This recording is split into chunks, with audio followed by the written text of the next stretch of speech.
Ladies and gentlemen, a very warm good morning to all of you to day two of BW Festival of Marketing 2024. My name is Chandni Sehgal and it is my pleasure to host this platform for you. Today, we continue with the two-day celebration of innovation, creativity, and marketing excellence.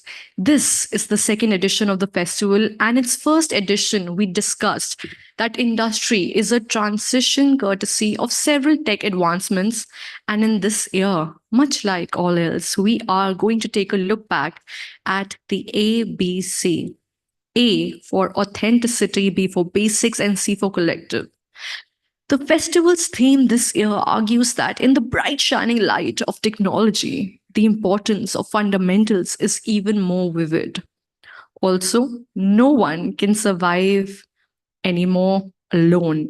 Change resides in the collaborative effort to grow together. All must play well in the marketing sandbox. Our sessions over the next 2 days will explore how marketers can navigate this evolving landscape, balancing fundamentals with innovations that drive the future.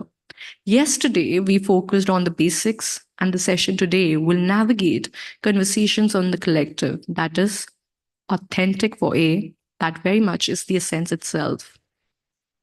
Before we begin, I would like to remind you that tonight marks the second edition of BW Marketing 40 Under 40. Tonight, we will be honoring the young trailblazers who are shaping the future of marketing industry. So, what is in store for us? Let us use the language of creatives and see something that has been put together by a very dynamic and, might I add, a very young video team, which is about to be showcased here on the LED screen in front of you. So, humble request to all our venerated guests here today to kindly place your eyes onto the LED screen in front of you as we have a special show reel on display. Can we please have the AV?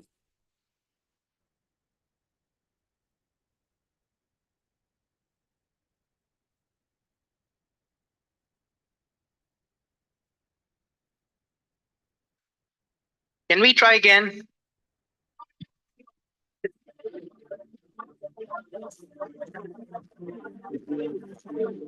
What is marketing?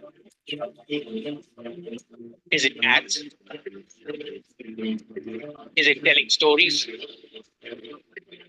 Or is it conveying a message? Or maybe it's all of the above.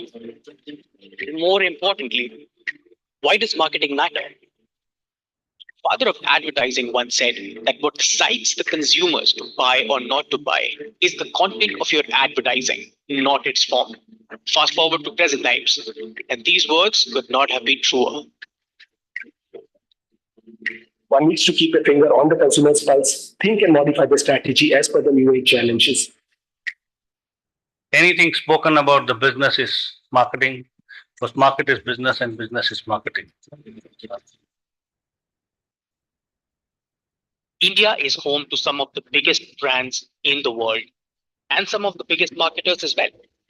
In last year's Festival of Marketing, we honored and celebrated these marketers. Well, there's never a dull moment in marketing. Keep learning, keep unlearning, and keep having consumer sensitivity at the core. What's important for every marketer, as senior or as junior for that matter, is to be able to have the humility to unlearn and learn. Let's follow data, but remember that there is our gut that works a lot. As marketers, we also have a great responsibility for shaping consumer behavior for good. Keep doing cool work. Keep making the consumer smile. I think a brand today is not what you want to say. It's what consumer tells about you. It's always a joy to be with people who you've grown up with, who've been colleagues and today friends.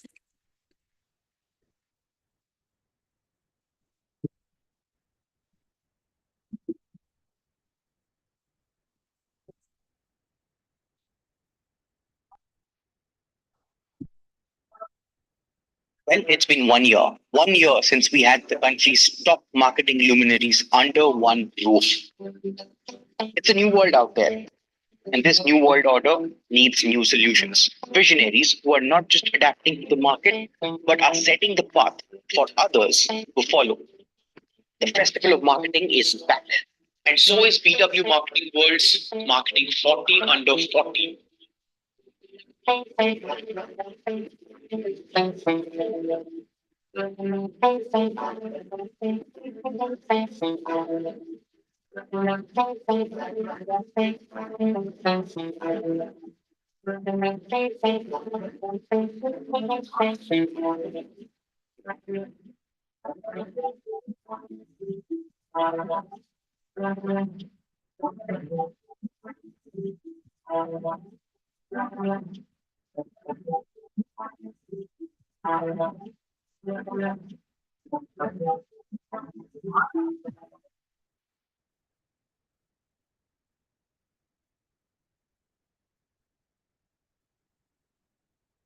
Wow, what a remarkable AV was that. Can we have a round of applause, please? Thank you so much. Clearly, we are heading for a fun ride. Before that, we have something special. In this fast growing business media house, BW, we are moving towards progress. We want people to be enlightened about marketing per se. With a network spanning 24 niche business communities and 8 magazines, BW Business World is proud to be entrenched in various verticals in the domestic as well as global business ecosystem.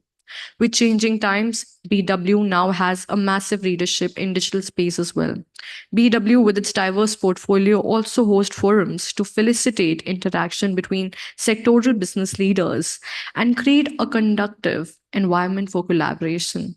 To keep yourself abreast of the development, please subscribe to BW Business World Group magazines. It would add to your professional quest for knowledge and insight. These are exciting offers going on for the attendees of the event, of course. This upcoming issue of BW Business World looks at the exciting space of quick commerce as it transforms in India. Right now, however, we do have a small sneak peek of our latest issue. Kindly take a look. Place your eyes one more onto the LED screen in front of you. Can we please have the AV?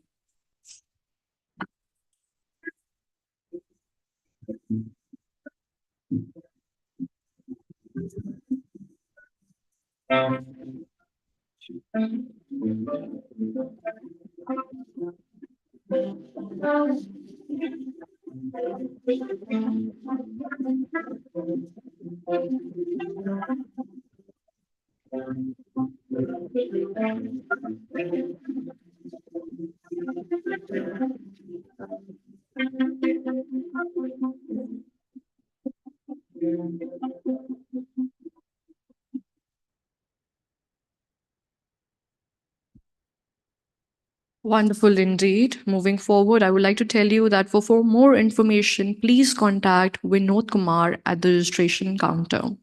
Today's digital broadcast is being streamed live across all BW Business World platforms, including our social media channels and also on www.bwmarketingworld.com. As we flag off the day, I encourage everyone to join in the conversation and share their learnings from the day by using the hashtag BW Festival of Marketing. Before I move forward with today's proceedings, I would also like to thank our partners for the day. Digital Transformation Partner HCL Software, Education Partner Institute of Management Technology Ghaziabad, Data Science Partner KIA Square Analytics, Growth Partner Mobile Venue Media, Global Media, News Partner Bharat Express, Strategic Partner Cashier Drive Marketing, Info Profile, Agency Partner, Net Value Media, Media Partner, Sub TV Group, Media Barter Partner, One Up Trade, India's most trusted barter company, Event Partners, Joy Travels, Pandrum, Beanley Coffee, The Thick Chick Factory, Realty Plus, Exchange for Media, IWZ Buzz, Impact.com, Pitch. May I now request for the partner audio visual, please? Once again, a humble request to our venerated guests. Kindly place your eyes onto the LED screen with the COE as well.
Introducing OneUp Trade, India's leading and most trusted barter company. Since we started in 2007, we've proudly served over 2,000 clients and have crossed an aggregate turnover of 1,000 crores. Over these years, we've built a credible and organized platform, ensuring that your barter experience is consistently fruitful. Get in touch and fully explore the benefits of barter with OneUp Trade, your go-to barter experts.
In 2008, we began as pioneers, leading the way in transit advertising.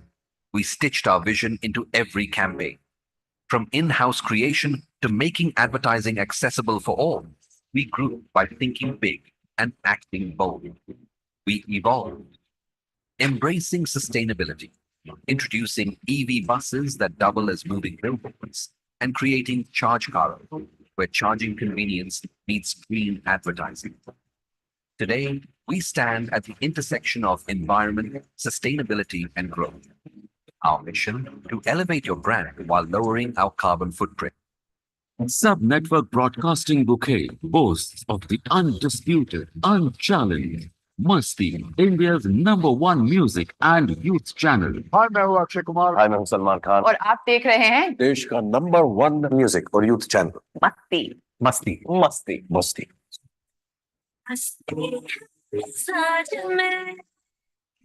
Uttar Pradesh and Bihar, the land that offers peace of mind. Sub-network explored and offered. Dabang, Bhojpuri Entertainment Channel. My Boli, Marathi Entertainment Channel. जमायला सगळंच लय भारी. नमस्कार, मी सुबोध भावे. नमस्कार, मी अमृता खानविलकर. नमस्कार, मी उपेंद्र लिमया. आणि तुम्ही पाहताय महाराष्ट्राचं #1 चॅनल माय बोली. माय बोली. माय बोली.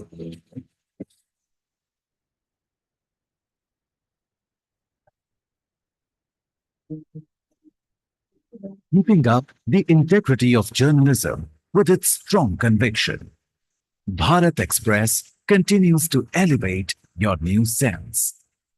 We define the aspiration of New Bharat, perfectly in line with its motto, Satya, Sahas and Samarpan. Bharat Express News is a fast-paced news delivery platform that has been dedicatedly delivering excellence for the new age Hindi news viewers under the able leadership of Mr. Upendra Rai, CMD and Editor-in-Chief of Bharat Express News Network. Mr. Upendra Rai is a seasoned media personality who has many path-breaking stories related to politics, business and more to his credit during his 25-year-long career.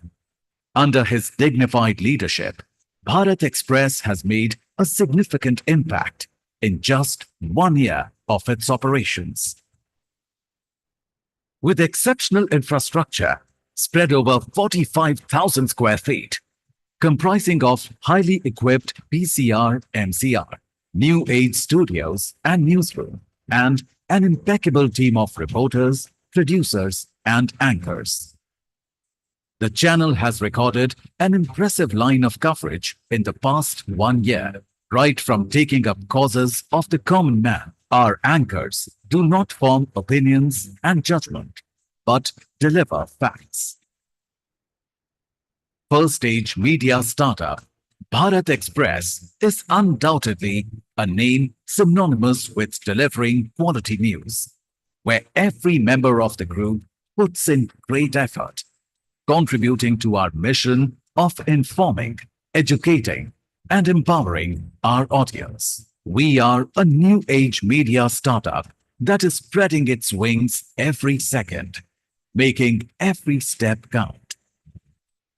Leading advertisers trust us with their brand image because we showcase conviction and truth. Many governments, including Uttar Pradesh's governing system, have praised Bharat Express's fact-based sting operations. Our reach is far-ranging as the channel is available across major DTH platforms and cable operators. In this digital age, Bharat Express too has an expansive reach and presence via its YouTube channels. The network's website is accessible to its reader base in Hindi, English, and Urdu languages.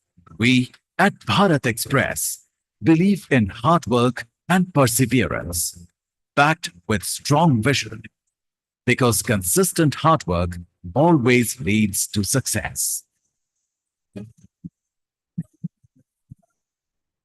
Global Media is a one-stop solution for all your digital marketing needs. One of the leading mobile and web advertising platforms in the country dedicated to helping advertisers and agencies with user acquisitions and engagement by ensuring 100% direct traffic over web, mobile, and OEMIS. With 1 billion plus monthly user interactions, 100 million monthly active users, 300 million plus email user base, 1,000 plus live campaigns, 500 plus direct publishers, 120 countries, 20 plus verticals we help brands with. Reach, awareness, engagement, traffic, affinity, and recall. We work across sectors including FMCG, auto, consumer durables, BFSI, retail, travel, fashion, fintech, and e-commerce. Our diverse inventory includes display, video, native ads, connected TVS, and more, strategically placed for targeted campaigns. With AI-driven algorithms, we ensure ads reach the right users at the right time, maximizing ROI and engagement for advertisers. After carving a niche in the ad tech industry, Global Media is rising among the top ad tech companies in Middle East, Southeast, and Russia. Our presence in Singapore, Jakarta, Ho Chi Minh, Dubai, Moscow provides us with excellent opportunity to work closely with our MENA, Russia, and LATAM. Global Media has earned significant recognition at prestigious platforms such as the Great Indian Marketing Awards, Agile, and others, with multiple media outlets listing us among the top 10 ad tech startups. Founded by industry veteran and technophile Bhavesh Talreja, Global Media is driven by a team of visionaries, including Raj Swaminathan, Senior Director of Revenues and New Initiatives, Kritika Arora, Director of Performance and Acquisitions, Haya Mansoor, Head of Technology, and Priyank Shah, Chief Financial Officer, among others. So, come and elevate your brand with us because success is synonymous with Global Media.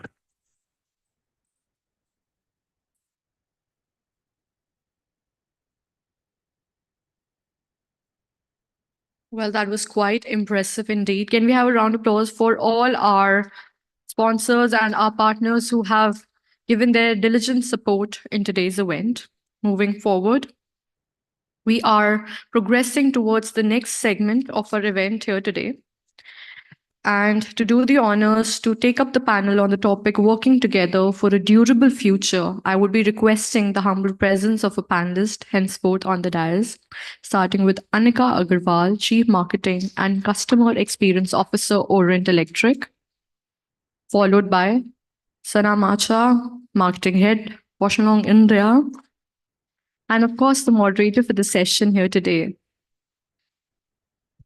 Ms. Rima Bhaduri, Editorial Lead, BW Business World. I would also request the hotel management team to kindly come forward and place out the chairs for our panelists as well as for our moderator here. Thank you so much. All right. In the meantime, I think you and I can have a bit of an energizer session. Are you ready? Can I hear a yes? I see so many, young, bright minds in this room. So, a very small and easy task for all of you. So, I would like to know how many of you here have a goal for the upcoming year of 2024. It could be buying a luxury car, it could be, keeping your wife or spouse happy, it could be, achieving your sales target. Come on, who are the people here who have strong goals for the year end? Raise your right hand up in the air. I want to see faces. Anybody? Yeah. Don't be shy. Raise your right hand up in the air. बिल्कुल ऊपर करके. Yeah, एक बार ताली हो जाए लोग के लिए. They are very, very motivated in life. And that's what the goal has to be, to stay motivated and driven. All right then, now that it's settled, over to Rima. Thank you, Johnny. Thank you so much. Good morning, everyone, and a very warm welcome to the second edition of Festival of Marketing. Before I start with the panel discussion, I would actually request everyone to give a round of applause to our dear panelists. Thank you. So, the first panel for the day, talking about working together for a durable future. Now, when we talk about a durable future, it is a time in an era where change is constant, where everything comes with its own set of challenges. It comes in waves, and I think what is important is not only navigating in the what is happening in the present, but also what is important for the future, preparing for the future. Now, when we talk about collaborations, when we talk about a durable future, it's time for marketeers that they are collaborating and partnering with the internal and external stakeholders in the decision making, in the entire process altogether. Collaboration in itself sounds excellent and very ideal as a theory. But again, it comes with its own challenges. So, Sana, if I start with you, how do you, see this? How do you balance the need for collaborations, also while maintaining the brand integrity as well as the vision that you hold for it? Hi everyone. Thanks, Rima. So I think great question. So let me just draw the landscape here. So as a marketing professional, you never do things alone. It's actually a team that works with you.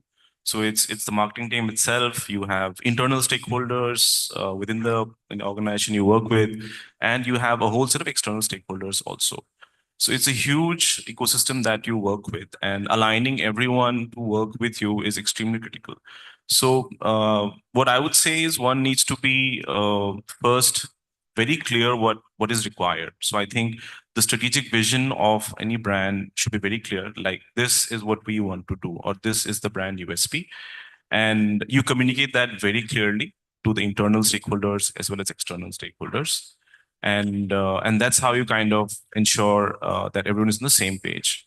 If I give a few examples, let's talk about external stakeholders, our agency. So every marketing team has an agency or a number of agencies they work with, and they co-create those wonderful campaigns that you see. So what you see as the end result of any campaign is just the tip of the iceberg.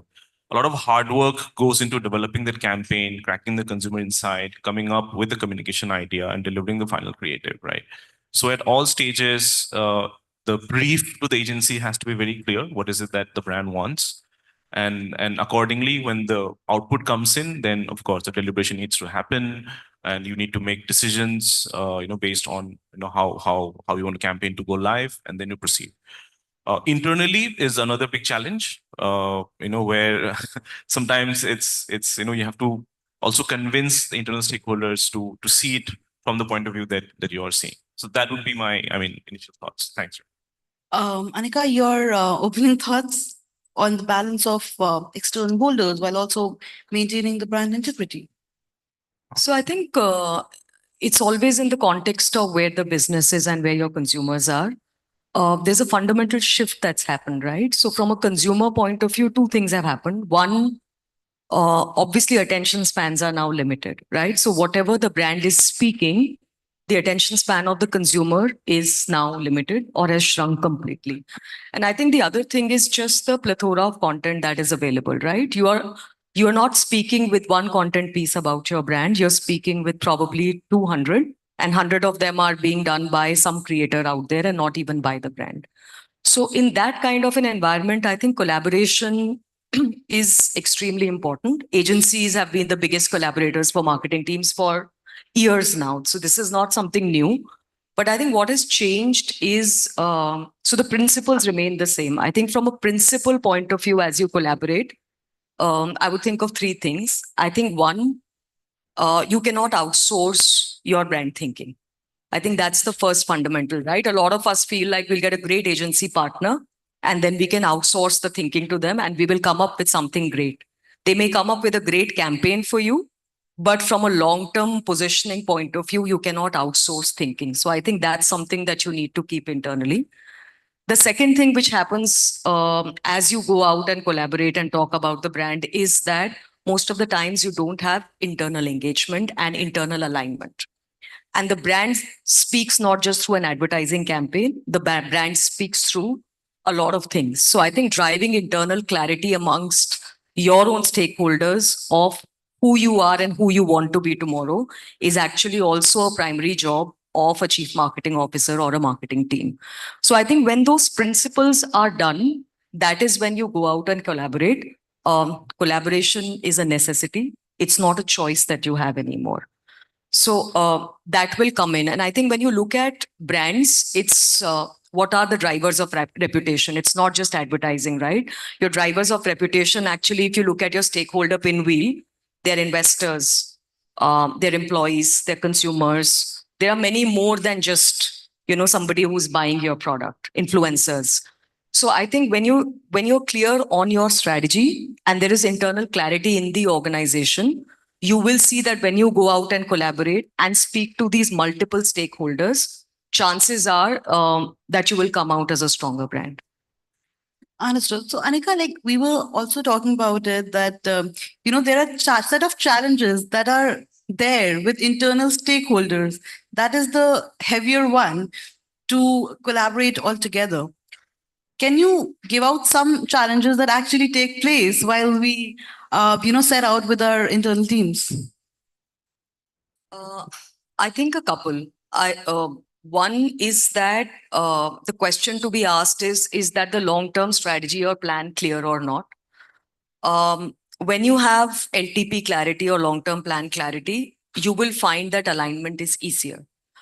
Common goals and a lot of, what you're doing from an external facing world for the brand, from a brand positioning point of view, needs to happen for internal and other stakeholders as well. So for example, if you have a brand key, do you also have an EVP which is strongly defined? And I think that's an equally important part of building any brand. So you do need to have an employee value proposition. You need to have a stakeholder promise, an investor promise. And then everybody just keeps on speaking about the same. I think that's the first level of clarity that I think is centrally driven a lot of times by marketing teams. Understood. Similarly, on the same lines, actually not pretty much on the same lines, Sana. If I now talk about the external stakeholders, how do you approach these collaborations with different industries? How do you navigate that? Okay, this is something that is to be done. These are the segments that I want to approach. How do you approach those collaborations? So maybe I can give two examples. First, let me take the example of dealing or working with an agency. I think the what we communicate to the agency has to be extremely clear. As a brand team, when we say this is the campaign that I want, this is when I want it, this is my consumer. Like I agree with Anika said, you can't outsource thought, you can't outsource the brand USP. That's something you own and you hand over to the agency in the clearest way possible. And then on that, they build something valuable. So as long as that clarity of thought is there, I think that goes a long way in terms of collaborating and creating good content. Some other examples of collaboration could also be now a bit more towards, let's say, business related. For example, we are in industries where we work with. For example, when we expand territories, we have to look at who will be the person who will be managing the new business in that territory. It could be a new distributor, it could be a new key account that we're going to work with. So when you collaborate with them, of course, there are common interests, and there are also conflicts of interest. So we have to address both. The idea is to ensure that it becomes a win-win situation. And in cases such as you're working with a key account, but they have their own private label, which is competing with their own brand, you take that into cognizance. But at the same time, you can't live without collaboration with those key accounts. So you work on a joint business proposal, and then you go into the market and you draw a win-win situation with clear demarcation that this is what we will do together, this is what I will do alone, and this is what you will do alone. I think those kind of conversations need to happen whenever you go for any partnerships. Okay. Anika, similarly for you, like how do you approach these collaborations when you work across different industries? How do you approach them? What is your vision when you look into that? Okay, these are the partnerships which will be valuable to the company itself. So I think, of course, you have layers of collaboration, right? You've got the first layer, which is suppliers. Suppliers can be manufacturing suppliers. Suppliers can be marketing services suppliers. I think when you outsource or collaborate there, the point to be kept in mind is that you don't outsource your core.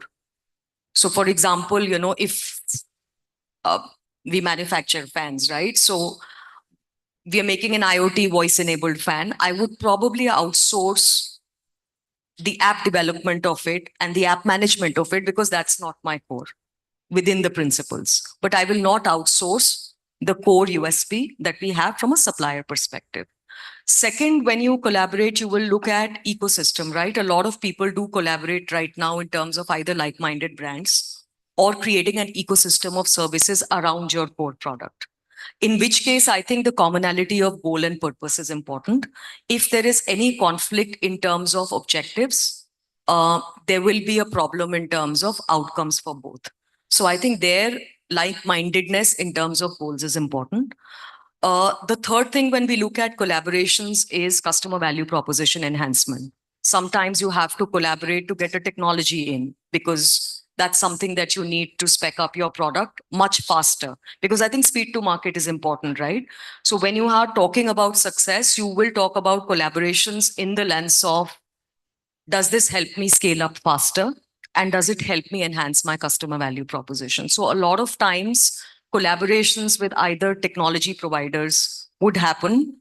Collaborations would happen with brands probably, which add back to your customer value proposition. Simply, if you have to enter a new market or a new customer segment who's not familiar with you or who doesn't respond to your brand values as well, you will probably take a collaboration route, because that will be much faster to build and much cheaper to build in some cases, right? So I think those are the principles that you would continuously evaluate as you build a business and a brand ecosystem. You touched upon, I'm so glad you actually did, that you touched upon the, entering a new market or the usage of, new technologies, adopting new technologies.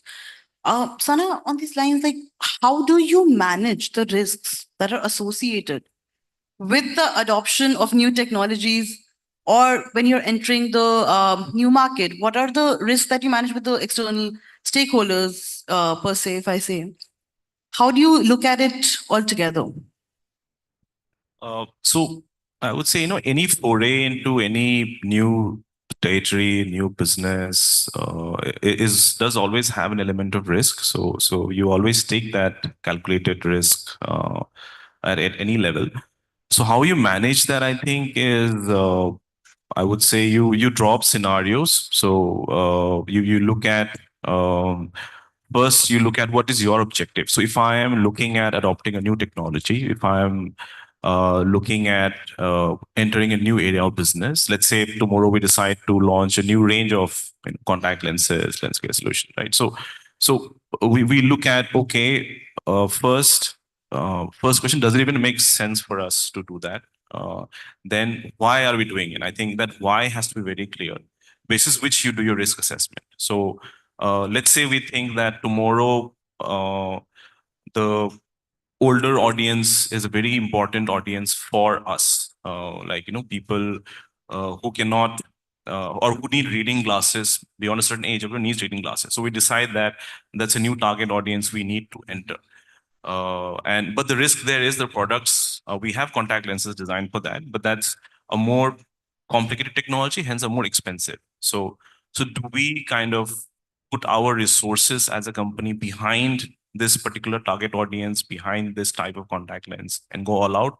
Or do we not do that and instead put our resources into something which is more widespread as a consumer base? For example, let's say your color contact lenses, which can be worn by people who need vision correction, or even people who don't need vision correction, even for aesthetic appeal. So once you're clear what is it that you need with that new foray, then you can draw a risk assessment. Okay, these are the known risks I'm going in with. It could be a higher cost, it could be a return which is not very sure, it could be a clash with a competitor, or it could be the stronghold of a competitor. And then you decide, okay, you know what, out of the 5 risks, 2 I can live with, but 3 I cannot, and these are like no-go. So then you drop the project. Or if you feel that, okay, out of this 5, in fact, I can live with all of the risks, provided this thing goes through. And then you decide, okay, yeah, that's a calculated risk, let's go for it. So I think that's how I would. I'd like to add one more thing there. I think what he's saying is absolutely right. There's also a very important factor of what's your right to win. A lot of times, you do collaborations for the wrong reasons. A very common example these days, oh, I want to talk to the younger audiences. I want to talk to Gen Z. My brand and my business today cannot. So, let me collaborate and let me get a partner in, which will help me do that. Now, if the fundamentals of your business or your product or your brand do not allow you to do that, even if you do the collaboration, you don't have the right to win with the Gen Zs, you will not be able to. So I think that right to win assessment is extremely important as you evaluate whether you're adopting new technology, going to a new market, getting into a new segment, etc. I think that's an important lens to look at. So, while we talk about, adopting to new technology, how do you leverage these tools in order to enhance and also benefit not only your organization, but also the external, stakeholders? How do you go beyond that limit and maintain? How do you leverage those aspects with them? So you will obviously do the adoption only if it makes business sense, both from scaling up of business, giving you the ROI, maybe it's improved margins, maybe it's improved revenue, or maybe it's an improved experience, right? Those are the lenses. So either you'll reduce the cost, or you will scale up your business, or you will improve customer experience. And if either of the 3 or 2 of the 3 check box, that's when you go ahead, right? So I think that's the simple principle that I would follow. So any add-on risks you would like to add to it, that when again opening to a new market, that's a big decision that the business takes to bring up. There's new consumer, there's new insights that are required. What are some of the risks that you feel that you take into account while you're discussing, whether it be with your internal stakeholders or your external collaborations?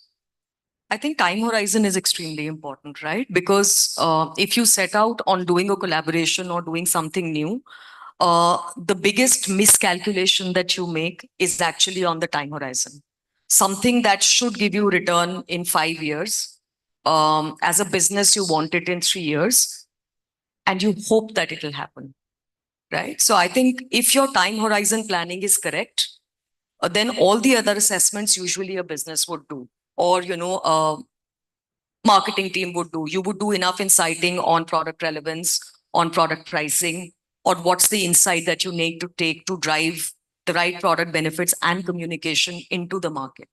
But I think for me, many times you see things failing just in terms of time of return. I think that's an extremely important criteria not to miss. Well said. Similarly, Sana, if in a company with Bosch and Lomb, if I say, What strategies do you employ in order to maintain brand trust? Because it's a very sensitive, market rather. It deals with eyes. So when you talk about lens, when you talk about quality, what strategies are you employing? Especially, we are seeing examples where there's a widespread misinformation in the market. When you cater to Gen Z, of course, they're attracted to new things, with the colored lens. Especially if I speak about that, how do you maintain the trust in the consumers in the eyes of the younger, older, mid-aged audience? I think good question. So, if I just zoom out, a brand's core USP is actually trust, right? That's what you are offering. A trust in your promise, a trust in what you say you will deliver. So, in given whatever circumstance, even if people are not aware. Let's take contact as an example. So we are one of the bigger players in the country. So what we do is we talk about or we educate our consumers, not only just consumers, even eye care professionals for that matter, people who are in the retailer shops also, who will actually fit your first contact lens trial when you go there. We educate them as well. So all sets of stakeholders who are relevant, we educate them on basic contact lens category fundamentals. For example, contact lenses don't get stuck in your eyes. You see sensational articles that 10 lenses were found when someone washed her eyes or something like that. Uh, so we kind of just dispel myths. So it's a new category that people are entering to, and like you said, it's a sensitive one. People are always afraid to put something in their eyes. So what we do is we try and tell people the truth in the best way possible. As a brand category leader, so we take out. If I just give a few examples, if you we take out communication on dispelling myths, like when you put a contact lens, it doesn't hurt your eye. It's actually very comfortable. You just have to try it. Contact lenses doesn't cause any sort of dryness, irritation. In fact, technology has advanced a lot. People can wear it for up to 15, 16 hours, whole day even, right? So we take that out. And also if, for example, apart from communication, we also follow very rigorously our quality procedures. So now I'm talking from a business standpoint, not just marketing. So our products are labeled in a way that every box is traceable. And because usually what happens is, as if someone wants to do a malpractice, they usually make a counterfeit of the category leader. So we have systems in place to ensure that counterfeiting is also not possible. And we also ensure that even our trade fraternity, like let's say the retailers, opticals, they also kind of follow our systems in place. And we take out communication from time to time to everyone, to kind of make them aware of any changes in the industry and new launches that are happening, right? So it's more about staying true to who you are as a brand, even if there are adverse or sudden misinformation or rumors spreading around. I think the core is you stick to your story, you stick to what you deliver, and that's how you kind of maintain the brand trust. That's what I would say. Anita, you have any additional thoughts to add to it? No, I think Sana has covered it well. The only additional thing that I would say is, of course, that, earlier it used to be brand's voice was almost God's voice, right? The brand has spoken, and that's the 100% truth of it. That's changed, right? So a lot of additions and layerings that you would build in a brand, for example, now is how others are speaking about your brand. I think that's important as well. And he spoke about it. So for us, if I take a category which a lot of specifiers talk about is lighting, right? A lot of us as consumers don't know what lights to be put in. I don't care. I don't understand. It's technical. You have an ecosystem then who speaks about your product. So how do you engage with that ecosystem to actually speak about your product well becomes important. I think that's what Sana covered. Influencers today, big conversation point, right? And they've become quasi-marketeers today. But even when you use influencers, how do you use them in a more authentic way?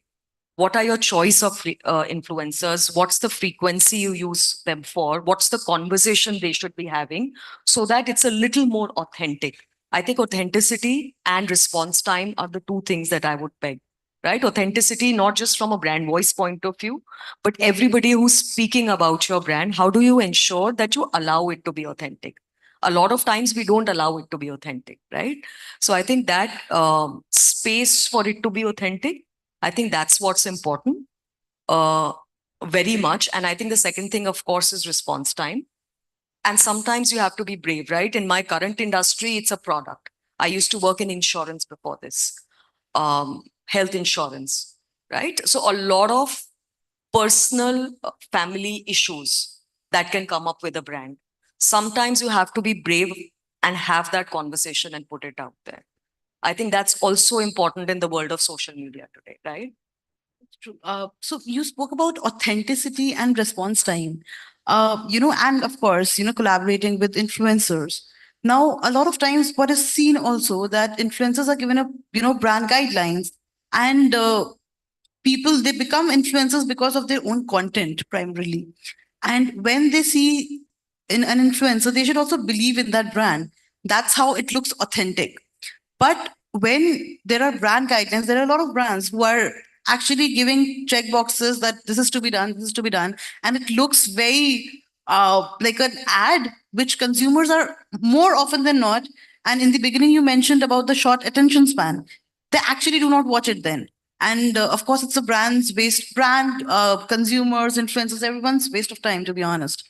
On those lines, how do you categorize collaborating with them with a proper, how do you maintain that authenticity with them? All marketeers and all CMOs are guilty of it, me included. And it's a journey you learn, right? Because when you start this journey, most of us would say, this is how my product should come in.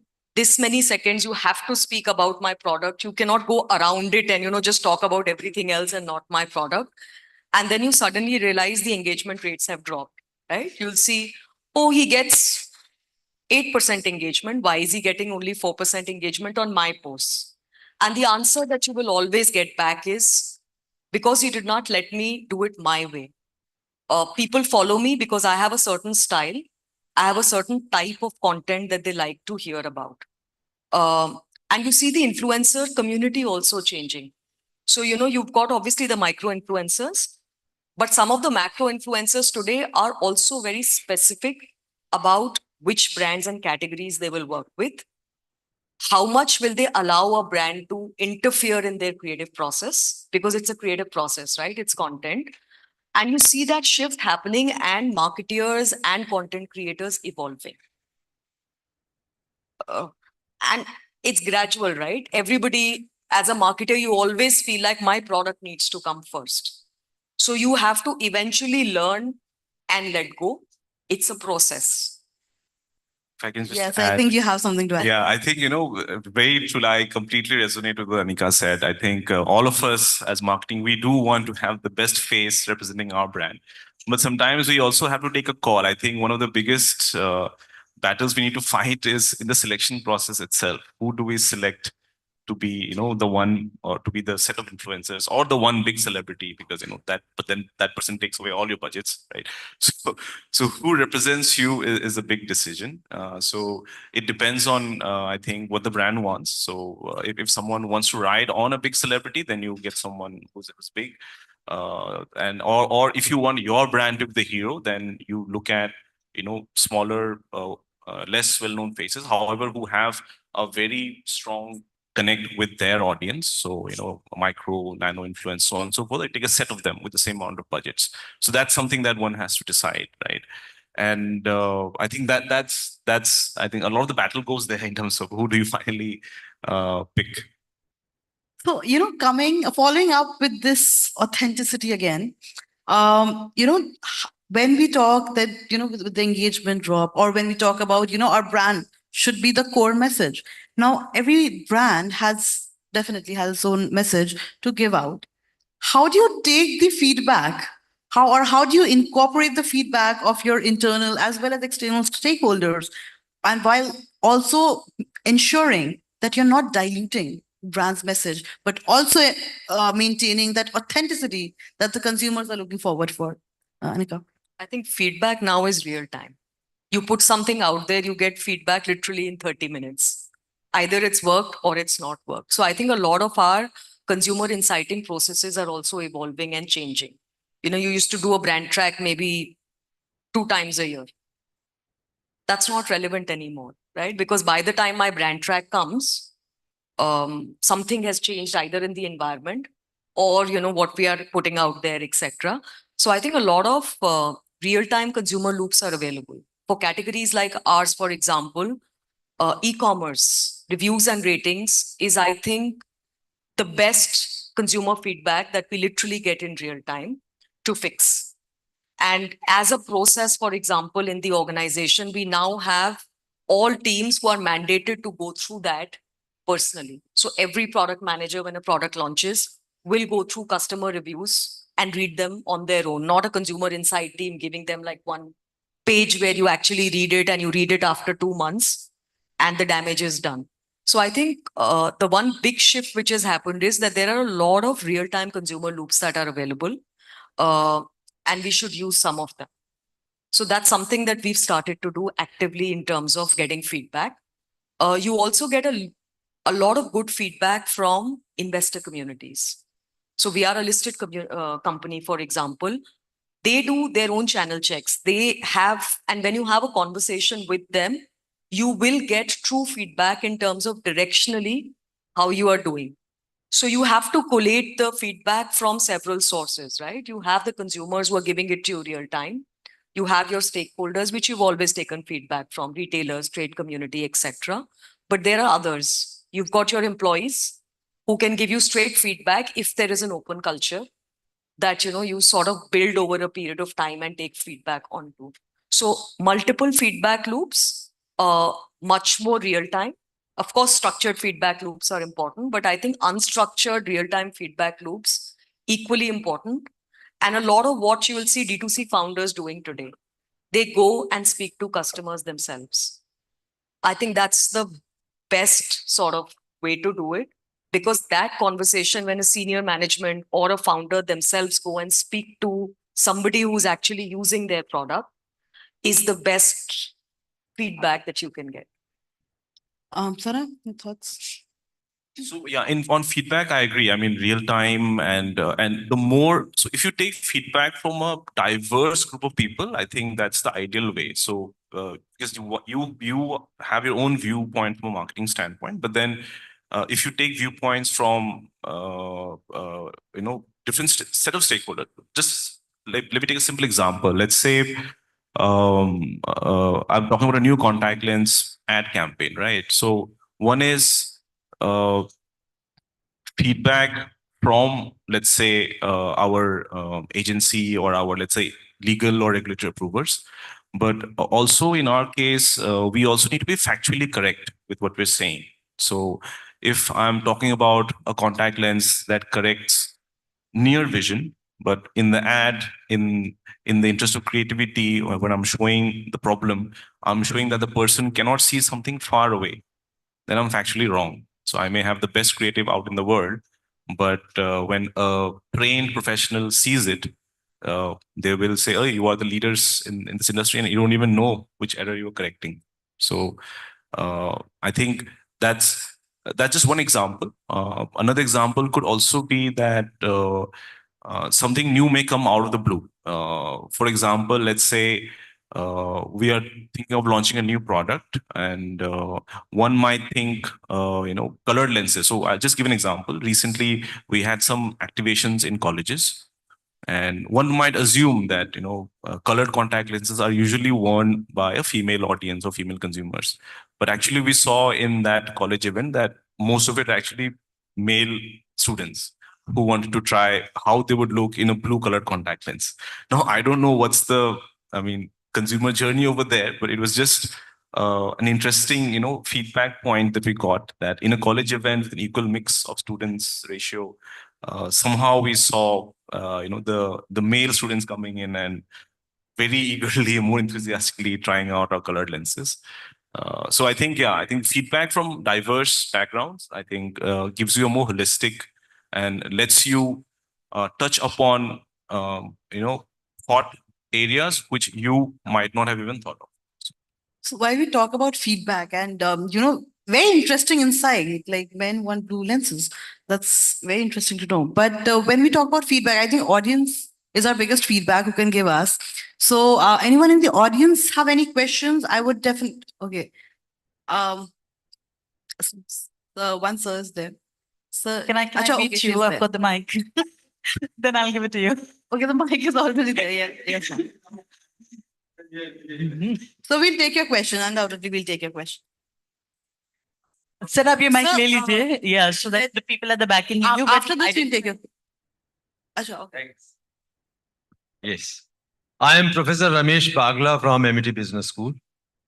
So on the question of feedback, I would like to ask you, if you are taking targeted feedbacks, then maybe what you are saying is true. But as a matter of practice, when it is customary for every customer to give a feedback or a rating, how many times does the company really go through and the corrective action is taken? We have done research on this, and we have found that only in 20 to 25% cases, companies analyze the feedback, go back to the customer who has given a very poor feedback. Suppose you have got 4 out of 10 or 3 out of 10. So my question to you is, do you go back to the customer and ask, hey, why have you given us 3? When most of the customers are giving us 8. So to my mind and my personal experience as well, customers are inundated these days. I recently bought a Maruti car and there was no end. One rating, how many ratings I have given, I don't remember. I have given bad rating also for a certain class of service. But nobody has come back to me so far. A company like Maruti, which takes pride in customer service. So feedback, to my mind and to my experience, is more of a charade, and you take it as okay, feedback taken, and that's it.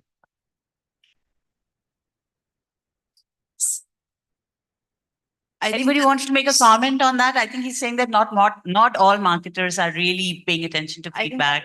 Feedback more of a question. Did you want to make a comment on it? No, I do. I think you're absolutely right. And, outside of being marketers or being professionals, we're also consumers, right?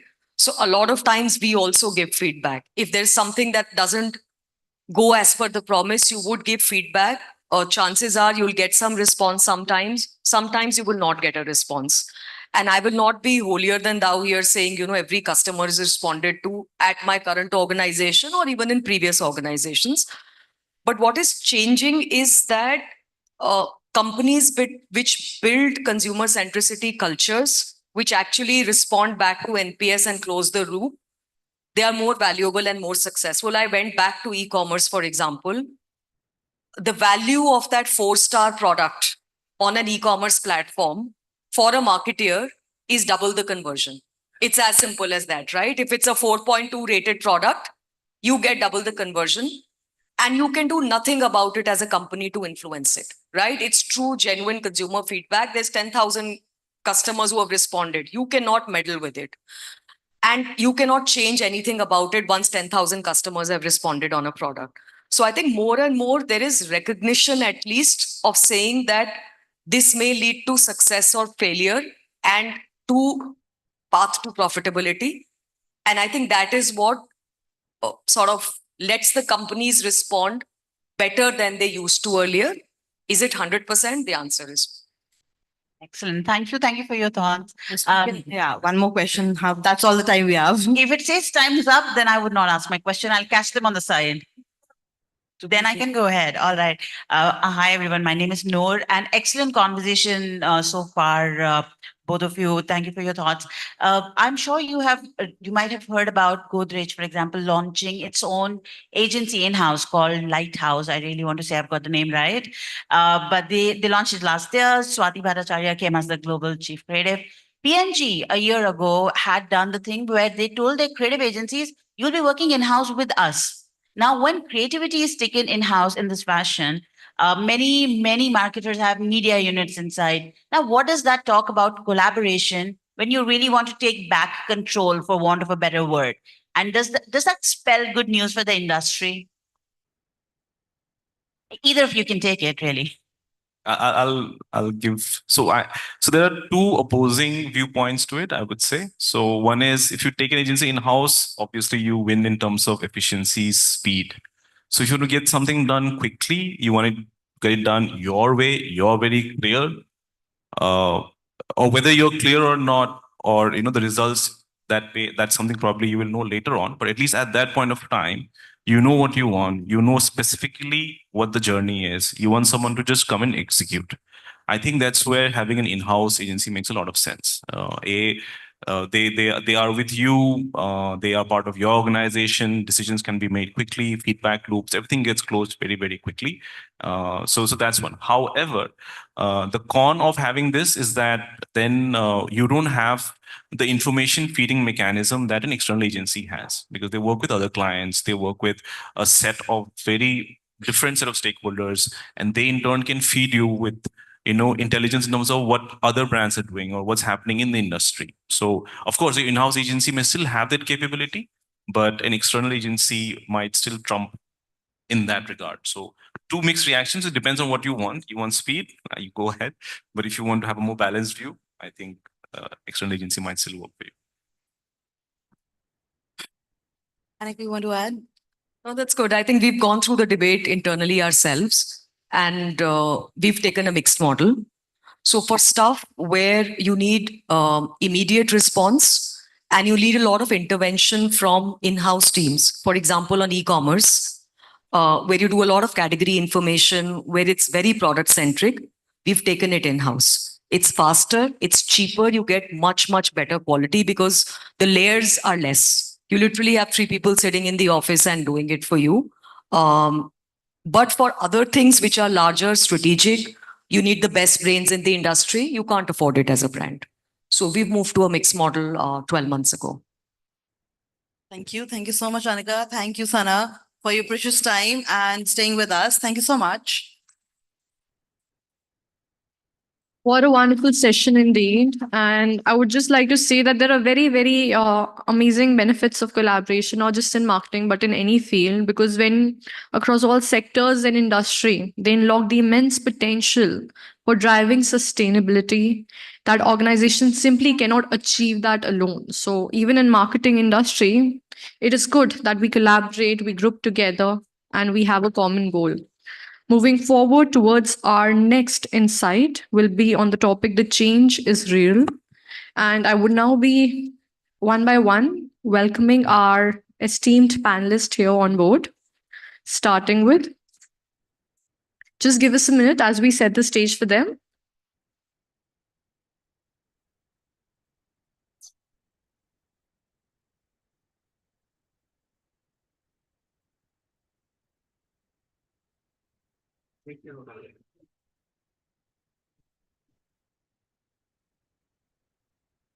All right, then. So, the insight topic is the change is real. And to do the honors, we would now be calling upon our venerated panelists one by one, starting with Mr. Arjun Bhojaraj Manipal, Chief Business Officer, Automatic. Zordar taliyan ho jaye sir ke liye. Everybody, let's welcome sir with a round of applause. Followed by Mr. Gaurav Chopra, Deputy General Manager, Marketing and Communications, TB Shankar. Can we welcome sir as well with a round of applause, please? Followed by Kishan Ramaswamy, Head Brand Social Content and Design, Air India Express. Let's welcome him here as well with a round of applause, please. We also have Mr. Ashish Tiwari, Chief Marketing Officer, Home Credit India, who would be joining us on board. He's on the way and he would be joining us later. And last but not the least, I would be requesting the humble presence of our venerated moderator here, Soumya Sehgal, Senior Editorial Lead, BW Marketing World, to take the lead. Can we welcome the lady with a round of applause, please? Thank you so much.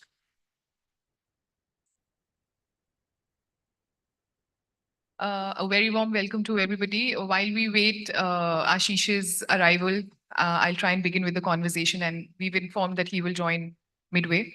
So, okay.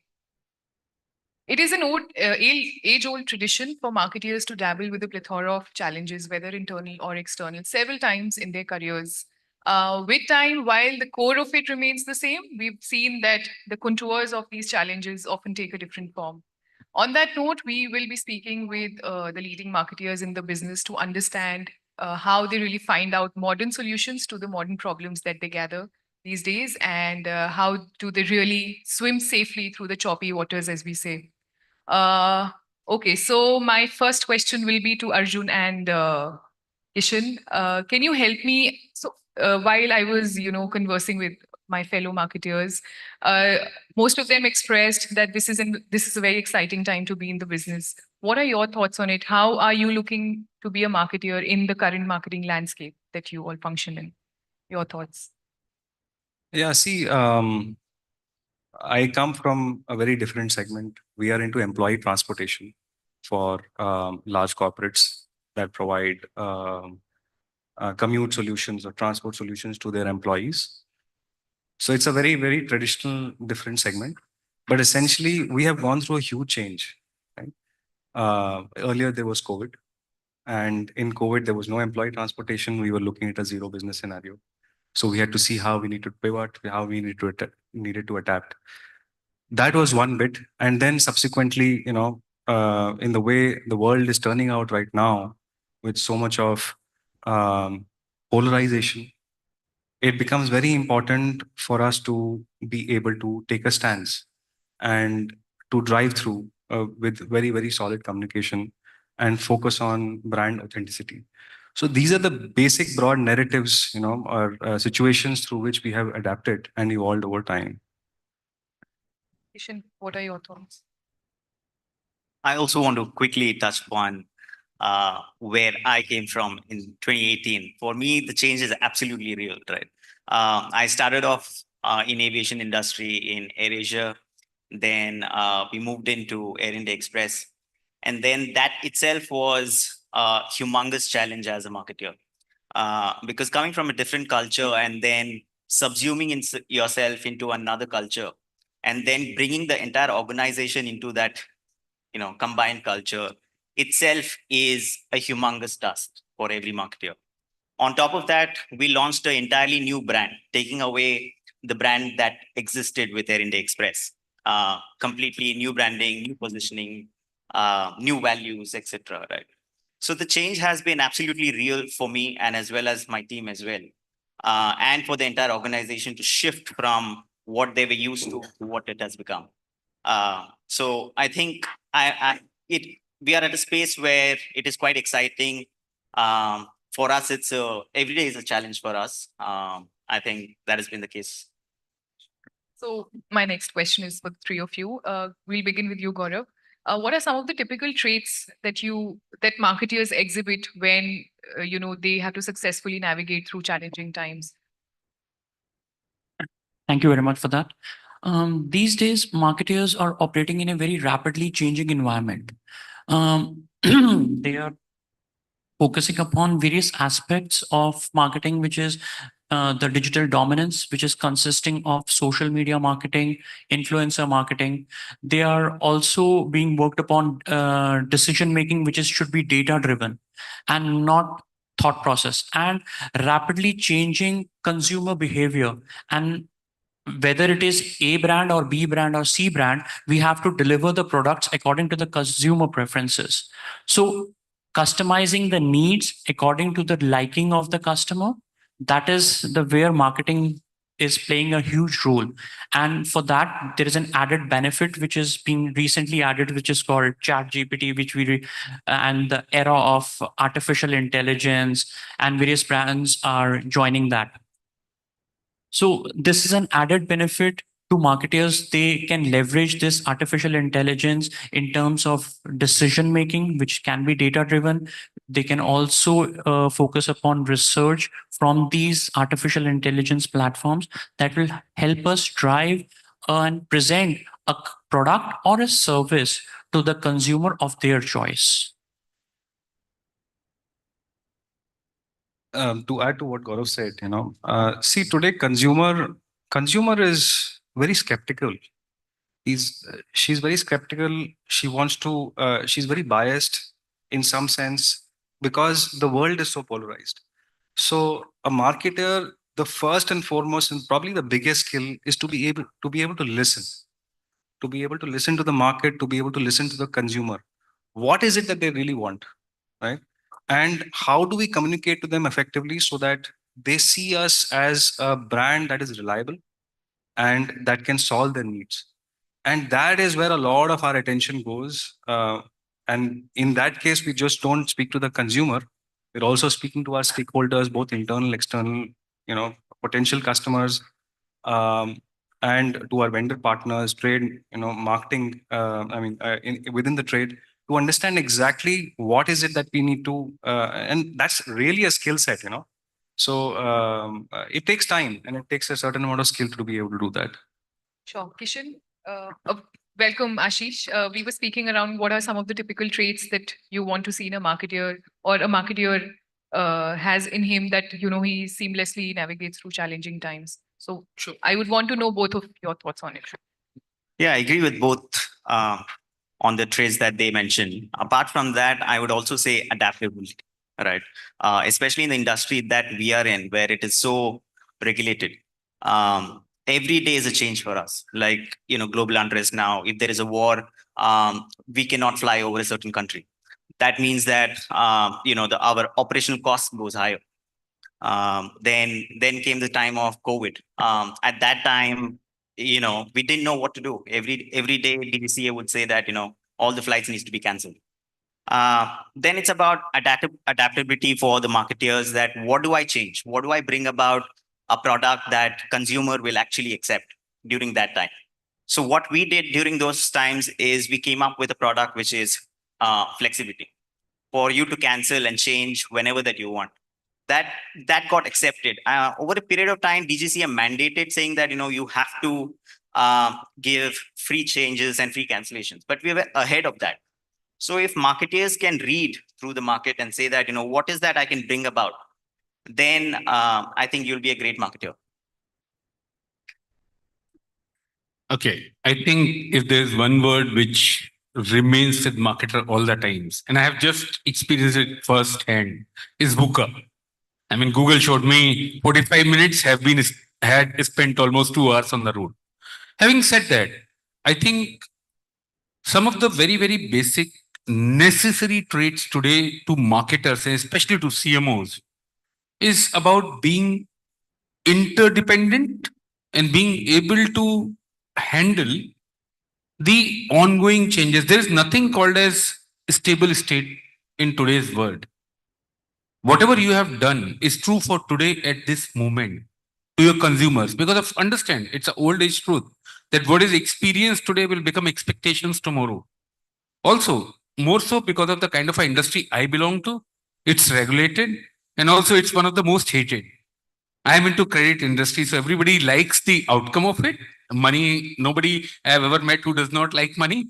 But the moment you look at the badge value or a brand value, there is no badge value to the product itself. In that sense, it's what necessitates is the experience which you are delivering. And there, if you make a application process 5 minutes to 2 minutes, it will be a wow factor for today, but tomorrow it will become just the hygiene. Then you have to think about what next can you do. What is it that you can do? And in product, there is hardly, I mean, at the end of the day, you are giving the same money in the bank account. So if it is it only about pricing at which you are giving? What else can you do? And then, I mean, we were talking about AI a while back. I heard, okay. What I think one skill set which marketers need to learn today is AI will be a hygiene. I think HI is more important skill, and which is human intelligence. I mean, there's a very famous saying that in the era of artificial intelligence, the human stupidity will cause more challenges than anything. So I think it's about human intelligence. It's about bringing out the human behind the brand and understanding consumers as individuals. I think these are the things, these are the skill set. And then second thing, which is, I mean, think about it. In today's marketer's life, anything changing in the organization can impact his life. think about it that all of us are planning a great campaign. We have designed a great landing page. Everything is designed, but suddenly somewhere somebody sitting in some corner of the world decides to release an update, and suddenly cloud is down. 3 months down the line, you will be standing in front of your board trying to explain that why your cost of acquisition or cost per reach has gone up. And nobody, very few will remember that, oh, somebody in cloud with a name starting for cloud decided to bring the cloud down. So it could be, so a CMO is no more a CMO, it's a CMO, CIO, and I typically call it a chief inefficiency officer. I think if you are able to, how well you are able to manage the inefficiencies of the system, and yet reach to consumer and provide him what he basic needs without in the least amount of clicks, and being least intrusive is the name of the game, I think, in the today's era. Very wonderfully put. Prashant, may I please request you to dim these lights? Okay, moving on. So my next question will be for Gaurav and Arjun. What are some of the ways that you keep yourself informed on the trends so that you are able to anticipate the future shifts, way ahead in time?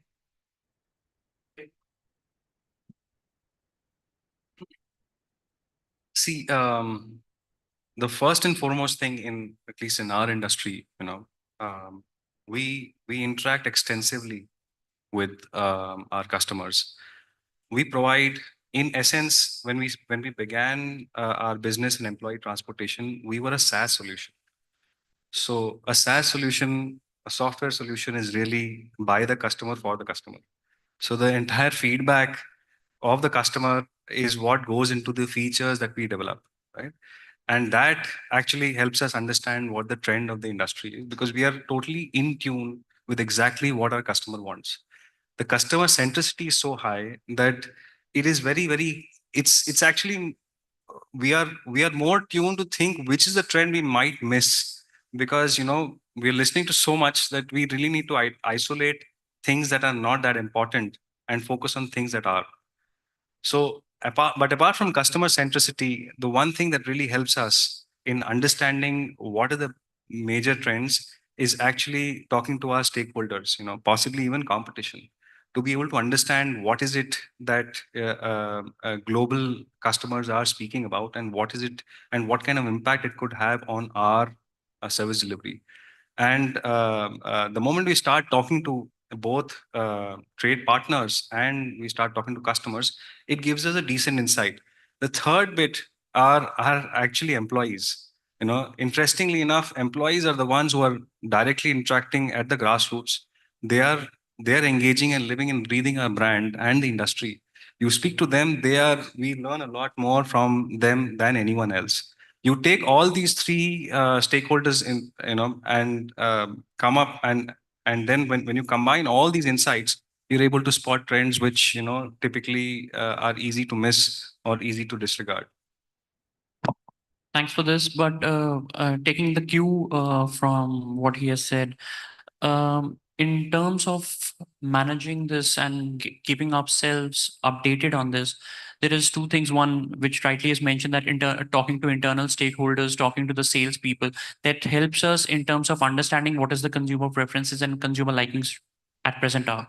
Second thing is about monitoring news, reading, and following the social media presence, because these days the updates more or less not comes in newspapers and news channels, but more or less on Twitters and etc., all these things. So we have to be abreast of the latest facts which is happening on the social media dominance. And the third thing which we think of keeping ourselves updated is in terms of the changes which is happening in the consumer faces, consumer trends which is keeps on coming. So these are the three things which helps us in terms of keeping ourselves updated on the various regulation, compliances, news, etc., consumer preferences. Sure. Understood. So marketeers, as we all understand, are the brand builders, are the revenue generators. How do such headwinds, whether external or internal, which directly impact a marketeer, in turn impact the business of a company? So while the marketeer is getting directly hit, how does that impact the larger output of the company? So Ashish and Kishan, maybe you can answer this. Okay. See, It's an interesting question. Okay. At the end of the day, there's a famous saying which says that a very tough sales life is a failure of a marketer or or a marketer having fun at life or whatever you want to call it. Okay. At a core, a marketer is supposed to build affinity towards the brand or the product, whatever they are handling it. So at any point in time, and there is also another thing, proof of marketer's life, which is about when and this is proven fact. When a salesperson makes a mistake, it impacts some 10, 20 customers. When our operations make it impacts some 100, 200. But when a marketer makes a mistake, it typically impacts millions and billions. More often than not, will be caught by an external party than internal. Okay. And have a potential to kind of change the complete face of brand. And there are so many examples where one marketing gaffe has been able to kind of change the trajectory of brand. So when this relationship is true, it is also true that any headwind to a organization needs to be first felt by the marketer. And I think that's what everybody was saying when they were saying that watching out for consumer trend is very, very important. I think that's the key to any marketer's life. And there's a and they say that the close you keep the most of the benefit. Any change can be beneficial if you can predict it and you can time it well. At the end of the day, I mean, while a tide can take the ship down, it can also propel it very fast. It can help you cross over the sea very fast if you are able to time your direction correctly. And I think that's where the marketer's job become very critical because of to be able to align the stakeholders to into one direction where you think the change might be coming into. Today, for example, we are all of us are talking about the challenges which technology has bring in, which the changing consumer landscape has built in. We actually truly live into a flat world. It's no more, I mean, something happening and the butterfly impact is rightful in today's age and era. And I think will become much more evident in times to come.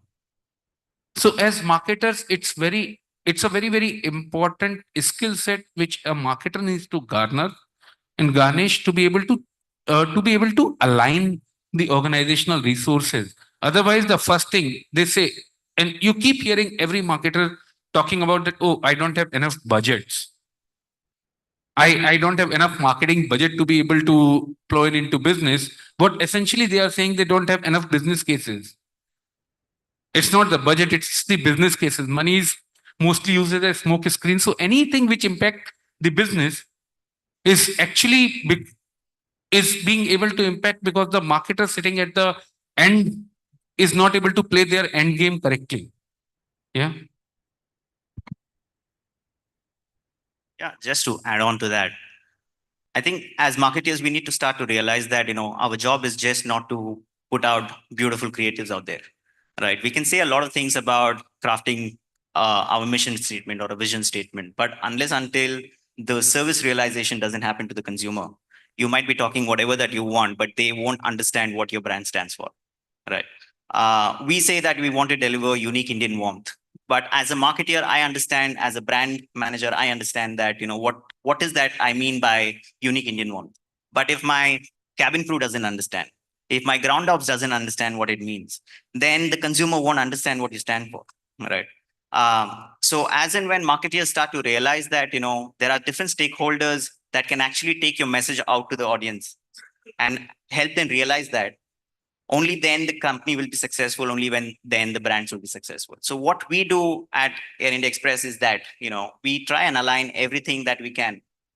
It is physically impossible for everybody to understand what you are actually want to do with your brand, but at least until they understand what is the minimum requirement that is there as a brand for every consumer to experience, then you're there. It's a slow process, but you need to be patient that, everybody will get it.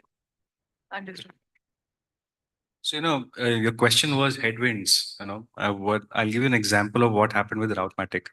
Um, we provide employee transportation. One of our competing models is Quick Ride, which is like a carpool model, right? And it's insanely successful in Bangalore. Incidentally, we knew that there were some regulations that are going to come out, which would stop them from doing business. There was taxi unions that didn't want the carpool solution to be successful, and they spun out a story that carpool is actually competing with taxi services, and you're trying to do commercial transactions in personal cars. Now the thing is that we understood that this regulation is coming. We were building a product which was a taxi pool model for people who work in business parks and can now travel together at the same time, but it is going to be a taxi. We timed it in a way that when actually the ban happened for Quick Ride in Bangalore, and there was a huge traffic congestion that happened during those 2-3 weeks, we were actually building our base for launching the product. And which is how the product was quite successful in the first business park that we launched. So although there was a headwind in terms of regulations, we could actually, because we were in tune with exactly what was happening, we were able to time our product launch based on that and try and leverage that. That's a very potent example. I would also request the other three gentlemen to help us with any examples where you thought that you made an organizational adjustment or a product pivot or a strategic move that really worked in the favor of the overall organization. Yeah, sure. So, I mean, I'm into a credit business, and typically we provide both the consumer durables and personal loans. On the personal loan side, we started seeing a change that the younger customer, a lot of younger customers today need small personal loans, and they don't want to kind of get it timed up in a particular kind of a EMI scheduler. They don't want it 12 months, 24 months, and things like that. The reason for that was that a lot of our consumer set is typically a blue collar worker and some part of white collar worker, early entrants, and today everybody talks about millennials and zillennials getting into experiences. What we did was, while we had multiple different products, which is it's a term line or a merchant line, we introduced a new product which is on the app, which is a flexi cash. You can just get a limit approved. You have that limit, pay nothing for that. You only pay when you withdraw. So you go, you just click on our app. It's a pre-approved limit lying on your app. You just go in 3 taps. In next 10 minutes, the money comes in your account, and you can pay it off whenever you want without any prepayment, nothing. And today, I think my portfolio from Flexi Cash generates more transactions, and I have the almost the activation rate of upwards of 85%, which is very, very high considering the industry. Just to give you a ballpark, I mean, in a typical PL kind of a ratio, in a personal loan kind of a category, if 100 people start to apply, only about some 46 will complete the application. And that's the activation. Whereas in this product, you have upwards of 85% kind of activation, I think. And that helped us not only connect with the consumer, but also to be able to provide to consumer what they need and when they need and how they need 24/7. Wonderful. Gaurav, what are your thoughts?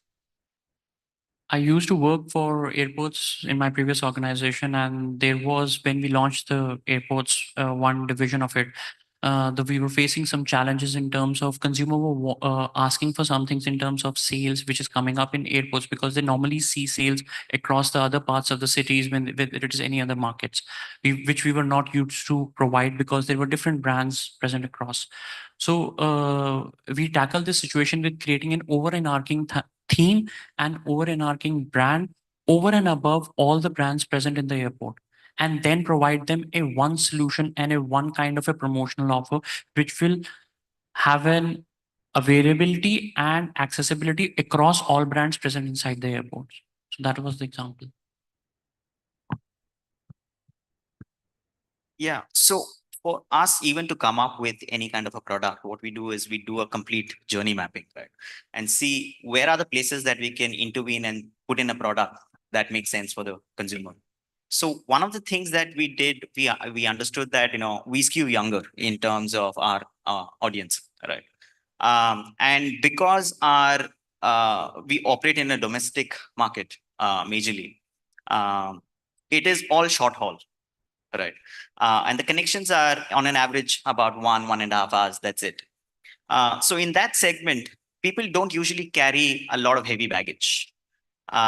So they felt that, why am I paying for a 20-kilo baggage that you give as free? I don't want it. Why can't you give that benefit to me if I don't carry that bag? So we were the first airline in India to start a light fare where we said that, okay, if you don't want to pay for bags, I won't charge you for it. I will come up with just 7 kilos of bag. You just carry your backpack and go fly with Air India Express, and you'll save money with that. So we saw an incredible amount of positive response to that, and it is one of our most selling tickets as of now.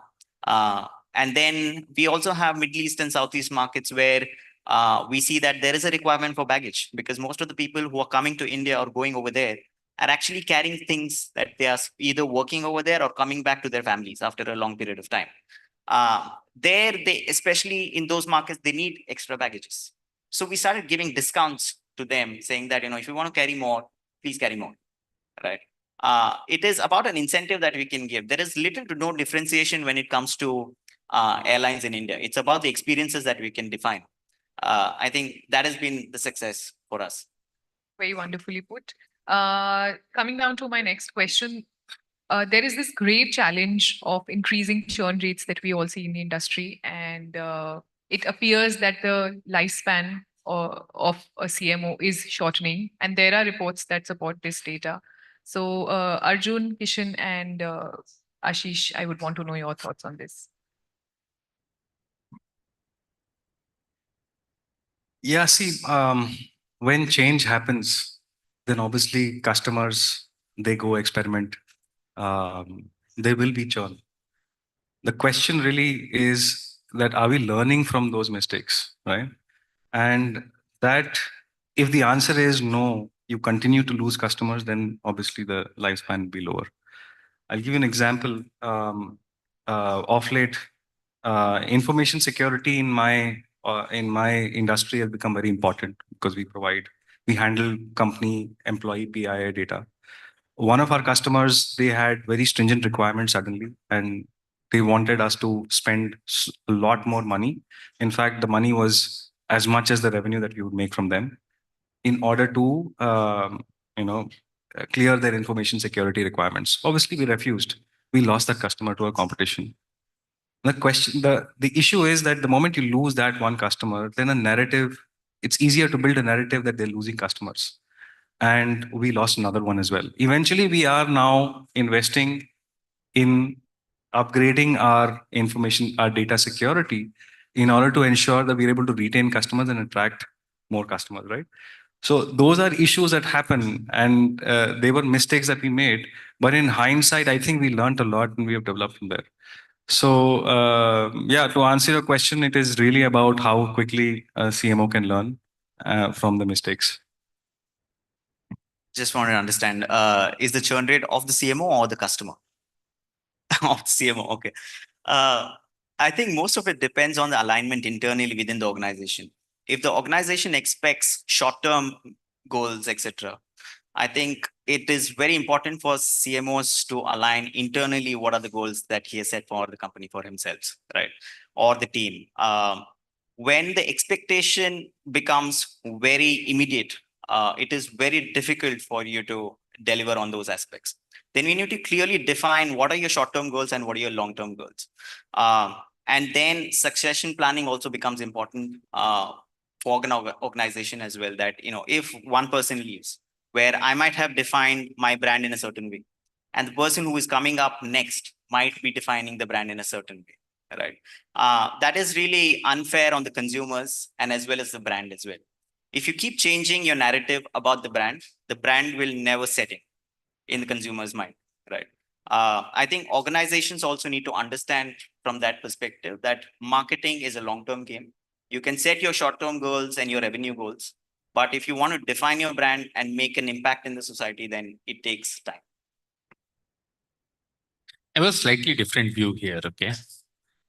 I mean, and I'll start with this funny question I get asked a lot of times saying, oh, I mean, what's your focus, brand building or performance marketing? And it has almost become a rhetorical question. And I almost have the question back to it saying that since when marketing has become about non-performance? I mean, marketing to me was all about performance. What you are essentially saying is that are you focusing beneath your feet or are you also watching 10 feet the ground on which you are walking? Okay. The question which you are asking that a CMO's lifespan, try and understand that lifespans are typically defined by it is not always bad that if a CMO is changing in 2 years, 3 years, 5 years, that's a bad thing. Try and understand that we were 10 years back into an era when the job of our eternal CMO was to create 3 campaigns a year, which all of us spoke, saying that Ek Diwali, Ek Holi, if I have a South, then I will do Onam. If I have something else, then I will do something in between. And on the holy day, I will be shooting Diwali because of it takes 6 months and then Diwali day Holi. Okay, and so on and so forth. And that's all my job was to deal with the creatives too. Coming a point that today, I mean, in my organization, I built almost about more than 3,000 pieces of conversations.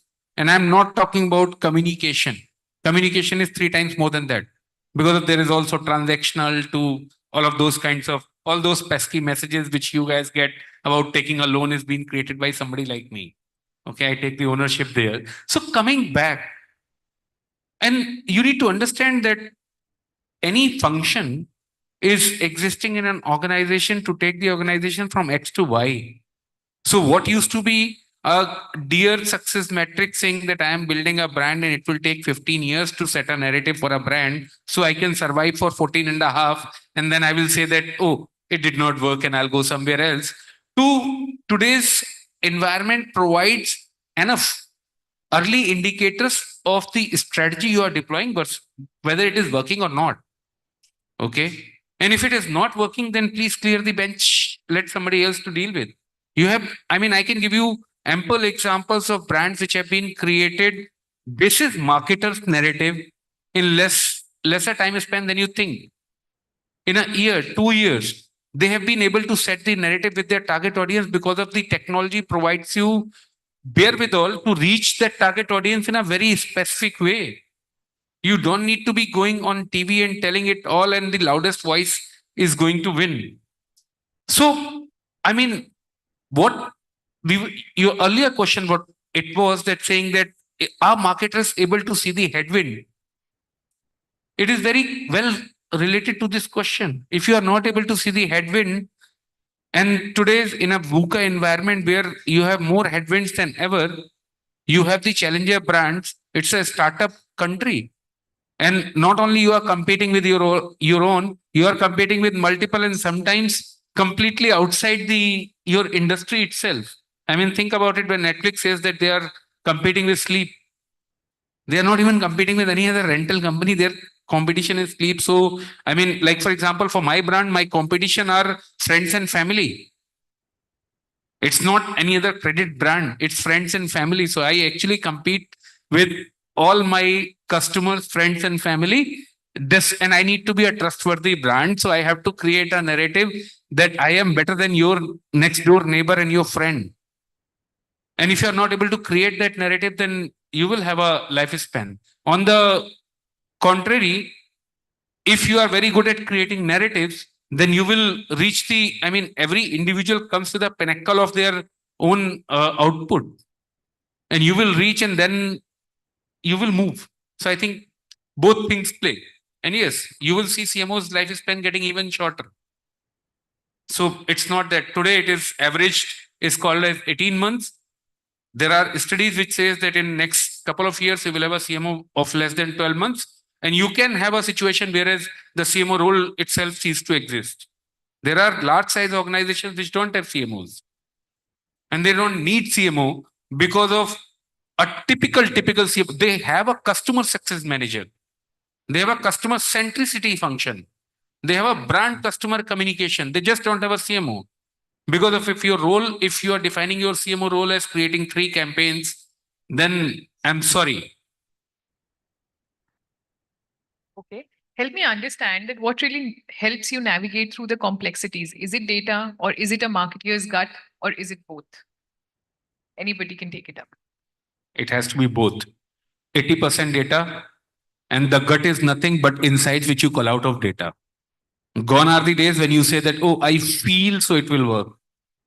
There is no touchy feely anymore in this thing. If you want to be if you want to be repeating your success one after another, learn to cut the data into insights. And today we live in the world of, I mean, a sea of data. The data is everywhere. What you mentioned earlier, being able to sniff the data out and pull that insights. The one who is going to win is somebody who can kind of cull out couple of lines of insights from a tons of data and then put it into a usable, actionable metrics.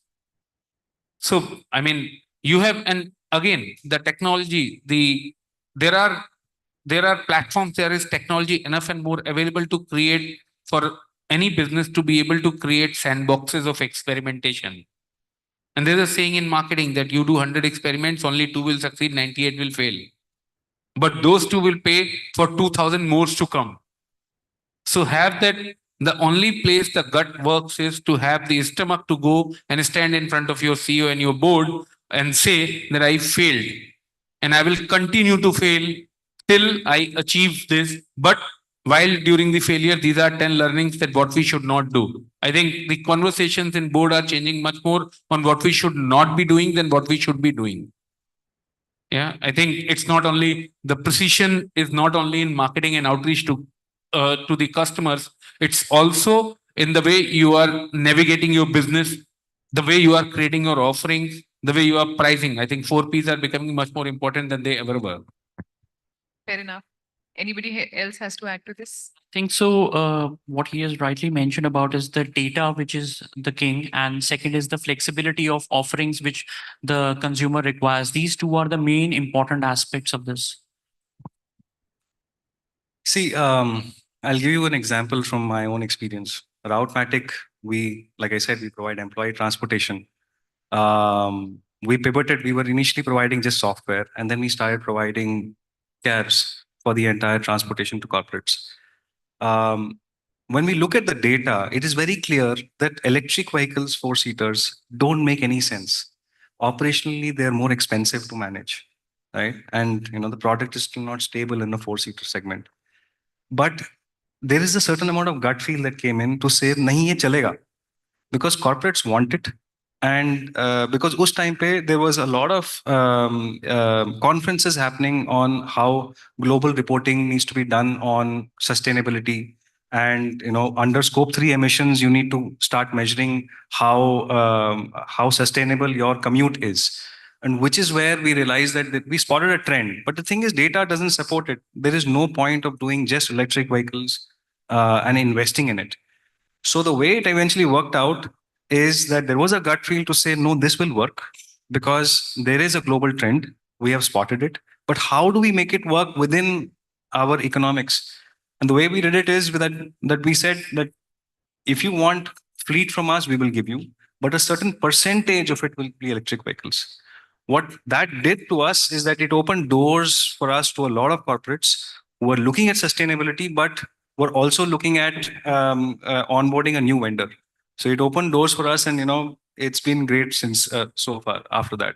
Which is where to your previous question, from a CMO position, we don't really have a CMO, we only have a CBO, because somewhere a business call needs to be taken. It needs to be done with a lot of gut based decision making. Sure. You have something to add? Just to add on, I agree with Ashish when he said that there is a plethora of data that is available for every marketer now. And for us, it is important to understand what data to look at when you're doing a certain objective. It should be objective based. You can see a lot of data and say that this might not work, but are you looking at the right data? Is the right question to be asking. If marketers can understand what data to be looked at based on the objectives that you have, I think you'll be better at it. But I completely agree that it's both. You cannot go by just by your gut.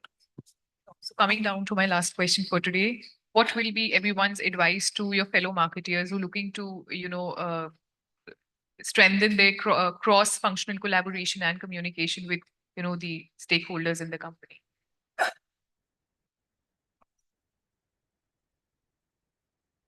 See, when there is a lot of change happening, you need to be very consistent with your brand communication, right? So be authentic with it, be very, very consistent with it, and know exactly and focus on actually communicating it. A good example that I usually talk about is Aam Aadmi Party. Look at them. Aam Aadmi Party has been going through so much of crisis in this polarized political environment. But in any interview, no matter what it is, they eventually start talking about हमने school इतने बनाए, हमने hospital इतने बनाए, right? So it is really, sometimes you just need to decide what is it that you want to communicate and just figure out how to communicate it again and again and again, so that there is consistency and people understand. Today, the whole of Delhi just understands whether they have done anything in schools or hospitals or not. At least they know that, yeah, they gave bijli free, they gave pani free, they gave this and that. So a lot of it is really just about consistent communication again and again with all your stakeholders.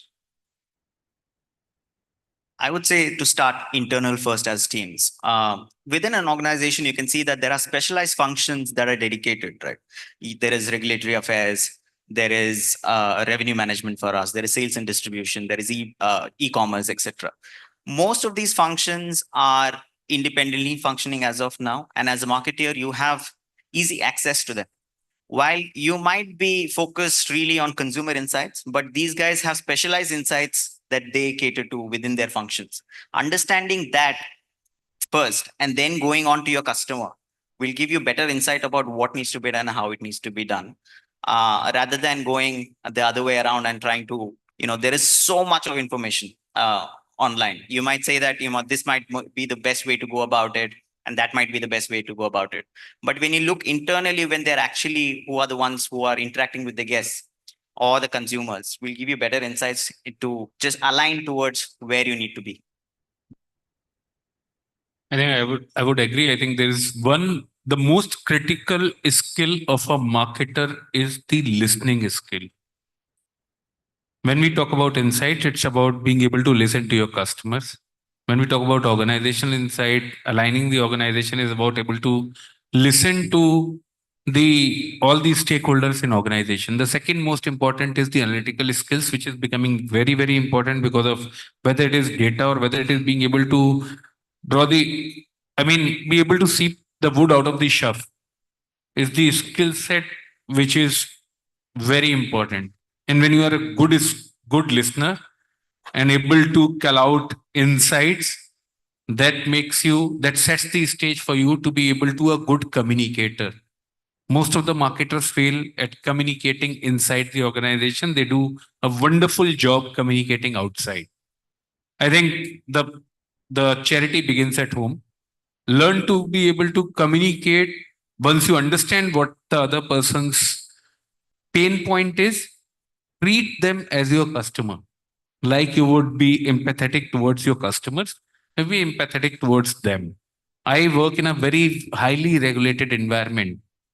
None of the things I can do if my regulatory is not by my side.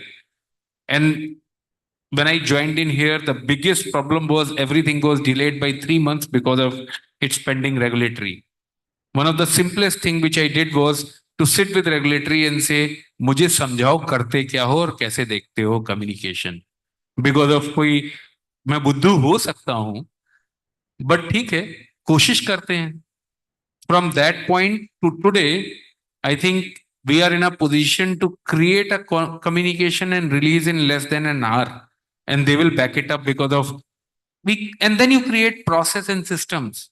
A lot of times marketers have created this thing that I have a blue chip on my shoulder, so only I know what a brand wants to talk. That's not true.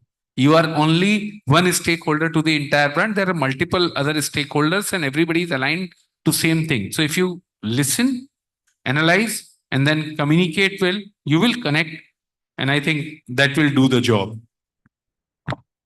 I think so that there are only three important aspects which I would like to give. One, do what your consumer requires. Second, be authentic in terms of what and effective in terms of communicating to the consumer from your about your brand values and core mission vision, etc. And third thing is to bring a cohesive approach in terms of presenting a product or a service to the consumer at one shot rather than multiplicity, that communication is coming at 1 month, launching it's happening at after 3 months. So it should be a cohesive approach in terms of communication, in terms of launches, in terms of services, in terms of after sales at one shot. That will be all. I think you've summed up very well. On that note, I would want to thank all of you for joining us on a weekday. I'm sure the audiences will have plenty of takeaways from this conversation. Is there anybody in the audience who would want to ask our speakers over here? Nothing. So we're good to go. Thank you so much. Okay, okay. Yes, ma'am. I'm actually a product manager, but I wanted to have a question from marketing perspective, and thank you to everyone for giving out this knowledge out loud. But I have a question for Arjun. While you were mentioning about the drop down of the customer of your intention customers, due to the relevance of security, and while I'm also working around the security architecture for products, it is a very important aspect for, dealing around the security pain points for data. So when we come down to this perspective, we work on the encryption. Then we work on the access control. Then we work on the regulatory and compliance part of the data. So the PII data that you mentioned is a very critical and important part to, understand, withhold for your customers. So I really want to understand, was it not a part of your architecture planning already embedded for your product, Rheumatic that you mentioned?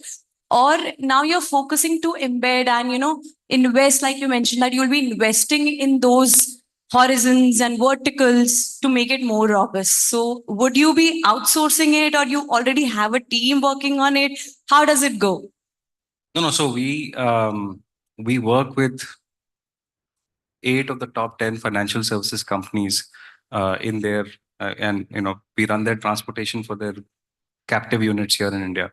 So data security is obviously top notch, and we have to maintain it that way. Otherwise, we wouldn't be where we are. But sometimes companies come back and ask for more, and that is usually linked to some additional security features that they need. And when we do a cost benefit analysis, it just doesn't work out, right? So at some point you need to realize we need to decide whether is it worth it or not, and whether we need to let go. That's where we try to do it, but it didn't work out. But absolutely, I mean, data security is it is not an add-on for us. It's a mandatory requirement. So there is no way to get out of it. But in this case, because of the incremental cost and the reduced benefit, it was really at that point we felt that the call was right to let the customer go. In hindsight, we know that no, because probably we didn't catch the trend, right, where this would really be needed. And now we are catching up. So those are the mistakes that you make in the past, and then you correct it over time.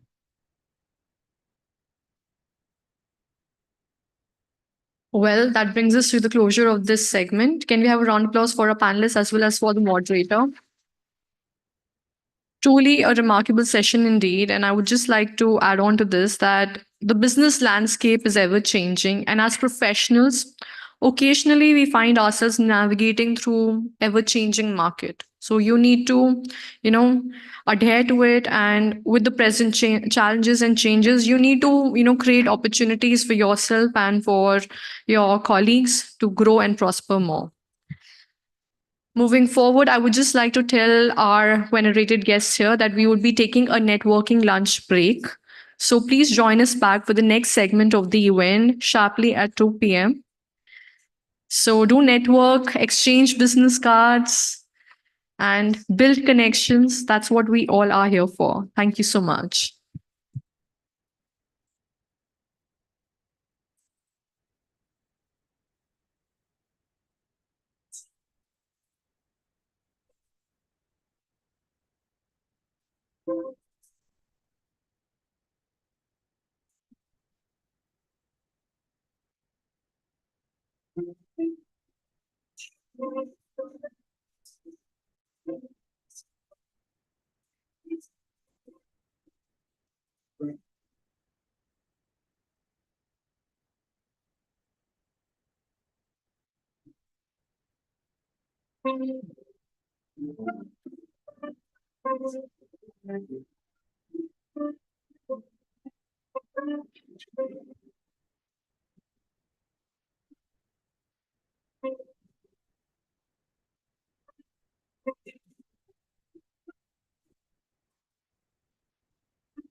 Attention to all our venerated guests here today. The lunch is officially over.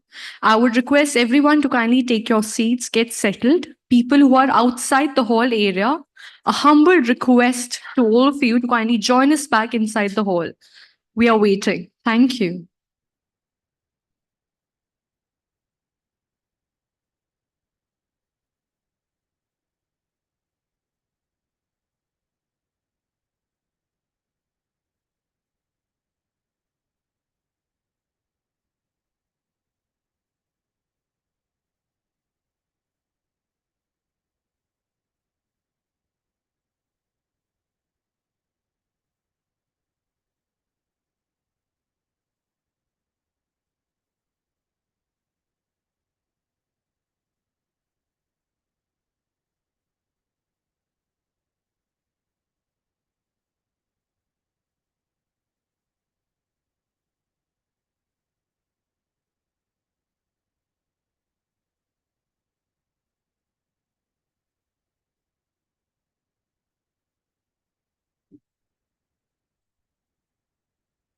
Attention once again to all the lovely people here. We are all set to officially begin the next segment of our event now.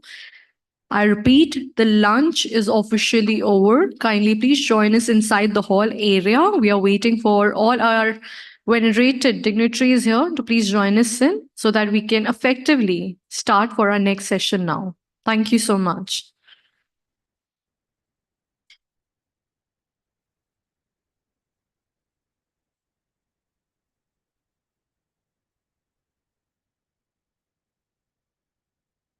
People at the back, kindly settle down. A humble request to one and all.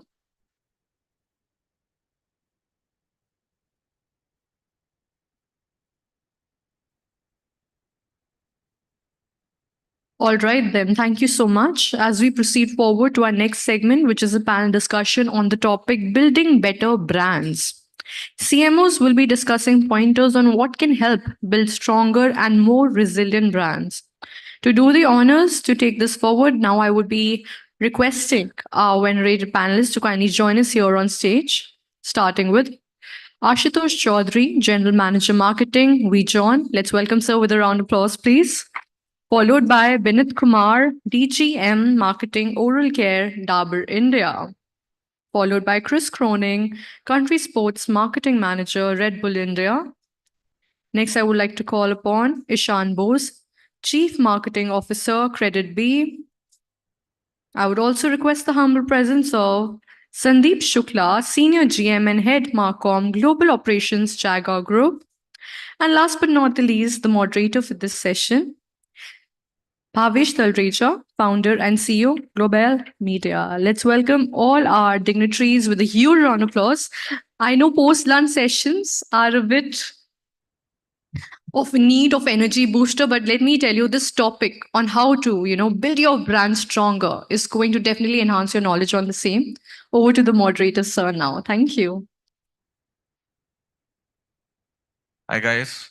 First of all, a really warm welcome from my side to the entire attendees as well as the panelists for joining up.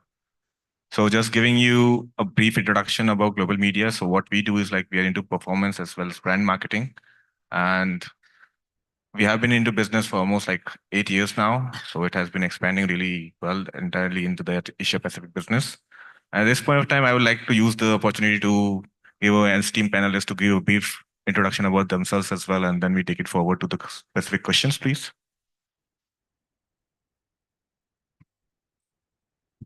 Good afternoon. If you want to take a revenge, call a panel just after lunch. So I'm Sandeep Shukla. I head Marcom for Jacqua Group. Jacqua Group is basically into complete bathroom and lighting solutions, and we are present across 55 countries. And I'm love to interact with all of you on the great topics. Yeah. Thank you.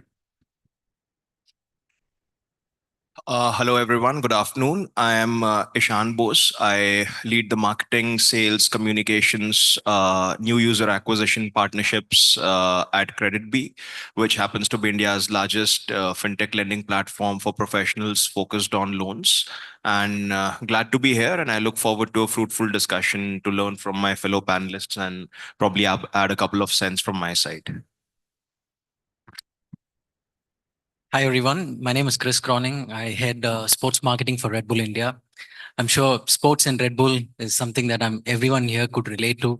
And I kind of had that challenging role in India to ensure that what's happening globally can happen in India as well. Happy to be a part of this panel. Thank you. Hi, everyone. I'm Vineet. I'm from Dabur. I head the oral care category for Dabur. Most of us use the toothpaste. So 99.6% penetrated category. Great to be part of that. And really excited to this panel discussion and interacting with my fellow people here. Hi, good afternoon. My name is Ashutosh. I handle marketing for VJON. VJON is a legacy brand into a personal care domain for a very long time. And, we have businesses domestically as well as we export to multiple countries. And very glad to be a part of this esteemed jury. I look forward to an insightful discussion and hopefully will add value in the overall discussion. Thanks. Cool. So starting with the questions, I would like to address my first question to Beneath. So at this point in time, we are hearing a lot about, like targeting the right audience, targeting the right user at the right time. So I wanted to understand, like, how are you usually defining the user targeting, the strategies, as well as what is the story that you are looking forward to communicate first? Okay, so great question. So let me start to create little controversies, around targeting. Now, the inconvenient truth about targeting is that we have all been learning and doing things around segmentation, targeting, and positioning with what, we have all learned in our colleges, all thanks to Mr. Kotler, which basically assumes that segmentation, targeting, and position technically assumes that consumers are a heterogeneous group of people who have unique and differentiated needs, which a brand can reach very, very accurately and correctly. The reality is far away from that. What we technically see is that consumers are actually a homogeneous set of consumers, which is, there is nothing like, a loyalty kind of a thing. It is all about having a polygamous loyalty. I am a user of maybe a Pantene, maybe a Head and Shoulder, maybe a Sunsilk. I'm a user of, maybe at times I feel like having Coke, maybe at times I feel like having Pepsi. Hence, many a times our idea of finding that elusive segment might not be true, because when we actually go and look at household panel data about finding out which are the households which is consuming one product or the other, we find a huge overlap. So basically the evidence says that user profile rarely differ across consumers, and many a time the satisfaction scores are also very similar. So what does this mean for targeting is that in whatever way possible, it is always good to reach out to more and more consumers rather than focusing for that elusive consumers, because at the end of the day, segmentation, targeting, and positioning is actually anti-competition. And it does not happen like that. The second aspect which, you spoke about, having the, content strategy. Now, many a times, when we talk about, brands, and of course, as a marketeer, we all do a lot of market research and try to understand that, what does brand evoke? What does, as a brand, what people think about the brand and things like that. However, the research says that it is not what brand evokes. It is about what evoke your brand. For example, right now we all are sitting here. Are we thinking of toothpaste? Are we thinking of cold drink? Are we thinking of biscuits? No. But yes, when I'm going in the morning and there is a need of brushing, I think of a toothpaste. When I'm going out and maybe I'm feeling thirsty about something, maybe I then think of a cold drink. And hence, a lot of research, what we do is towards what your brand evoke, rather what evokes your brand. And what evokes your brand is basically, have something known as category entry points. It's what, we also trying to work on that. Basically, which is pre-brand. What happens before the brand come into the consideration set or in the minds of consumer is what you need to think of. Just and there are various role which it can be played by the formatting the category entry point. Take an example of a category entry point of a breakfast. Today I don't have time for breakfast. I will think of Maggie. I'm feeling healthy. I'm feeling that yesterday I had got a great amount of drink. Let me have a Kellogg's. Oh, I have I'm going to a office trip and enjoying myself. I will have a parathas. So one category point can evoke various brands at certain stage in time, and hence that's how ideally brand should look for identifying those category entry points and working around that. And the last bit is around the brand bit. How do you interchange? How do you have the brand narrative? Many a times, what we technically remember is the distinctive assets which brand has. So for example, if you ask anyone that do you recall the last ad of Dairy Milk? Do you recall the last ad of Britannia? Do you recall the last ad of Parle? What people would technically recall is the packaging, is the asset, which is maybe a logo, maybe a Parle, girl or things like that. So for a brand to become more resonated and to create a story, they need to work on distinctive assets. That's what we have been trying, and that's what many other companies are also trying on that. Yeah. So understanding the fact that you, Chris, and Ashutosh all belong to the FMCG category. So I want to also understand from the BFSI standpoint or fintech standpoint from Ishan, like how are you defining your strategies? Because this is a completely different vertical. Hello. Yeah. So, fairly interesting points raised by Beneath. So, I think some of it does apply, I believe, in BFSI as well, where the initial top of the funnel needs to be created, and the more the merrier. So, I think essentially having reaching out to more users gives you that freedom of identifying different cohorts and figuring out how each cohort is behaving to your communication, to your proposition. But I think beyond a point, it does, or especially in fintech or in data-driven product, app products, what we have identified is that beyond a point, there are certain segments that start behaving more favorably towards your proposition with respect to funnel conversions, whether it's top of the funnel click-throughs or even movement through the funnel and even bottom funnel conversions. So we have essentially found out that there are specific cohorts that perform very different from the others, and the ultimate idea that we have is to reach out and convert as many of them across the cohorts, but the strategy is very different. So it's not that it's a binary 0-1 setup where we completely go all in on one set of cohorts and let go of the others. But the strategy is very different. So for instance, consumers who are installing our app and registering for the first time, let's say today, so our targeting strategy towards them would be very different versus somebody who has done their KYC and is sitting on our on our dormant base for, let's say, last 6 months and hasn't moved forward, right? So maybe we would deploy more telecalling, more offer pricing driven communication towards the latter, because there has to be an added incentive to convert the user. Whereas somebody who has just entered the funnel, the communication is a lot more vanilla, a lot more standard.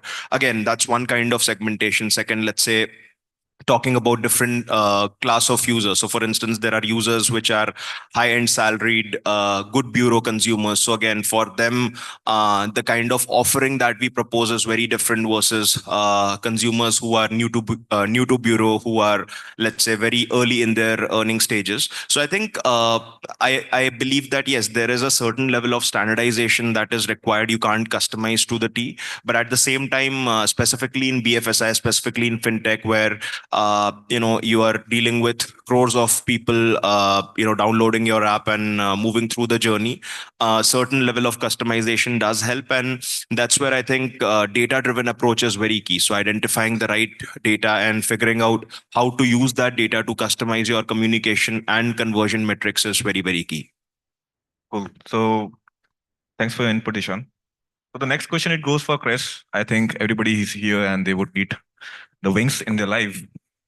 So from Red Bull's perspective, I want to understand, like, what is the long-term strategy that you're focusing on in order to make sure that it remains relevant, irrespective of the market changes, irrespective of the crisis, or irrespective of, like we face the situation like COVID, we face a lot of external situations in our day-to-day lives, or like in the long term, which happens in a financial year. So how do you make sure that it's intact and still the user is entirely devoted to the brand? Well, thank you for that question, Bhavish. Glad you remember the giving wings. Well, I would rather break this into two major categories: the tangibles and the intangibles, so that you can structure this in your mind, right? I mean, the tangible is obviously the brand's commitment and promise towards its customer that you will provide them with the right product and keep reinventing this with time to ensure that you've got it right with the requirement of the hour. That's the tangible piece. Now, I truly believe the intangibles are the game changers. Now, to start with, as long as a brand identifies what their target group is, and they've identified what are the touch points of these target group, you have a right marketing mix that you put in place. The moment you put your marketing mix in place is exactly when the intangibles come into play. And the foundation of these intangibles, I believe, is wowing your customers with great experience and connecting with them at an emotional level, where, like Binit spoke about, when there are multiple options to choose from, there is also an emotional connect that comes with the brand where you might choose that particular brand. Now, some of the key pillars which builds on to this foundation of great experience, I believe the first piece is being very unique and aspirational. Very easily said than done. How are we being unique? Think about it. We are in a very, very cluttered market space, right? And think about it. We have goldfish memory when it comes to advertising, like Binit spoke about it again, right? How do you stand out very uniquely there? I mean, Amul has been able to do. Red Bull with the cartoon advertising has been able to do. Who else, right? Also being aspirational. Well, take an example of the recent energy drink category, right? There's been massive disruption that's happened in the last 3 years. However, the way we've structured ourselves, we truly believe when it comes to the aspirational moment, when it comes to the cooler moment, you would pick a can of Red Bull and you would want to hang out with that can of Red Bull if energy drink is something that you're going to be choosing. The next major pillar that I believe is being credible. Credible in your integration, credible in the way you contribute to the community. And again, something that very easily can be done. I mean, we all relate to cricket. Every brand here wants to associate with cricket. Think about it. You are sponsoring a player because he's in the national team. You're paying him some monies and there is X amount of outcome that you're getting from this player. Now flip this around, the same monies, however, you're contributing towards his sporting performance and being a reason why he can be part of the national squad. Now you will get exactly the same result. However, it's very organic coming from the player and it believes, and I mean, kind of creates that connection with these players. The younger you start, the merrier it is when it comes to that particular association, right? This is how you build credibility. And this goes in a long run. Now, as long as you have the credible piece sorted, the next piece, I believe, is engaging your customers with massive and powerful and engaging storytelling. I'm not sure how many people in this room, it rings a bell when I name out Felix Baumgartner. Felix is a base jumper. So just to explain base jump, someone stands on top of something, jumps off, opens his parachute and lands. We had a credible integration with him, and we kept asking him, what's your next dream? What else do you want to do next in life? And this guy spoke about wanting to do the highest base jump ever. We took him to stratosphere, made him jump from there. And this media piece has been the biggest media contact contributor in the history of world of Red Bull. That's the kind of powerful storytelling that you can build the moment you have that kind of credible association that you build with them. The last piece there, I believe, is innovation. We constantly have to keep innovating ourselves. And at this point of time in India, if we speak about it, it's important to connect with people in the language they understand. Going hyper local is super important. If you're missing out, if you're a sports marketeer and you're missing out being in the field of gaming, you're missing out. You really have to keep innovating yourself. Now, top these pieces with frequency, consistency. I truly believe you have a massive piece. And now picturize this. We've spoken about everything that all of us in this room go after as a marketer, right? The biggest brand aspect that we go after is brand love and top of mind. And this ensures that all these pieces have been covered. And I truly believe that's something as a long-term strategy works for every brand. Thanks, Chris. So from that perspective, I do remember like when you ask or when you just mentioned connecting your brand with sports like cricket, because I'm a Formula One fan and I follow Max Verstappen. But the first thing I think about, okay, who is he playing for? It's the Red Bull. So I totally understand like where this is coming from. And similarly, I want to also understand from Ashutosh, because here we are talking about targeting the young users, how to make sure that we are always on top of their mind. What are the challenges faced by you in targeting the young users, like, which is just followed by the same question.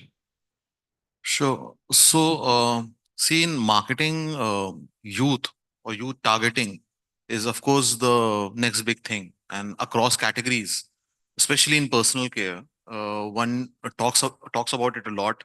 And as marketers, that's the next thing which we want to hit and we want to target. But I think a very important dimension is that for legacy brands, which have a huge history, one has to take a measured step in that journey, because there is a strong consumer loyalty and consumer loyalists who are sitting out there who has been loyal to your brand. So in order to target youth, one cannot delineate your existing base.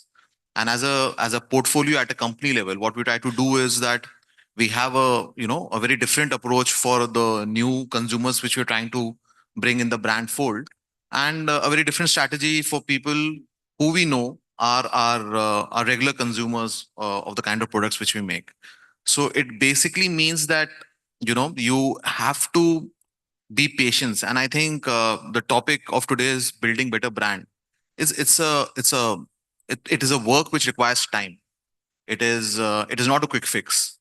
And today, with performance marketing into the picture, there is this entire dimension that let's do it fast and everything is ROI based.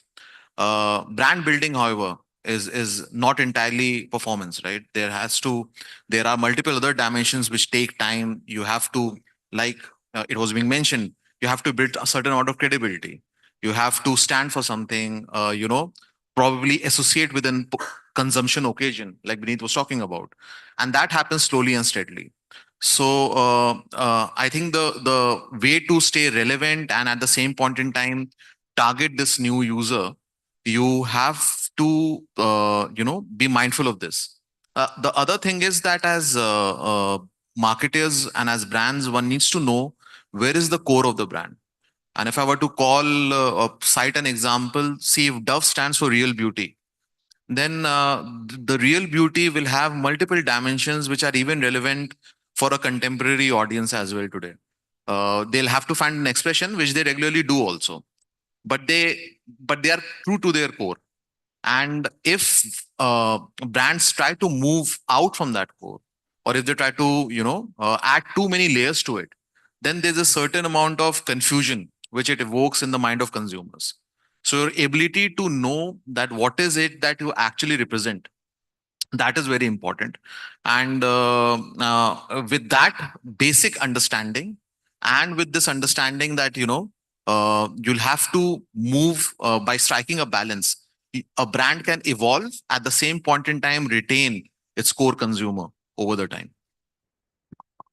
So just involving Sandeep here, like just to understand his perspective about, let's say, I mean, when we are just targeting the young users for a specific brand, so what would be the strategy there, and like how you are implementing those strategies, and are you looking forward to, let's say, associating with sports? Are you looking forward to, let's say, making a major campaign with social influencers where the young audience is very active, or like whatever the channels are being used? So just wanted to understand your point of view there. See, the domain in which we operate, is basically related to home, and home with the entire family comes in. Before I go specifically to how what we have done, I think there is a statement called complexity of simplicity. Just keep things simple. We all we all get passed out from B schools. We have learned jargons. We make complicated things. Customer is a very simple situation. He needs product. Give them a product which is high quality product. And I give you small examples. So when we're saying strategies and things like that, I give you a small example between Chandigarh and Gurgaon. Gurgaon can evolve to be a Singapore, but Chandigarh can never become a Singapore. Why?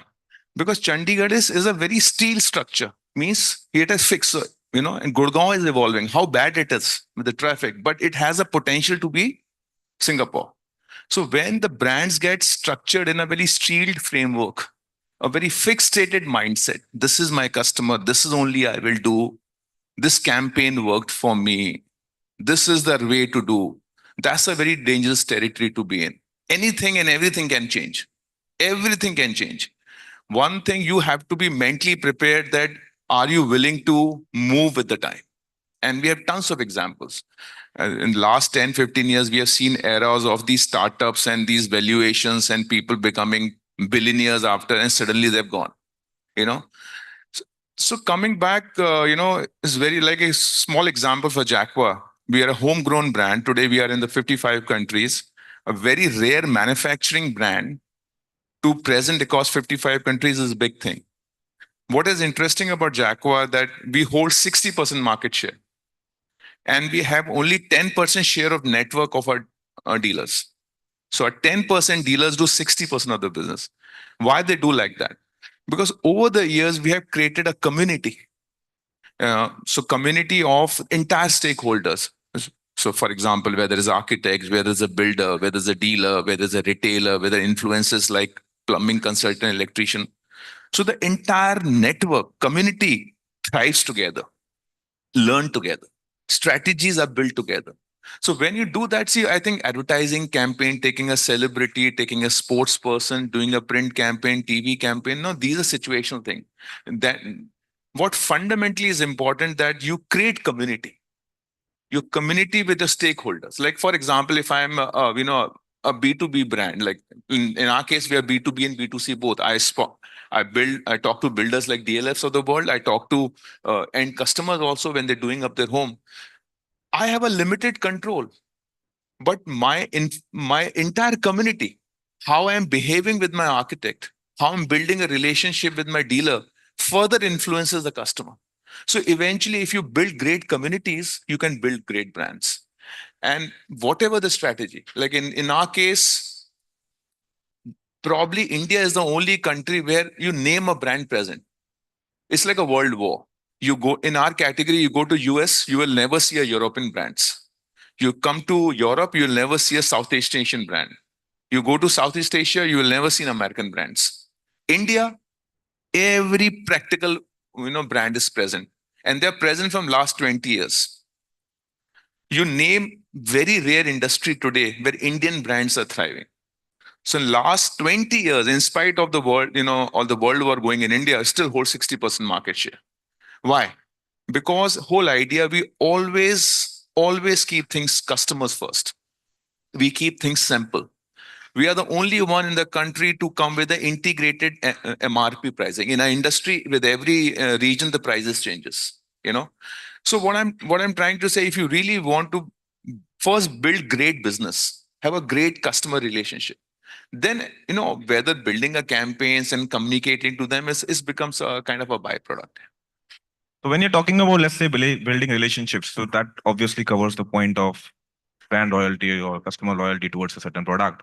So understanding from beneath that Dabur has been a very legacy brand in the Indian space, especially like it comes with a certain amount of trust. And every quarter, or let's say every quarter or two, there's a new D2C brand being launched in the market. So one is from the FMCG space, and then Ishan coming from the disruptor space, because traditionally, like there were a lot of lending business, which are legacy business in India, but now credit came into the picture and just changed the entire landscape on the small ticket size. So first from your side, like how do you keep the competition away? And from your side, how do you stay in the competition? Great. So Dabur is a household name. I think we all have, some of the other products there in the house, whether it is Chyawanprash or whether it is honey or whether it is Dabur Red Paste.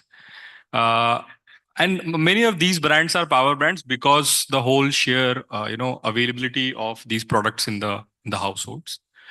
What we try to do, for these power brands is one, we try to work on the basic fundamentals. And the fundamentals is very simple, which is you please ensure the brand is easier to find and easier to mind. If your brand is easier to find, people are eventually going to find your product. And if your brand is easier to mind, which is that at the point of decision making about picking up a product, if the brand comes to your mind, that is the time when people will decide. It's not that right now I'm thinking about something would have to do with anything if I'm not purchasing right now. So at the time of purchase, whether if it comes to your mind, and that's where the brand will be picked up. So one is for sure we worked on that fundamentals, and as a result of that, we leverage TV as a medium because we believe that TV as a medium has a wide reach. One second, whenever you are consuming a television and whenever you are consuming any content on digital, there are different type of attention which comes into play. The kind of active attention which you are able to give on television is much more than your active attention you're going to give to a digital film. Just to give you some stats, I think for a 30-second TVC, generally you have an attention of around 15 seconds. Facebook feed get an attention of 1 second. Instagram feed get an attention of 1 second. And there are large number of mediums where attention is fleeting because of course there is a lot of influx of so much of clutter in the media, and hence we choose TV as a medium because we feel that is where we are able to do justice. The other data point is that the attention memory threshold is 2.5 seconds, which means for any memory to get created in your mind or get encoded in your mind, you need to see the content actively for 2.5 seconds. You would not believe there is a research which has been done by Amplified Intelligence, a great company which does this research in US. What they are saying is that 85% of the content what we are consuming is actually less than two seconds. And hence, for sure, we have to choose a medium in which we are able to create that thing, create that memory. The other aspect about the D2C part, of course, there are a lot of D2C companies which is coming and, which is making, inroads in various product categories. From the current product categories, we try to, have those propositions. Those propositions can be in the form of line extensions. Those propositions can also be in the form of reaching out to those consumers in the language, in the way they understand the product. So it is not these products are, so today when I talk about Chyawanprash, it is not that the Chyawanprash is not relevant for a young consumer. Many a times it has to be understood or it has to be told in a way in which they're aware of the benefits. And hence to these new age consumers, one, we have, if there's an opportunity, we for sure do the line extensions and the new launches. And if not, on the core brand, we reach out to them in their own understanding. Fair enough. Yeah. Any inputs from you, Ishan? Sure. So I'll speak a little bit from a app product standpoint as to, when we do product specific app marketing, what are the different levers that we need to look at before we even go to retention. So I think the first step to good retention is intelligent acquisition, right? So if there is a lot of push based sale that you do, so essentially it might help you make that transactional buy across for the consumer at the first go, but eventually it will be hard to retain the consumer, right?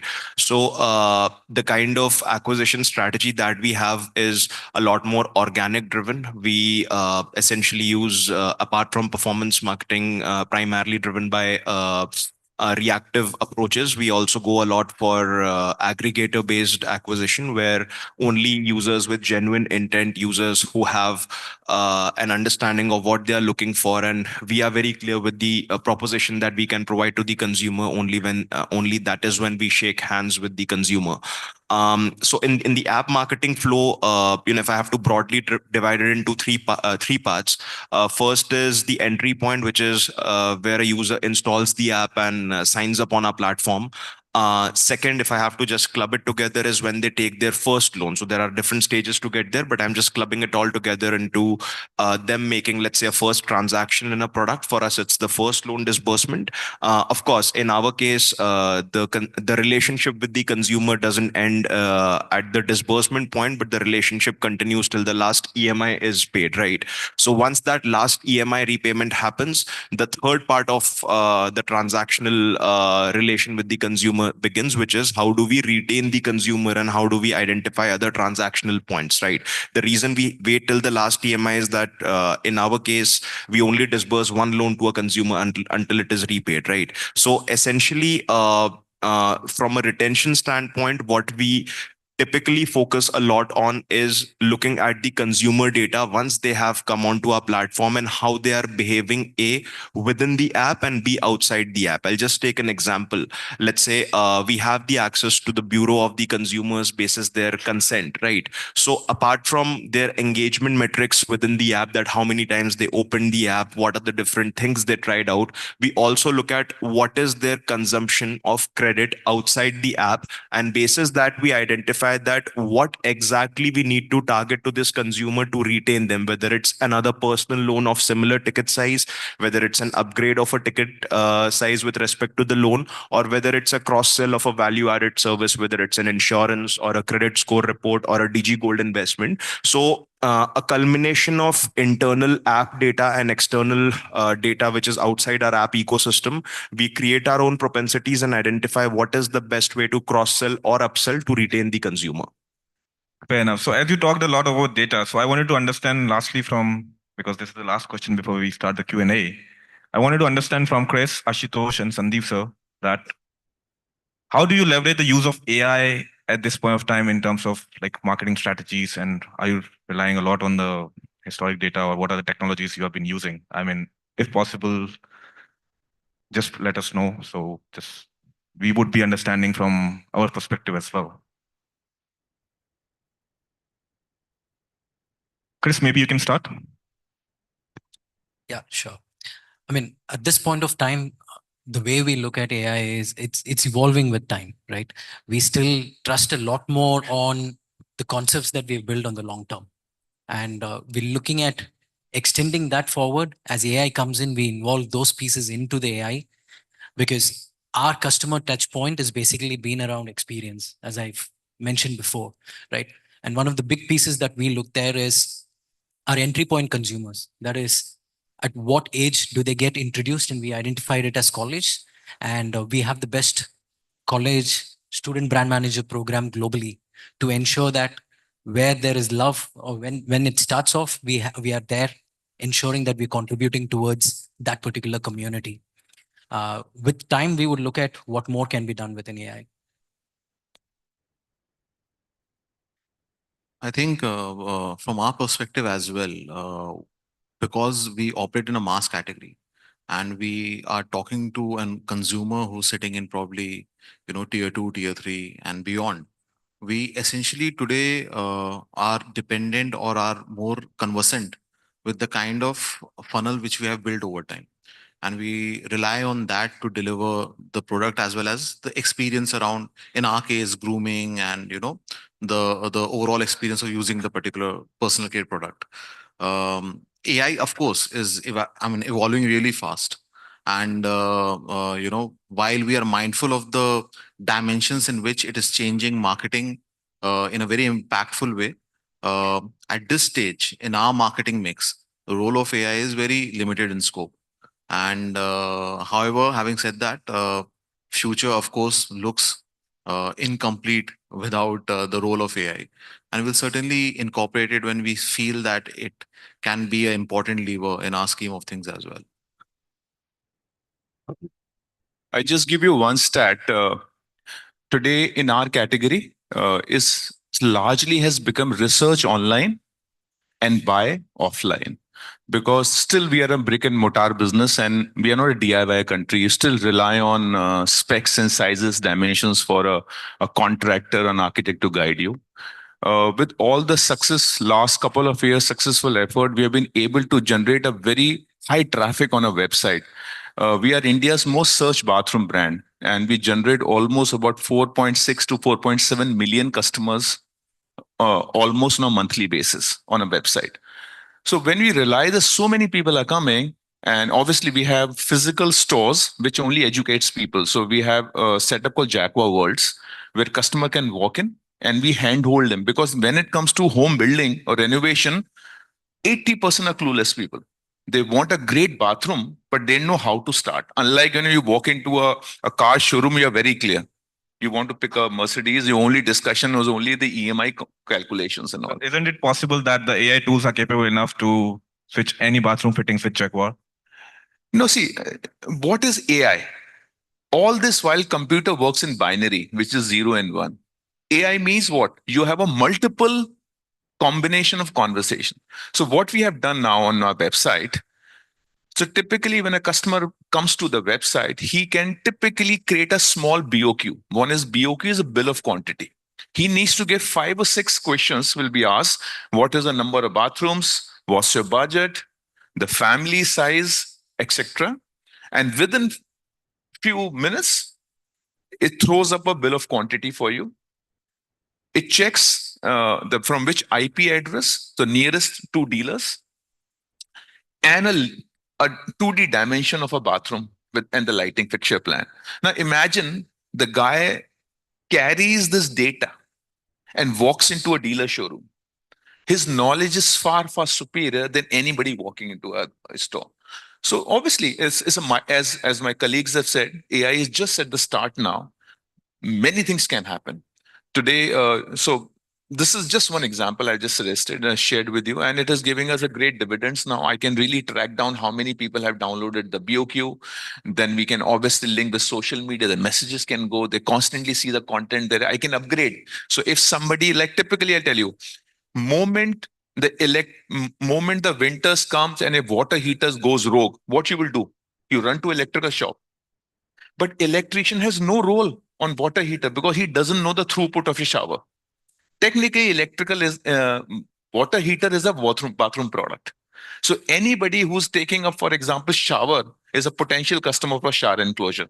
Somebody buying a full bathroom set is a potential customer to buy water heaters, not only in winters, even summers also. Basically, there's a lot of cross-selling happening. Exactly. So you can smartly you can target them and then definitely communicate accordingly. Fair enough. So just summarizing our panel discussion at this point in time, just in one line from each one of you, how do you see your marketing strategy for 2024? Just in one line, please.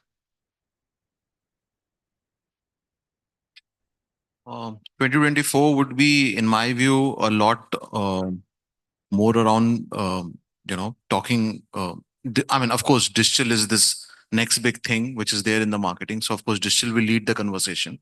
At the same point in time, I think there's a lot of customization, further customization in terms of using, regional pieces, regional languages, which will help in actually connecting both India as well as Bharat.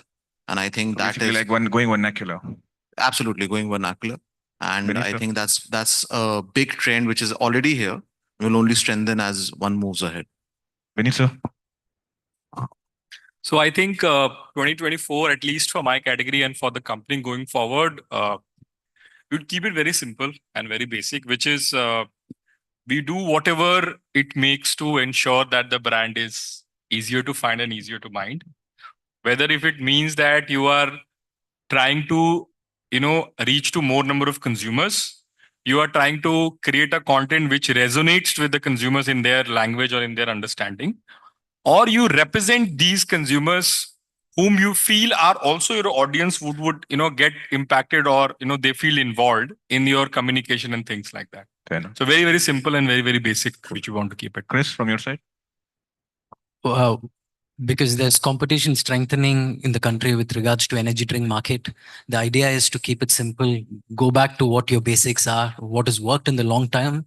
However, also ensuring that in a country like India, you go deep with your local strategies. Yeah, for us, I think not trying anything new, anything that is extremely transformative, but ensuring that whatever we are using, we use it to the fullest effect. I think many a time there is a lot more scope of doing things better, and in the zest of trying new things, we miss out on what we already have on our hands. So this year, our focus is to strengthen our existing processes and use the data and methodologies in to the best effect. I think use of technology. I think today with bathroom and light, like example, currently we are in a process of closing, almost finalizing a product where you can, after the shower, you can calculate how much of water you have consumed. So eco-friendly, people are very conscious about all these efforts, and a lot of builders are now going for green solutions and all. So technology is going very heavy in products, which typically in bathroom traditionally is not. Lighting, yes, technology move fast. Bathroom is not. But now technology intervention is there. So you see a lot of products now coming in a couple of years from now, which are very tech driven, which is smart bathrooms. Perfect. Cool. So wrapping up our session for the day, and thanks to the BW Group for organizing this, and thanks to the esteemed panelists for being here. Thank you everyone for being an attendee. So it's time for the question and answers if in case anybody has any queries.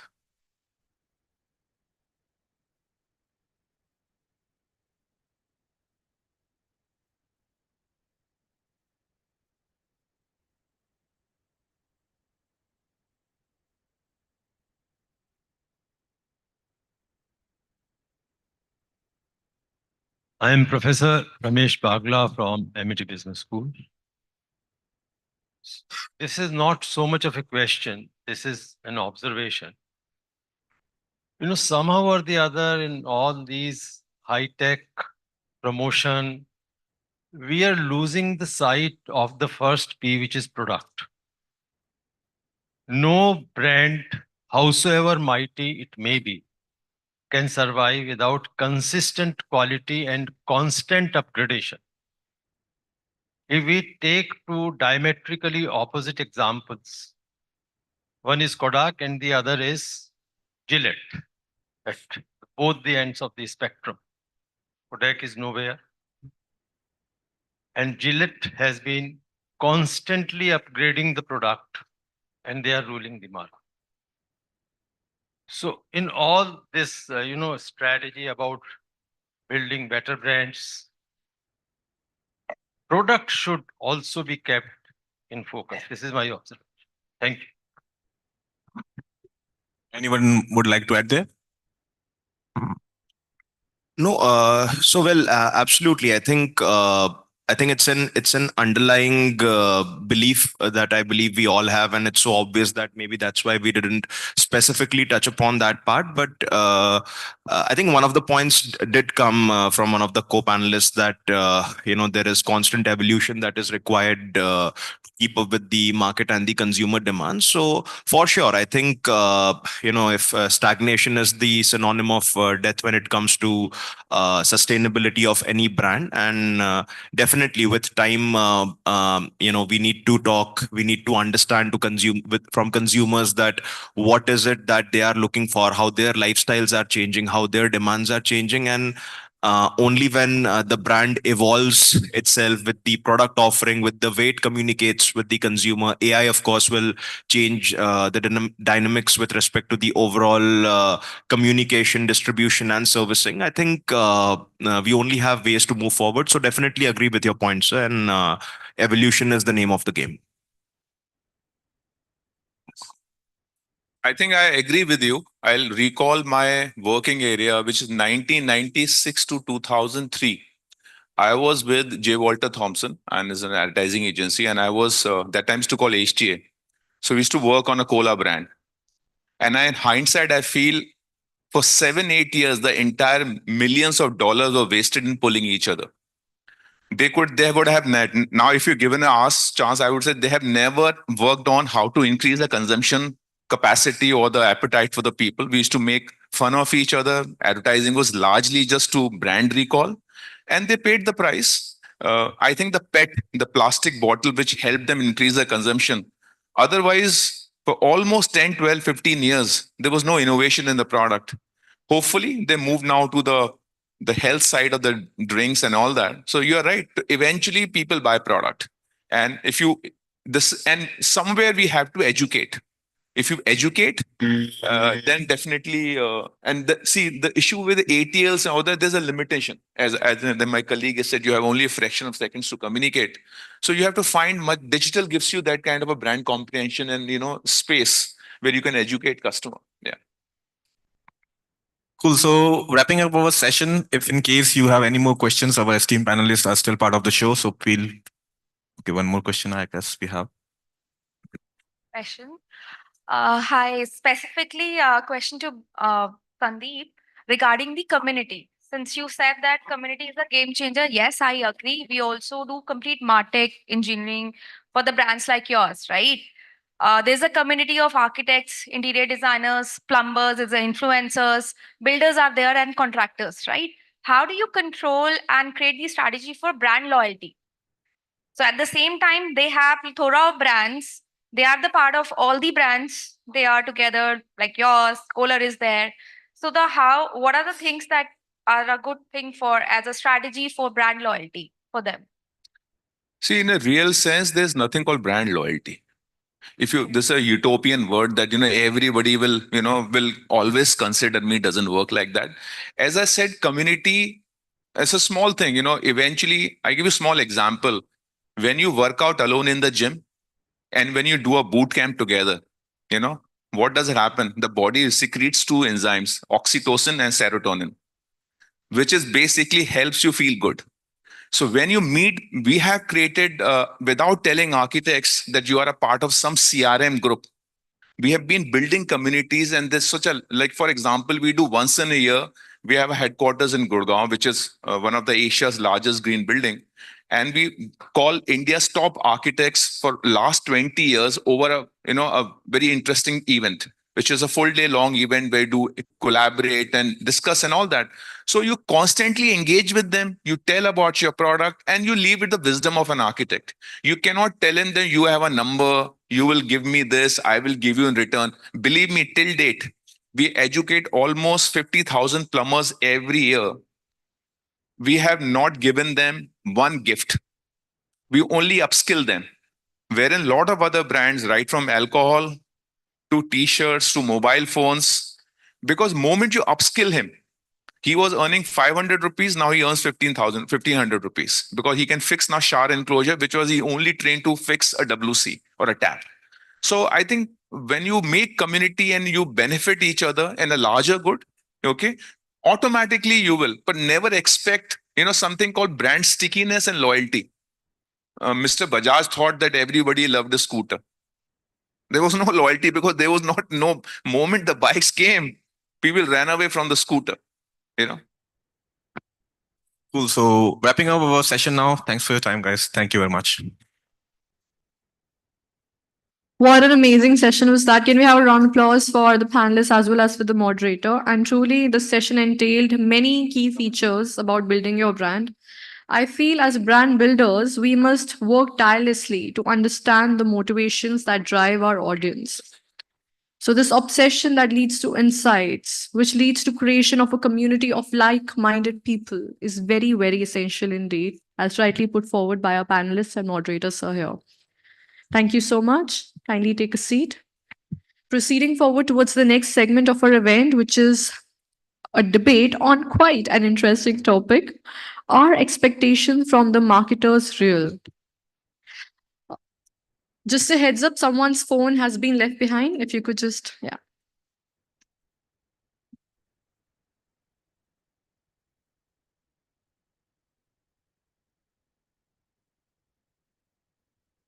As we set the stage for the debate, I would start calling our debaters here on board. Let's just give them a minute. Thank you. And please bear with us.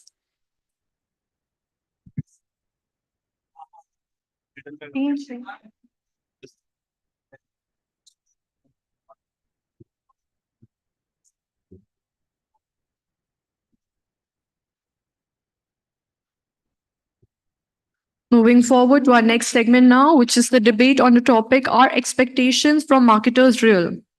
Marketing leaders are tasked to drive business growth and create purposeful, inclusive brands that appeal to fast evolving, diverse consumers. Is the ask reasonable? Well, that's quite an interesting topic indeed. Without further ado, I would request the humble presence of Aniket Das, Senior Brand Manager, ENO, Hail on GSK Consumer Healthcare, to please join us here on stage. Let's welcome the dignitary with a round of applause, please. I repeat, Aniket Das. Please, most welcome, sir. Next, I would like to call upon Millie Kapoor, Marketing Head, Personal Health, Philips India. Let's welcome the lady with a round of applause, please. And a humble request to the people on the front, kindly take a seat. You can take the discussions outside as well.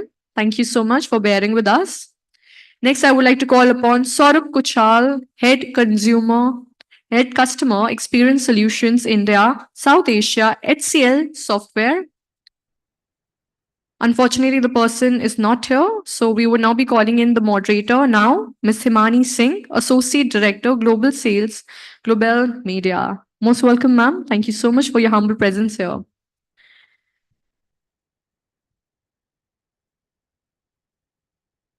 Now that we have our debaters on board, I think this is going to be quite an interesting session indeed. I would humbly request you to please maintain decorum and put your phones in silent mode so that we can have a very fruitful discussion indeed. Thank you so much.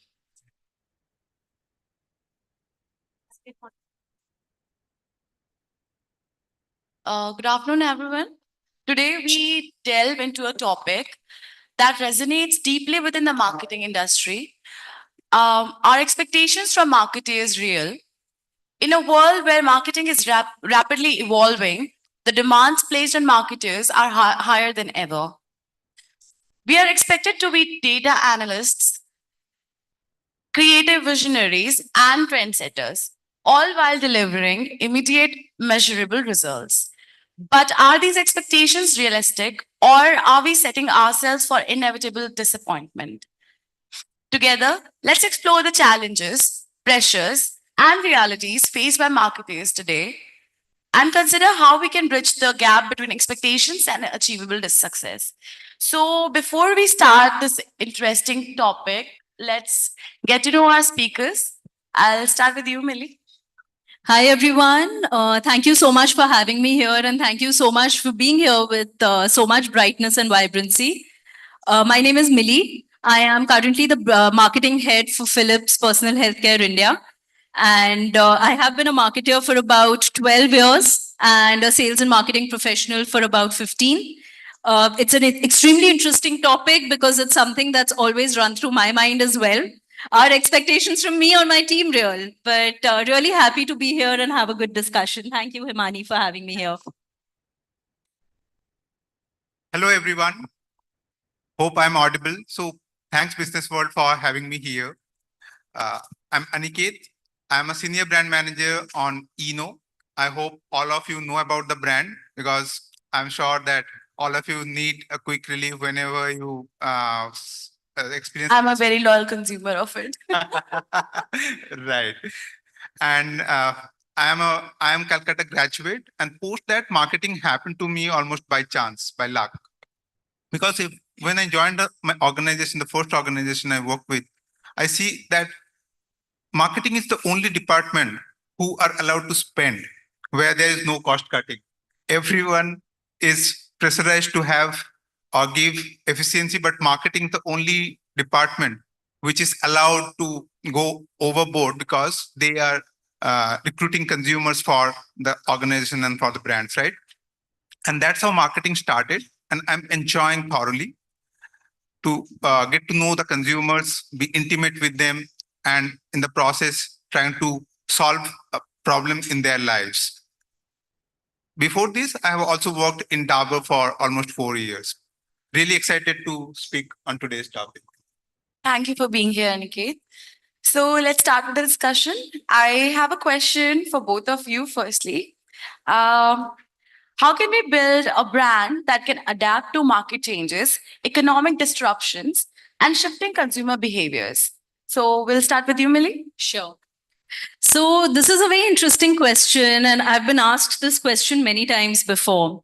And whenever I've been asked any question on brand building, I just go back to one core fundamental, which is, like he said, consumer intimacy or consumer inclination.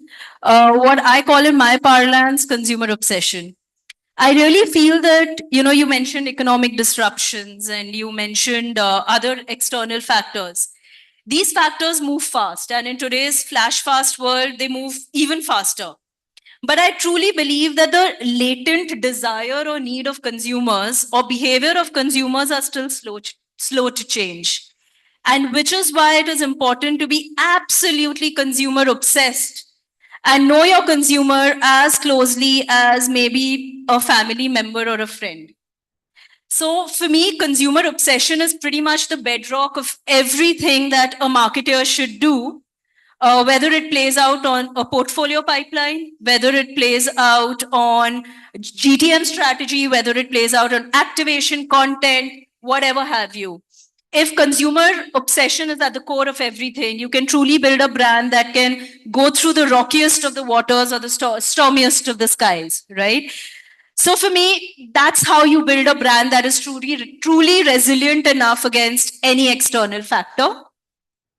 The second thing for me is, so if I was to summarize this, I would say it's not just about consumer obsession. I call it the 3 Cs: about consumer obsession, consistency of action, and then a culture that truly believes in all of this to stitch your brand together.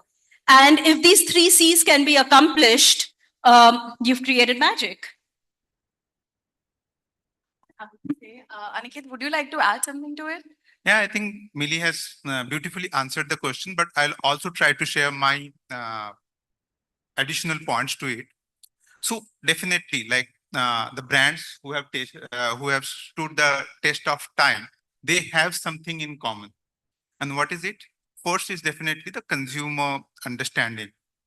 So as a brand, all of us are trying to solve a problem and giving consumer a solution.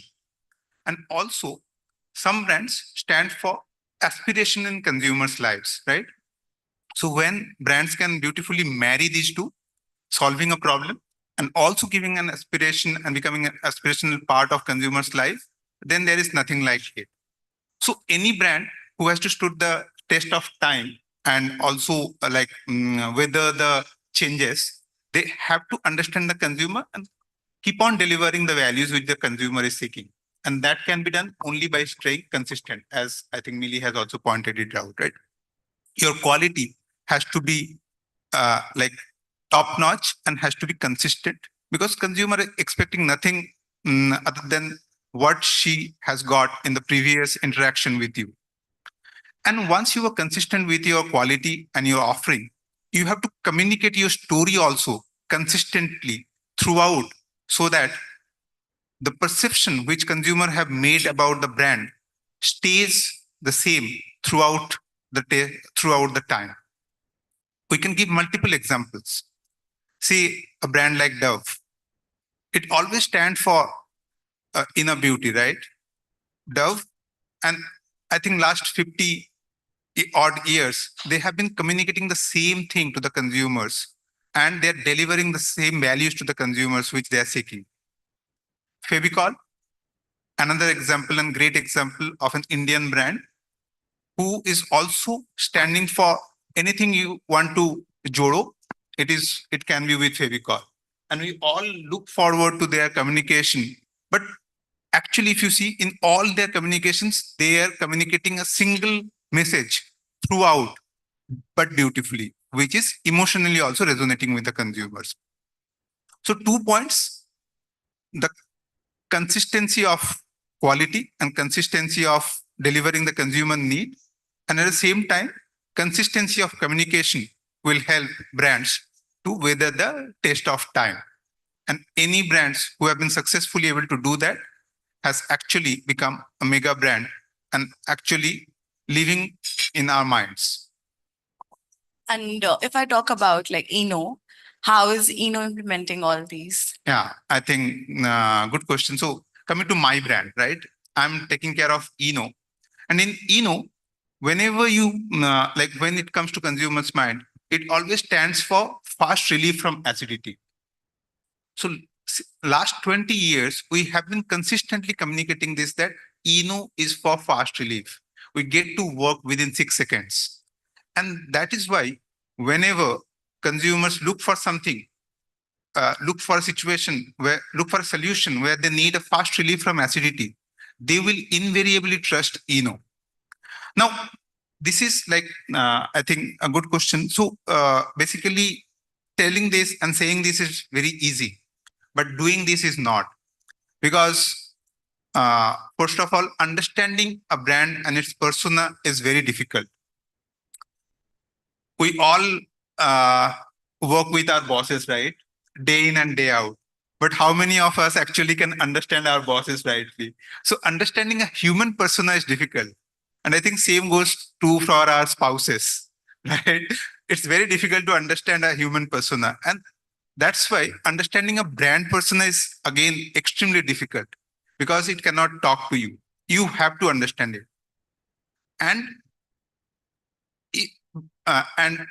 to understand it, you have to stay on the brand. But in today's fast-paced world, not only consumers are changing, but also in organizations, there are multiple changes throughout. There is a common joke that in any brand, generally, agency partners are the longest to stay. Marketeers generally move within 2 years, right? So understanding the brand's persona and then keeping it consistent is really difficult because there will be multiple changes. And every time there is a change, marketeer will always be instigated to take an action, to do something to mitigate that change. Like say in my brand, there has always been different competitor who are coming and taking share. Because if you are a brand with 50% plus market share, there will always be competitors who are coming and attacking you. And it will be always very, very instigating to us to react to that. But the brands which can actually stand the test of time, they have to stay true to their core and deliver the core messages to the consumer consistently. And then only consumer will believe you and keep on using you whenever they need it. So Eno as a brand, we have always been stood for fastest relief from acidity. And that is why consumers do use us and love us. Millie, Yes. would you like to add something in terms of like Philips? I think more than I would love to add about Philips, but I think one of the brands outside of Philips that has truly stood the test of time is National Geographic. It's a 137-year-old brand, still relevant to a 17-year-old. And that's what and that's where consumer obsession, being agile enough to move with consumer changes, consistency of action. I mean, it's been more than 100 years that National Geographic strives to bring a strategic balance to the earth. And everything talks to that, right? And the sense of culture, like I said, the third C, right, which is the sense of culture. How much do employees believe in the brand? It's probably been 3 years I've left National Geographic and I still love the brand so much. That's culture. So I feel that, of course, National Geographic has truly stood the test of time for over a century. Philips is a great example as well. Philips is always for innovation and has always stayed ahead of the curve on innovation. Just when we thought the world is moving to not wanting to style their hair because of heat damage, we came up with an innovation earlier this year, which is zero heat damage. Nourish Care, right? I have that. You have that. So there you go. You're a testimony to how powerful the ethos of Philips is when it is really about innovation in you, staying ahead of the curve through innovation, keeping you, which is the consumer, at the core of it. I'd like to just add to what Millie had said, because I think the way we are answering initially, it may sound that brand should always stay true to the core, and that means you stick to what you are doing and not innovate. I think that's what Millie also mentioned, that at the same time, innovation is very critical, because in consumer need, the way I think Millie was trying to also say that consumer need is very slow to change.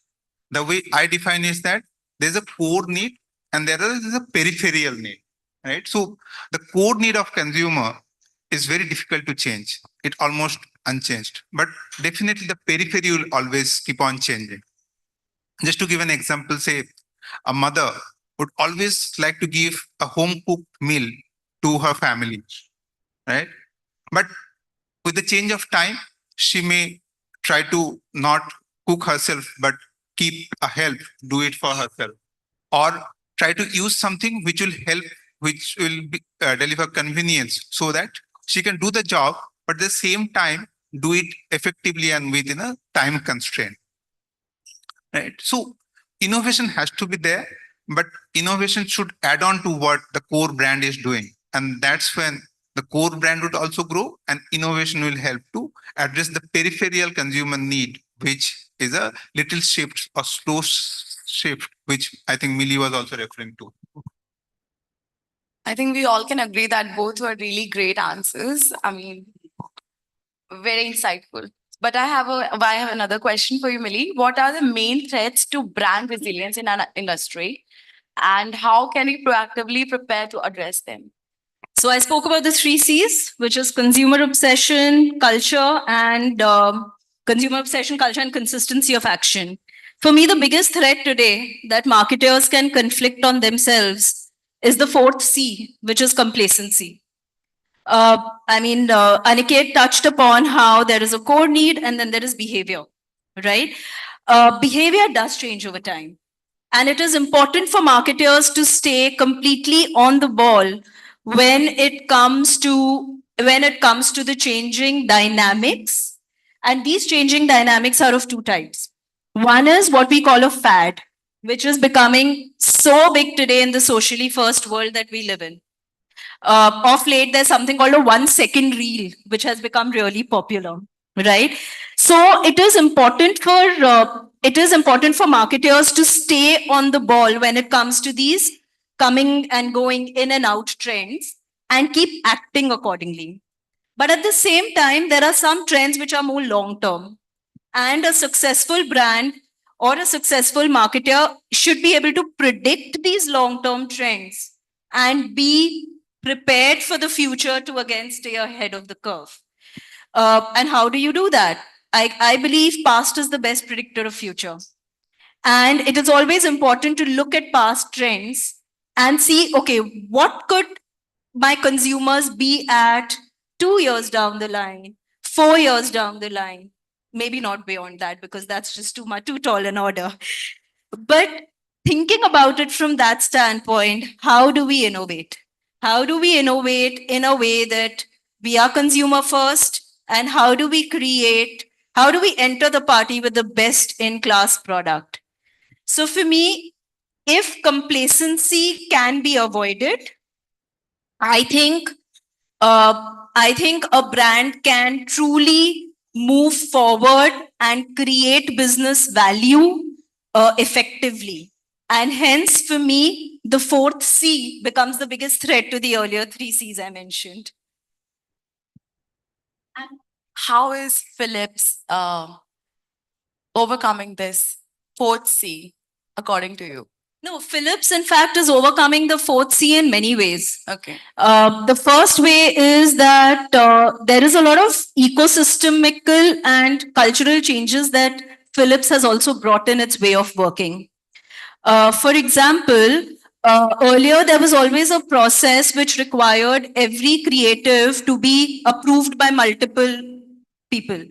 And that whole approval process would take not less than 10 days. Today, we have a process in place where where we've earmarked some kinds of creatives which probably don't need approval. And that's letting us move faster with time. At the same time, Philips is also a very consumer insights and analytics first company.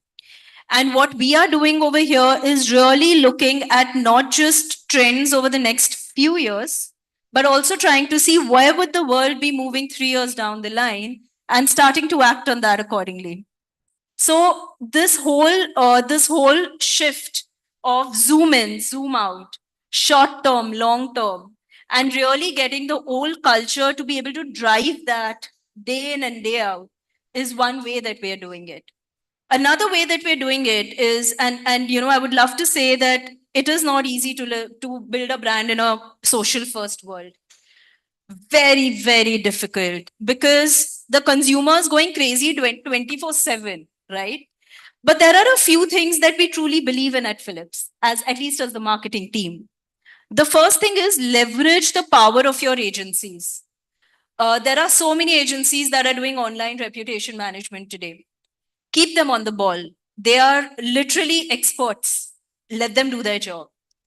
The second thing is there are so many tools out there in the market that truly help you stay on top of trends, short term, long term, both. Google Trends for one, Sprinkler, social listening. There is so much going on out there. So that's another thing that we love to use. So that and I've been using this in probably the last 3 brands that I have led.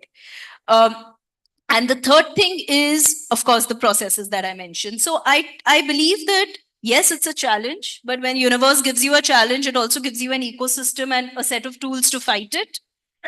It's about how you use it. And I think these are some of the ways in which we are pretty much moving on with the absolutely flash fast changing behaviors of consumers today. Thanks. Thanks for your input, Millie. Aniket, I have a question for you now. What long-term strategies should we focus on to ensure our brands remain relevant and strong in the face of unexpected challenges? Great. I think great question. So I'll like to start with, or as an extension of my previous question, previous answer. So long term, right? But long term starts with, say, if I have to look at today. Today, if after this session, if I have to go to a restaurant, or many of us may go to a restaurant and have something, and there, what would we have as a beverage, Coke or Pepsi, if the two options are available? Our mind is always or already made that what we like to have, right? And that's not because today in the morning we have seen an ad of Coke or Pepsi. That because in the long term, there has been a communication which has been given or which we have been exposed to. And through that communication and uses of the product, we have already made our mind. Correct? So what is your choice? Coke any day. I thought you would say Pepsi, but for me, I'm always bleeding blue. Yeah, Pepsi, I think is more young. I'm 40 under 40, so. Okay. So that's why for anything. So what I'm trying to say is that anything long term, it is a summation of what we are doing today in the short term, right? And that helps us to build our brand for the long term win. And that is Coke and Pepsi is just any example. It is for any brand. It is true. Philips for that matter, or for that matter. The brands have been built for like communication, consistent communication throughout last many years. And that's what helps consumers to decide at the moment of purchase. Yesterday during a session, Colgate's head of marketing, Gunjit, he was talking that he went to the market in the supermarket near his house, and his 3 years old son actually stood in front of a pack with a Spider-Man or Superman, and he was like not ready to move till the time he get that pack. It is a brush. And she beautifully mentioned that because the boy has got that character and so many gifts, so many communication, he has seen the movies. So he's attuned to and he's predisposed to that character. And now when he's in front of that shopping aisle, he wants that character. So a 3-year boy, just imagine the power of communication. And that is what actually defines that how in today's communication, if we stay consistent and build it gradually, in the long term, it will help us to stay relevant and ahead of the curve. Right? I would just like to add to what he's saying. I think another great example recently was Barbie. And I think it's just the equity or the love that Barbie's created, that if you really look at the age split of Barbie's viewers, it's not going to skew towards the younger generation or the kids for that matter. On the other hand, they're wearing a pink dress. And everybody wore pink and they went to watch that. I mean, so did we. And I think more than the younger kids, it was the adults who enjoyed Barbie more. Definitely, because it's been in our life. Yeah. And I really think that Barbie was able to, because it's built such a solid brand, they were able to also take a leap of faith and extend the storyline of Barbie to a concept which had nothing to do with kids. It was all about feminism, right? It was all about women empowerment. It was all about that, right?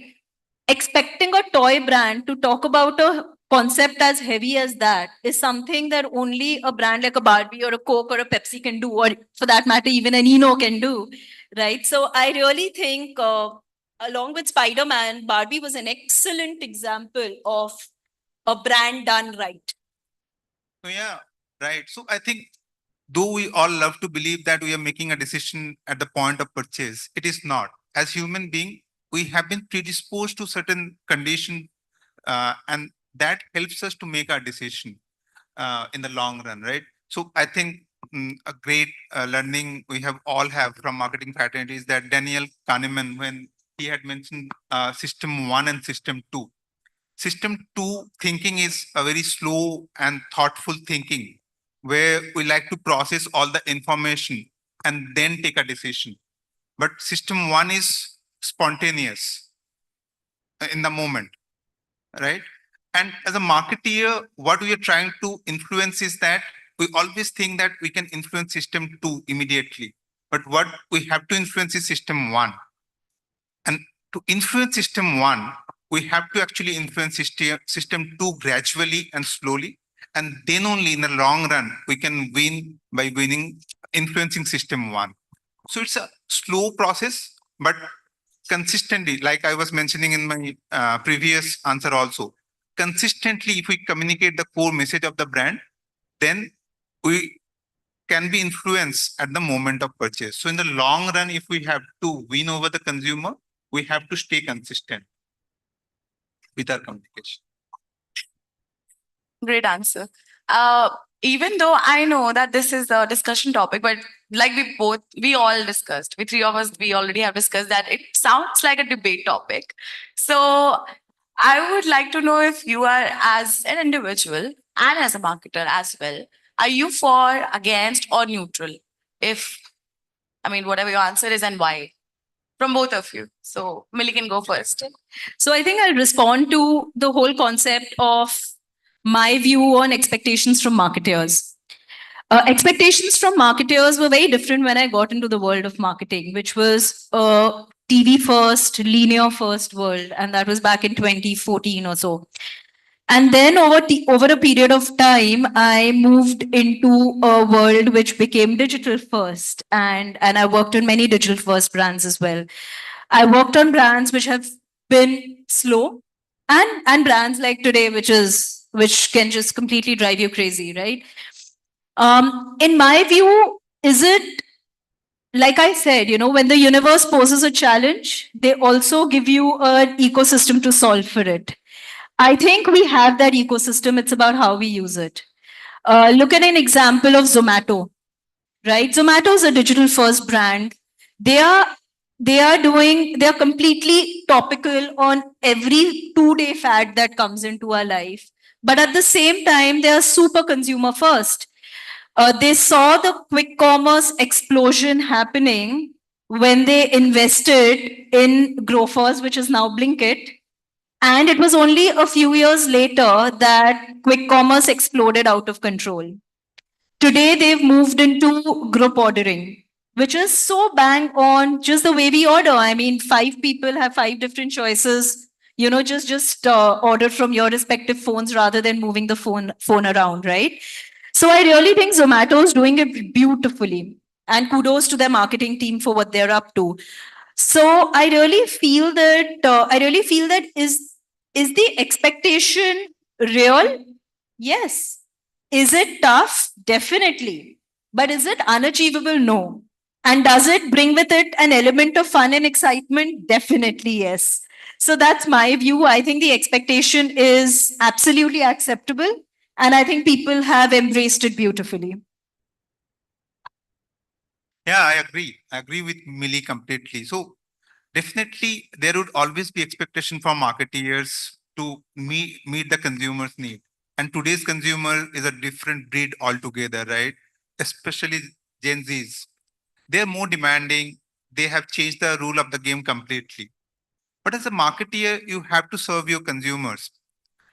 And as Millie, I think, rightly had pointed out, today we have more tools at our disposal than any previous generation. So we have to serve the consumer, but to serve them, we have all our agency partners, all the different tools at our disposal so that we can be like available to the consumer 24/7. A tweet also would do so that the consumer, when she needs us to reply or respond, it is her need and it is real that she wants the brand at her moment of challenge, her moment of problem to solve it. And as brand, we have to deliver that. Otherwise, we won't be able to stand in the test of time. So I guess that concludes our discussion. Now we shall move towards question and answer section. Any questions from the audience? Okay, yeah.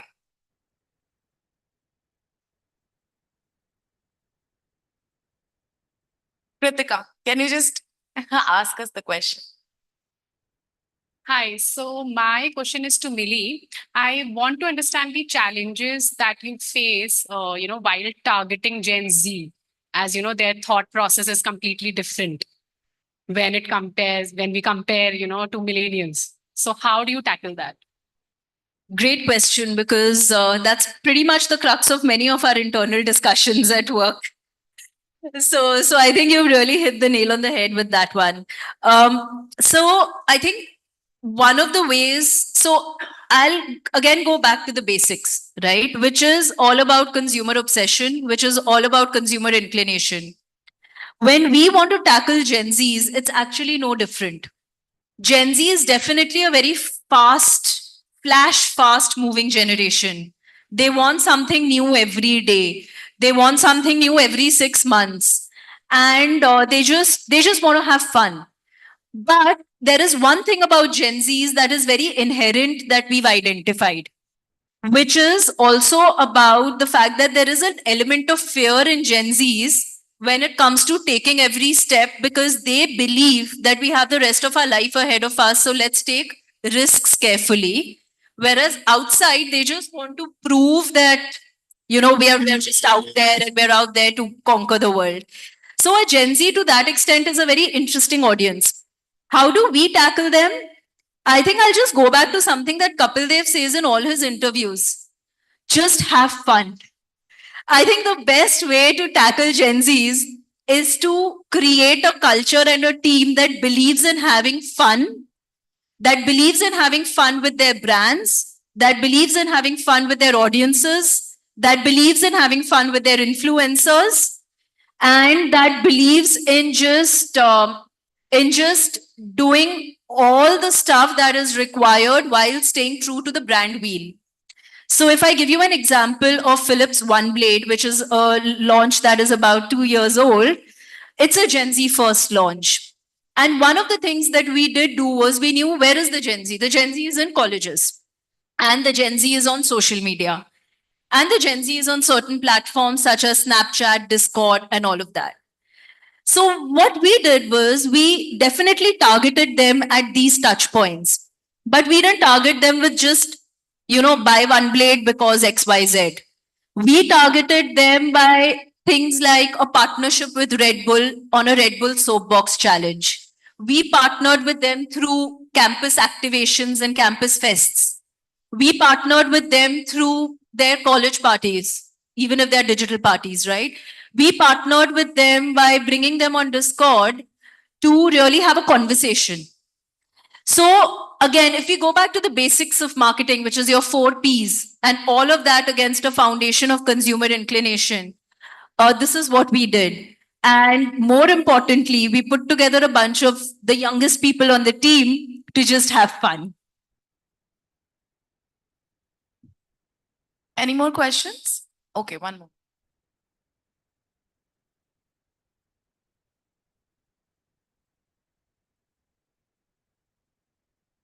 Hi.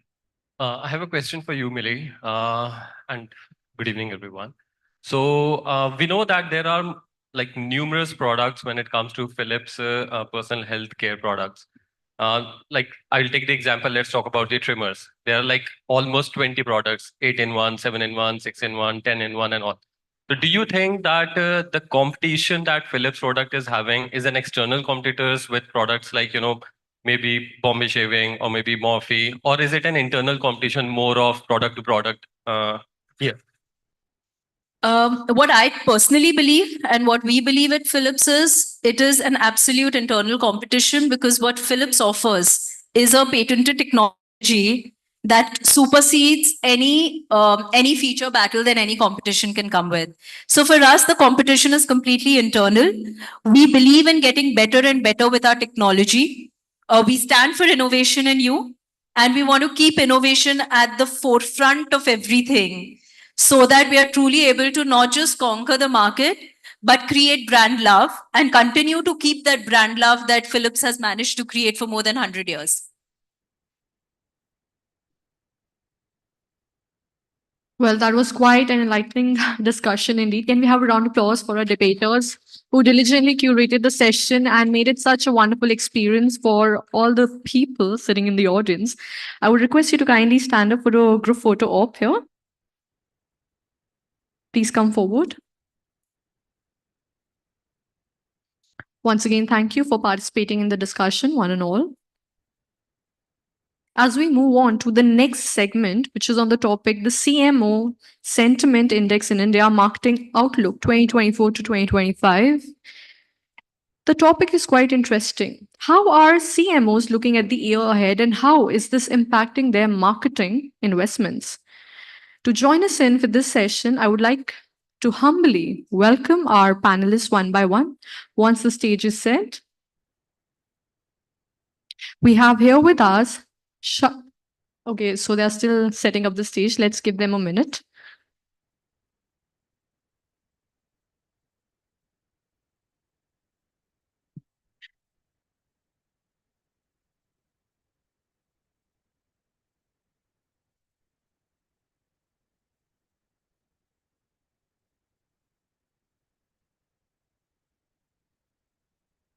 Thank you to the team. Now we are all set to take on the next session, which is CMO Sentiment Index in India Marketing Outlook 2024 to 2025. Let me call upon stage with our first panelist in tow here, Sai Krishna Yalupu, Director Corporate Marketing, Sutherland Global. Welcome, sir. A hearty welcome to you. Can we welcome sir with a round of applause, please? Thank you. Followed by Amit Bajaj, Head Marketing and Communications, Equity and Inclusion, India, Garden Life. Followed by Arjun Batra, Head of Marketing, Global Spirits, Nivesh Jain, Head Digital Marketing and Growth, Handle 9 Global, and last but not the least, the moderator for this session, Mr. Ruhil Amin, Senior Editor, BW Business World. A hearty welcome once again to all of you, and I'm sure this session is going to be quite interactive indeed. Thank you so much. Thank you, Chandni, and what interesting, amazing discussions in the post-lunch session so far. And I hope, I mean, this will be definitely one of them because we have some excellent experts here who understand marketing, the marketing game really well. Thank you all for joining us. As it is, we are in the close to the 9th month of the year, and these are the times when we start looking ahead and what's going to happen in 2025. And this is precisely what we are going to understand. We have around 30 minutes, so I want to pack in as many questions as we can, starting with you, Amit. So far in these 8 months, what kind of consumer sentiments have you seen that are different from what you saw last year? What are the biggest shifts that you've seen in the marketing domain in your category, which is insurance? If you can briefly talk about it. Thank you and good evening, everyone. I think the core of the consumer hasn't changed. I think that the way people have kind of bought products or have kind of interacted with brands, that hasn't changed. What has changed is the outlook towards product and brands that are being offered by companies. And I think they are more wanting to know what the essence of the brand is. So from a sentiment point of view or from a trend point of view, I feel they've kind of got more engaged with the brand because you have more access through your phone to know more about the brand, get into the history of it. So that I particularly feel as a change that I've seen. What's coming up at 25 is that I think brands are now should be responsible for going back to whatever generation you're marketing. And if I look at myself, my own brand from an insurance standpoint, if I have to market it to parents or if I have to market it to the employers, I think you really need to be touching the sentiment that strikes the chord emotionally, but also kind of being very true to the brand. What Millie was saying, that you kind of are true to the wheel of the brand. So it's not a sensational shift. I think it's just progression because today's consumers are just becoming more, I would say, available to your brand. They are consuming past consuming, but they are still wanting to be more interested to know because loyalty, of course, is something that we all want in our brands. Absolutely. I think the core remains the same, of course. I think it's just some layers which shift and which have to be negotiated. Sai Krishna, in the tech space, I mean, tech is so entrenched in everything now. What is happening in the tech marketing space? I mean, when tech companies have to market themselves, what are the broader things that are happening? Give us a sense of that before we come to the 2025 thing. Yeah. Yeah. So I come from an IT industry where the ticket size is very huge, like an average deal size is $1 million. So, there are a lot of M&As happening, mergers and acquisitions, so, and also at the same time, the buyer journey is actually 75% of the buyer journey is happening in anonymity. So unlike, 4 or 5 years back, they used to approach the sales, but now they are reluctant to, fill a form on the website or do an email because once they do, they know what happens next. They will be bombarded with the deals or the mails or the calls. So 75% of the buyer journey is happening in anonymous, stage. This is where marketer comes into the role. Now, that is where marketer has to really identify those accounts in the buying cycle, especially. And then, we are there in the market upfront to approach them, understand their needs based upon various factors. And that's where it is going now.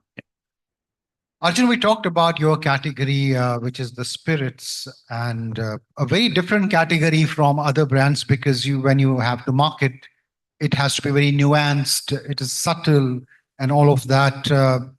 So far, how much has it changed the consumer? I mean, the approach to consumer, has it really changed so far? How do you approach them? What are the best channels that you deploy to hit them, to agree, to make them really convinced about your brand? I think when it comes to the spirit space, it's about understanding where the consumer is and who your consumer is. It's very much a lifestyle category.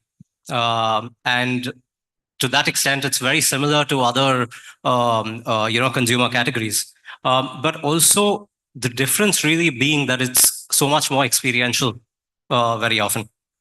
When you look at the spirits space, there are certain traditional channels that we look at. We look at the retail and we look at the Horeca channel, right? The off-trade and the on-trade. And very often the assumption is that these are really the channels where, a lot of the engagement is going to take place. How the entire consumer experience has evolved is that in addition to these channels today, the consumer is interacting a lot more digitally across different platforms, not through advertising, but through experiences. I think the way in which premiumization has really driven experiential engagement is that today, sitting in any city in India, you can experience a distillery anywhere in the world, right? And consumers want to know what they're drinking. They want to know what they're having. They value quality and they value understanding what their choices are about. So I just feel that, engagement on the digital medium has definitely picked up a lot. There is a thirst for awareness. There is a thirst for understanding. And I think the onus is also on the marketer to really educate responsibly, right, in terms of whichever category it is that you're catering to and whichever consumer you're catering to. So to that extent, I think that is how, the entire communication aspect has evolved. I also feel from a marketer standpoint, we all speak about listening to the consumer, going out there in the market. I think the market is no longer restricted to being in the hotel or being in the bar or being at the retail outlet. You have to know what is happening online. You have to know what your consumer is engaging with, not only in terms of the spirit space. Right. So that's a very important aspect. No, on that note, I think listening to your consumer should be not after the product is consumed, but before that, right? Just listen to them after that as well, because you need to know what they're saying about your product. Right. Nivesh, your introductory comment on what are the broader marketing trends currently in your space that are defining the e-commerce space in your category, if you could briefly tell us about. Sure. So, with respect to e-commerce, I think there is a major shift happening. First of all, with respect to the consumer itself, like at least on e-commerce, Gen Z is now taking purchasing decisions, and we know that Gen Z sort of they value social responsibility in a brand. They value the storytelling of a brand. So those aspects become a lot more relevant than they were probably for the previous generations of consumers. Besides that, I feel especially for e-commerce and D2C, there is a lot of investment that is now required towards technology, which we also as an organization have been doing and will continue to do. So especially on aspects of data collection, data analysis, like Arjun said, listening to your customer, because on e-commerce, I assume that's a lot easier than for a lot of traditional retail categories. There's also the personalization of communication for different consumer sets. So these are some of the trends which I think will continue to pick up in the next 12 months. Besides that, the business as usual goes on. Like e-commerce, I still believe largely relies on performance marketing to drive sales, and that will continue. Right. Right. Absolutely. So, Amit, what strategies or channels, are delivering the best ROI for your brand currently? And In 2025, how are you planning to scale those? I think given the kind of product that we're in, and of course we're pretty much regulated, I think LinkedIn for me as a platform is what I see has worked really well. Given that we would want to touch upon the employers, but also kind of really going to individual side of market and talk about to direct consumers of how insurance as a product or investment as a product is important for you. I would kind of give credit to the phase of COVID that happened because that kind of heightened the sense of being more responsible towards your future and for future of your relatives or loved ones. I think that kind of pushed even a media shy organization like ours to step forward and invest into platforms looking of course at what Nivesh mentioned around the performance marketing, but also kind of really making sure that your the storytelling is helping you reach and connect with consumers on an emotional standpoint. Because today you're not talking about insurance from a fear standpoint.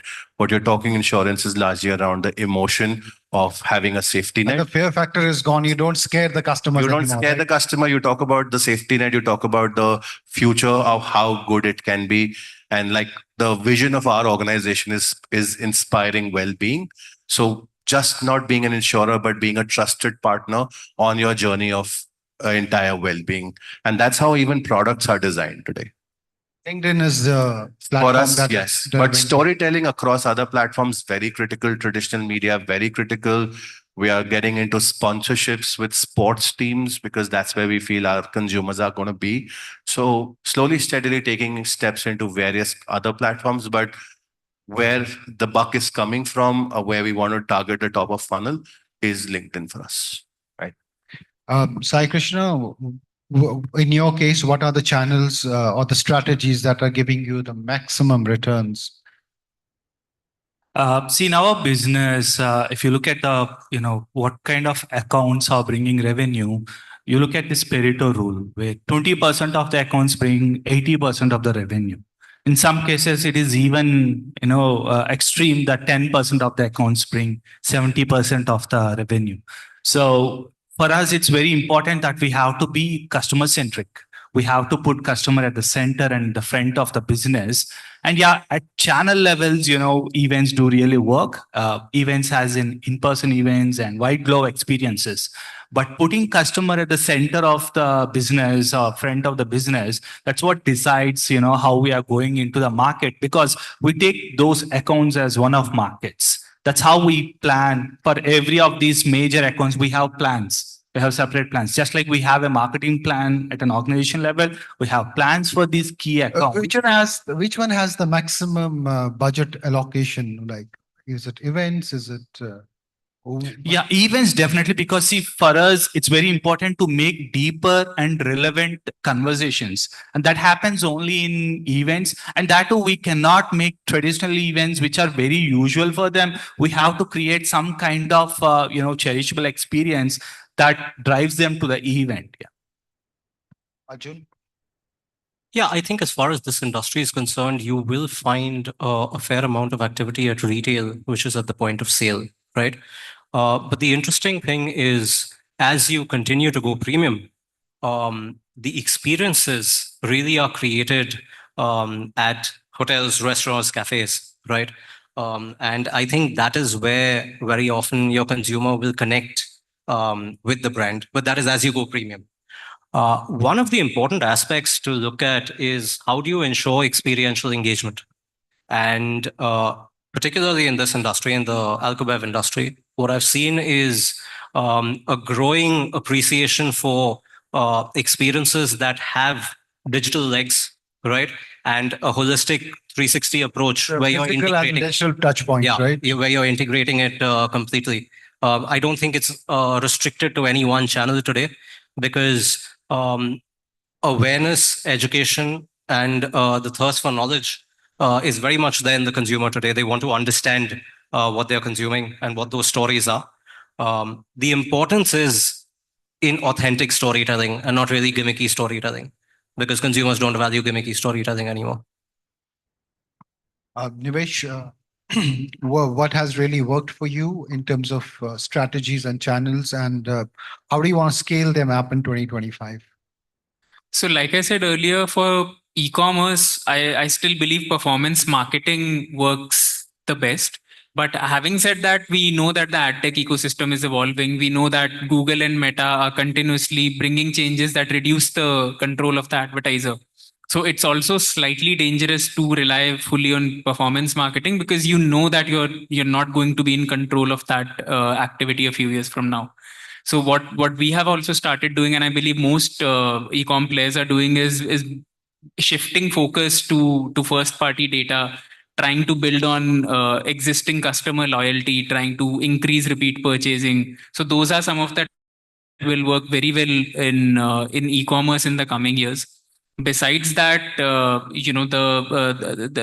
data collection and understanding of your customer, I think, applies not just to e-com but to all businesses today. So that is not something that you can ignore at all. If I may add to what he said, and I think Yamini on my team, she's sitting there, she sent me a note this morning. I think it's also to the fact that how are you kind of going ahead and diversifying your touch points? You're not just stuck to one particular platform. How are you making sure that you're going to different touch points and speaking the language of people that are there at that platform, whether it's retail, whether it's online, whether it's actually at any other platform that you think your brand is relevant. So just that's what I wanted to add, that advertisers and marketers may not have as much control with the platforms. I think you really need to look at diversifying that platform offering, choice. right. Yeah. Correct. You have to sort of listen to your customer, understand where the customer is moving to, and then be present as a brand on those platforms. I completely agree with him. We've seen AI, the conversation around AI, and with the coming of advanced chat GPTs and all, marketing has taken a new turn. But so far in 2024, have marketeers really leveraged them enough to get the right ROI? First, I want to understand that. And second, from your perspective, Amit, how are you looking at leveraging it? Are you directing some more investments towards AI in say, 2025? So I would say it's a trend, and I think every decade comes with its trend. So, and we should be ready to accept it, because the earlier panel also spoke about it. When the universe is throwing a challenge, they give you that environment to experiment. I think a lot of brands are now trying to experiment. If you're not a tech-first brand, or you're not a brand like a Facebook or a Google, or for that matter, even a consumer brand, which is a tech-first brand, I think your application in marketing for AI, ML, and those related pieces is going to be not as much as expected to be. Yes, we are taking strides on understanding and utilizing AI to get to the insights part of it, from understanding where the customers are, what they really want. 2 years from today, can I create a product of the things that they're talking today, or will talk about it today, and you do the modeling of it? The other aspect is content generation. Can you kind of really have predictive and use AI to create content for the future and be ready? And when you do moment marketing, and I think these pieces around AI are going to be very helpful. So those are pieces I feel as marketers, I think I would say people who are not trying it, or brands who are not trying it, should really invest and start on. There should be an investment to it. How much are you willing to invest, and how much are you willing to kind of take that bite into AI, ML, and related? I think it depends on the appetite of the brand.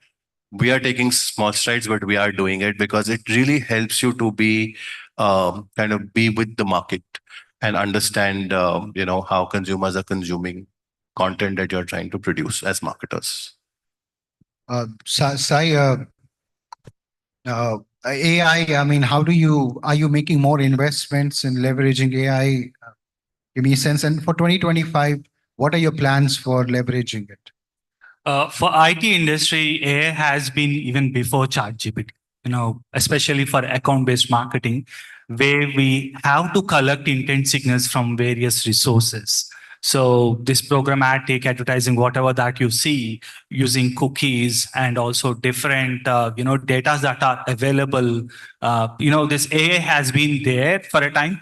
That's how the intent scoring is being done in account-based marketing. Earlier, account-based marketing used to be very traditional, that it was resource intense, and because every person have to work on single account because they have to constantly do research. Now with AI, the lot of data that is being collected along with presenting the actionable insights. And yes, we are scaling up our AI usage at organization level also. There has been training programs happening even at day-to-day operation level. Also, we are using AI, and also in the coming year, I think the AI landscape is going to change even more, because right now the AI, LLM models are with very small memory windows, but they are going to expand very soon.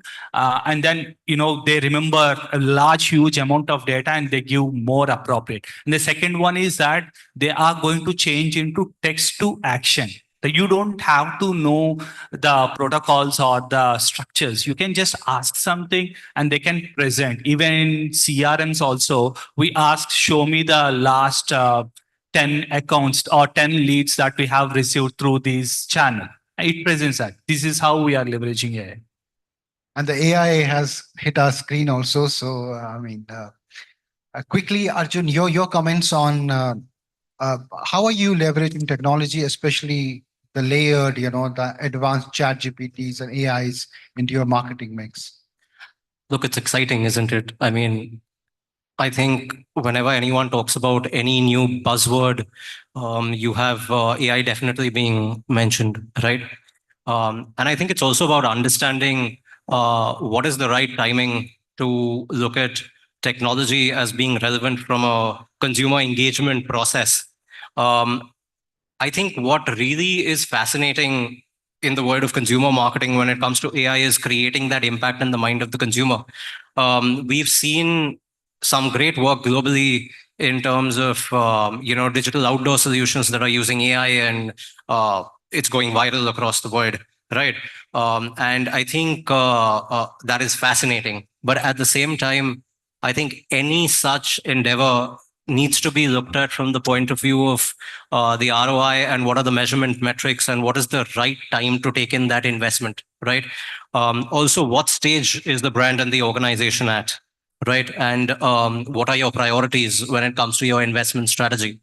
For a lot of organizations and a lot of brands that are looking at more immediate return on investment, I think this approach will need to be looked at as a longer term investment, right? Because it's not something that will give you immediate results that you'll be able to measure and say that this has definitely worked for me. What it will give you is how many people have you been able to reach out to? How long are they engaging with the brand? But will that immediately translate into sale? Maybe not. But will that build a brand over the next 3 years as compared to the next 10 years? Maybe it will. So I think the outlook towards undertaking an investment in this kind of technology is going to be one where you're looking at brand building and immediate consumer impact, because that's what you're looking to do, right? I heard about a 1-second reel sometime back. The average time that you need to spend to actually get somebody's attention on digital is less than 3 seconds today, right? If AI can help you do that, right, then absolutely, maybe you can look at it. Nivesh, of course, e-com is, I think, one of the most advanced example of using AI, but what can improve in 2025? So I feel with respect to AI, see what's new is Gen AI, right? AI has been around for a while. So a lot of, simple automation projects get passed off as AI in the last 1 or 2 years. If you really look at the changes after ChatGPT, we're talking about generative AI. So what ecom can do is, I feel, managing product catalogs at scale, managing translations at scale. These are the kind of things that you can deploy Gen AI for. You can maybe automate some part of content creation for social media or blogs, but I personally believe that it still requires a manual layer to happen.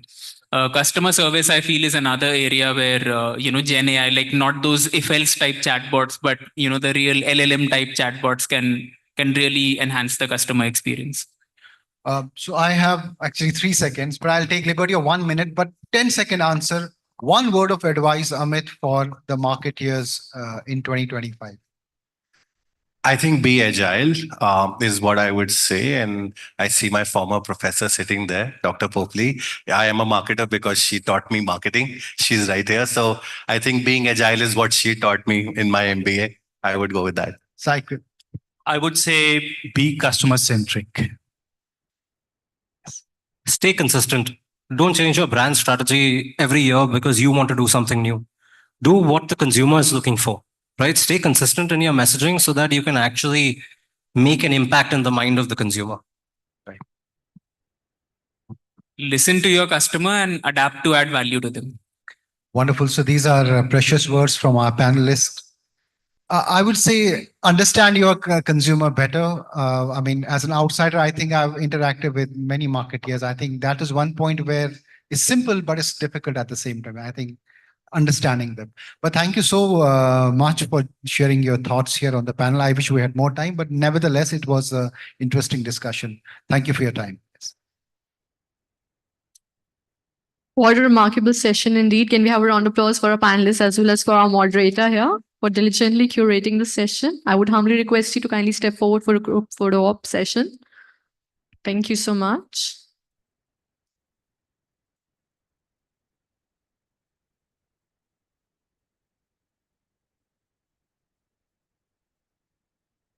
Once again, our humble thanks to all of you. Kindly take a seat. Moving forward to our next segment, which is on quite an interesting topic indeed. In focus, a shared agenda, how to grow.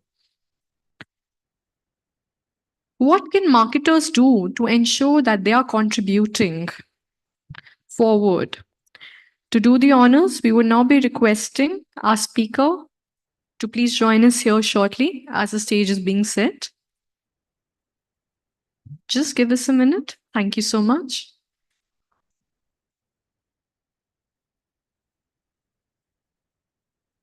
In the meantime, I would request the people at the back to kindly settle down and be seated.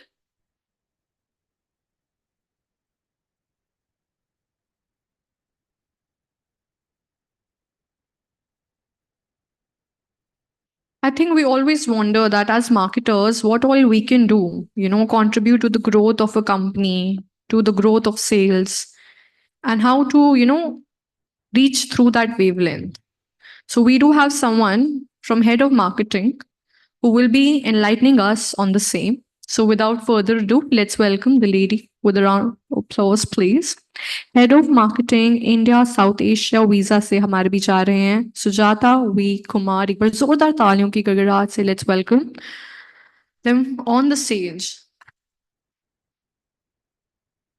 So we have Sujata V. Kumar with us here today, and definitely it is going to be quite an interesting session indeed.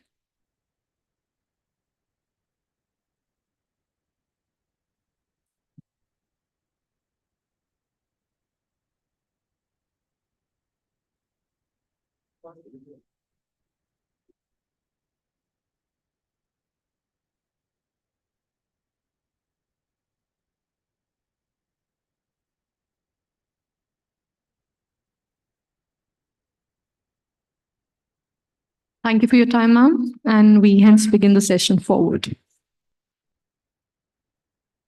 Thank you. Good afternoon. It's lovely to be here on the day 2 of the Business World Marketing Summit.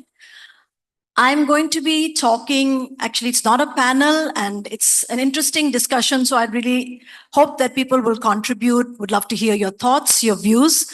The session is really about how, as marketers for a brand, we can enable the growth of not only our brand, but also the economy we live in. Because as you know, when an economy grows, then obviously companies grow. So how do you have a shared agenda between your brand, your business, and the economy? My name is Sujata. I head marketing for Visa, India and South Asia. Have been in this role just over 5.5 years. Overall, have about 25 plus years in marketing across FMCG, financial services, and technology. Okay, like I said, what I'm going to do is talk about what was a big changing factor in our country and how we dealt with it.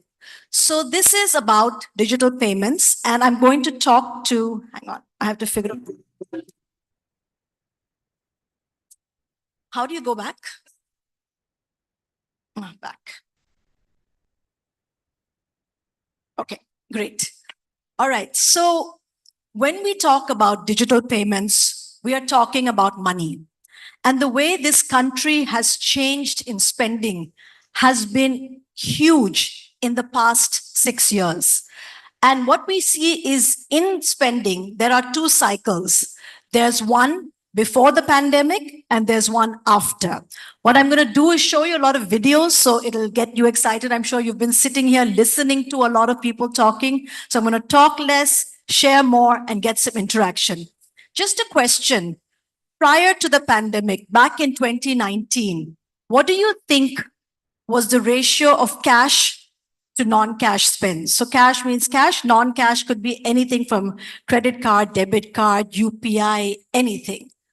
Any guesses? The ratio of cash to non-cash? 70-30? 80-20? You're getting nearer? Exactly. Would you believe it was a whopping 95% cash to 5% non-cash, just as recent as 5 years ago? Okay, and therefore, what we saw was people used cash all the time. Cash people saw was fast, convenient, easy to pay. And what people did is, people like you and I, we all had credit cards. We've had credit cards for a while. We've had debit cards, but we kept those for bigger spends. We said, let's use it when we want to buy a TV or when we want to buy an air ticket. And we're sitting in Delhi, just like that, like us, the top metros were the only people who did cash spend, non-cash, sorry. So if you went to the non-metros, the ratio became even 99-1. So therefore, as brand marketers, what did we do then? So for Visa, we had to get people to move to cashless. And this is a society, like I said, where people only spent with cash. So at that time, and remember, I'm talking about pre-pandemic, and I'm going to quickly move to post-pandemic and talk about how our agenda and the economy's agenda was the same to drive people. As you know, post-pandemic, we've all moved to digital spends and cashless. This was our ad pre-pandemic.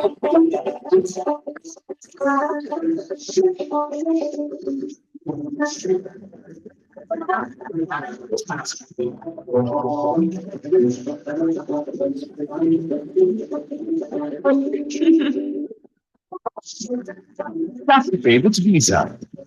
Just like that. No PIN or signature required. 2 rupees 2,000. So if you see, it was just about the feel, making people have fun, and it was talking about how easy it was, because everyone we spoke to, consumers, said, we're paying with cash, it's easy. And we were trying to show them how it actually could be even easier. Okay. Then, of course, the landmark pandemic happened. We know this in the beginning of 2020, when our government announced overnight that we were going to have a lockdown. And we all know that went on for 6 months. At those days, we didn't know. What happened then? I don't know how many of you here know that companies, for example, like an Amazon, everywhere in the world, they only deliver on digital spends. And in India, to get their business going, they had to create something known as cash on delivery. That did not exist. Okay, so imagine a company as big as an Amazon, other companies had to create something for India because India only used cash. Come pandemic, what happens? We're not allowed to go out of our houses. Delivery boys are not allowed to come to our doors.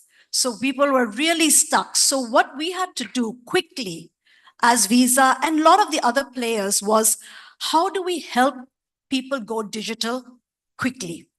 And all of you here are young. I know today is the 40 under 40 days. So I think everyone here is, a very young audience. But think back to your parents. If they were living separately and if they were living alone in the pandemic, what happened? They didn't know how to go digital. They did not own, many of them did not own credit cards, and many of them have not even done one transaction on e-commerce.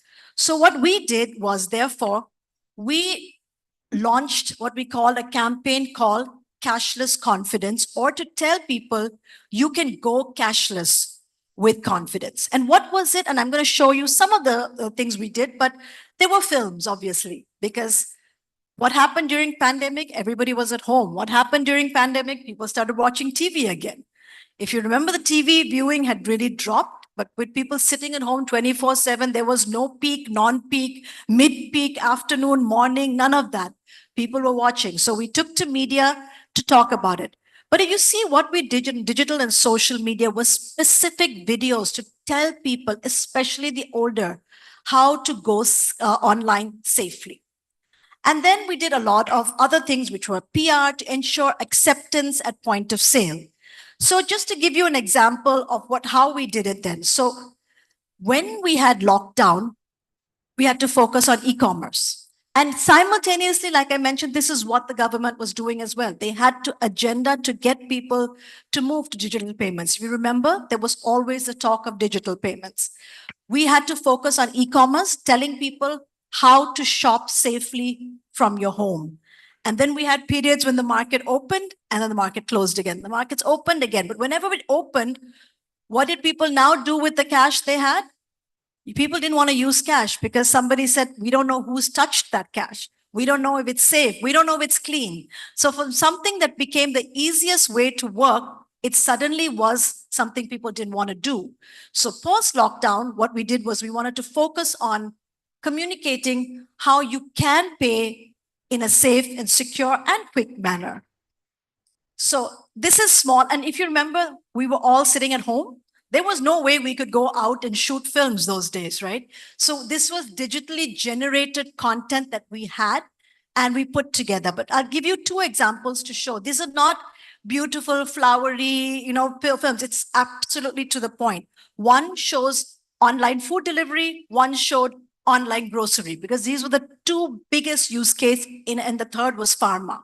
So these are the three segments where people needed to know how to order.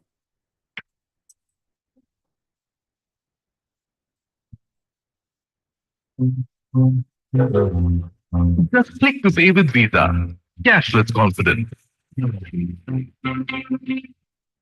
And we talked about simple, secure, convenient. Okay, and I'm just gonna move to, this is for food ordering.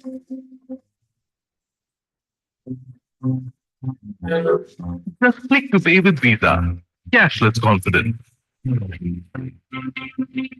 Basically telling people there was no specific message about what was secure, what was fast. That had to come later. This was urgent. Tell people how to go about it. And then, of course, we moved to the time when the lockdown was lifted and people went out and telling people how do you pay digitally. Just tap to pay with Visa. Cashless confidence.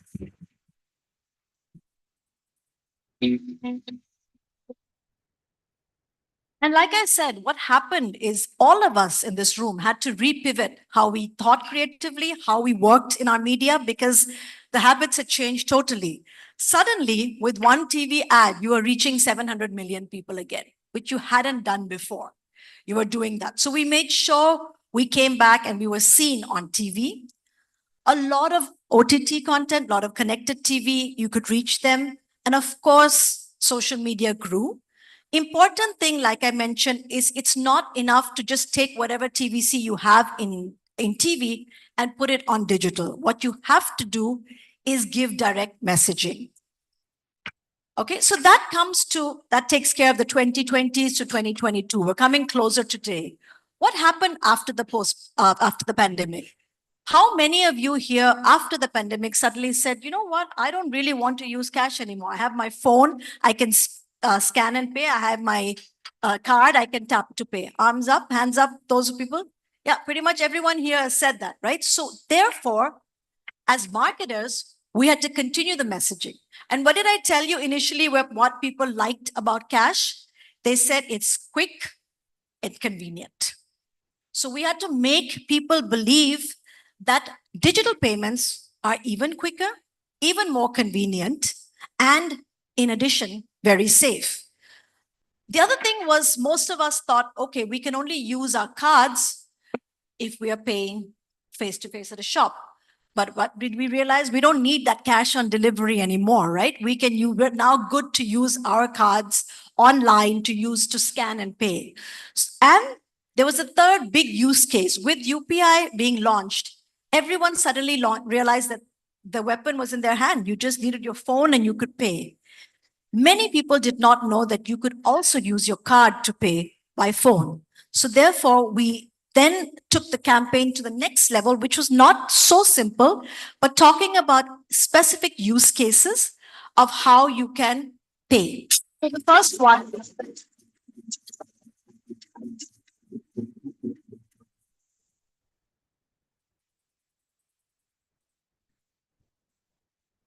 Tap to pay with Visa, a network that's fast, secure, and convenient. And if you see the little disclaimer, it still said practicing of social distancing is recommended. So you know how quick after the pandemic it was. But it was to show people, you know what? You don't even need your phone. You forgot your card. You forgot your wallet. You forgot your money. You've got your phone. You're good to go. The second one was actually a specific one because there were still a lot of people who were like, should we use cash? Should we not? Because cash is fast. So then a quick pun on that. We came up with this commercial.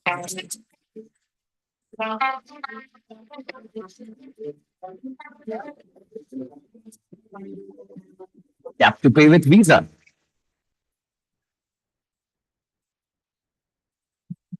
A network that's fast, secure, and convenient. So actually visually, and what we've realized here, in other countries, they use split screens, okay? One brand versus the other. We're not allowed to do that here, and which is good because brands are then not fighting against each other. But how do you creatively show something is what we sought to do here. In the interest of time, I'm going to skip. So I'm going to move to today. If you remember, we talked about at the beginning where we said the cash to cashless ratio was how much? Okay. Anyone want to take a guess about how much it is today? 95 to 5.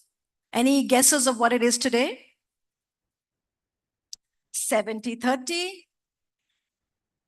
50-50, we're almost getting there. So right now, it's that 95 has come to 60 and that 5 has grown to 40. And mind you, this is 4 years. What we couldn't do in years and years and years, we were able to do this. And we were able to do this because one, of course, the pandemic necessitated this. But second, there was a government that was actively pushing people to use digital payments. And you said, Ruhel, I think you said 5%, 50-50, that's going to happen very soon. They expect by 2025, it's going to be 50-50. And who knows, by next year, we may actually see digital payments take over cash. So that's quite an interesting nugget for us to see.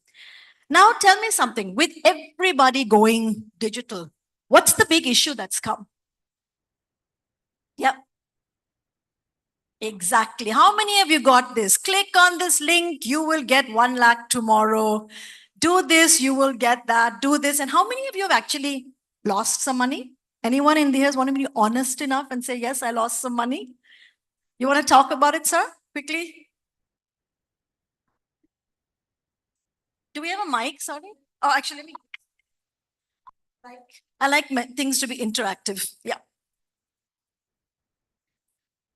Myself, but my WhatsApp account was hacked, and many of my friends paid because the hacker requested them to make an urgent payment. Yes. Through UPI or something like that. I'm sure thank you so much for sharing. I'm sure even if you haven't, you know somebody who has. Okay. In fact, it was amazing. But last week I was in Almaty airport and I got a message from a cousin of mine and me. I work as head of marketing in Visa. I should be the smartest. I got a message from what I thought was a cousin who said, hey, listen, and she lives in the US. Hey, listen, can you just pay this number something? I will pay you tomorrow. Now, I have a lot of cousins and relatives like all of us do who live abroad. They often ask me to pay through GPay and they'll pay back. So I said, sure. And then out of habit, I just pressed the call number to double check. And then that person wrote back saying, I can't take the call, but can you please anyway send? So I was like, no, I'm not going to send. And then the doubt came in. I said, I won't send until you pick up my call. And then this person wrote back saying, I'm busy at work. And for me, that was like an aha moment because this cousin / aunt of mine is retired. Okay, so I realized that this person, but imagine I, who was in this industry, I almost got scammed. Okay, all of us have seen this. So therefore, what we've seen is that, yes, digital payments are fast. Yes, digital payments are convenient, but security is a huge, huge issue. And what we decided to do is therefore from saying, pay with Visa, it's fast, secure, and convenient. We said, let's take out fast, let's take out convenient, because that everybody knows. But let's bring in the understanding and the need for security. So what we did then is we brought in a campaign, which we said, pay safe with Visa. And if you see, again, talking about the shared agenda, how many of us recently watched the IPL or we recently watched Olympics? They were and how many of you, keep your hands up, saw ads about somebody saying, oh, standing in a metro saying, oh, I can get 50,000 and paying that, and then her body literally being blown away. So it is on the national agenda to talk about safe payments. So what we did is, and the reason we took that is as Visa, we actually stand for security. We have very strong reasons to believe. I'm going to play you an ad that we launched, and I'll explain it after that. Safety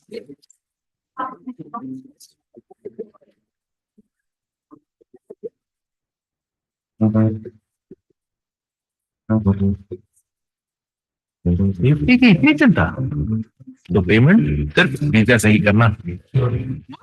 visa card से पे करने पर merchant को card details नहीं, सिर्फ एक token number जाता है, यानी आपका कार्ड और पेमेंट दोनों एकदम सेफ। टैप टू पे विद वीजा, सेफ रहने का स्मार्ट तरीका। So this was, if you saw, again, a step forward. If you saw, I started with just tap to pay for the fun. Second was a little bit about digital payments. Then we moved to how it is fast, secure, and convenient. And finally, we've taken to the top now to say only security. But even in here, there were two layers. So if you saw, this campaign actually talked about how this woman was worried about her suitcase. The next one shows a person who's worried about a house.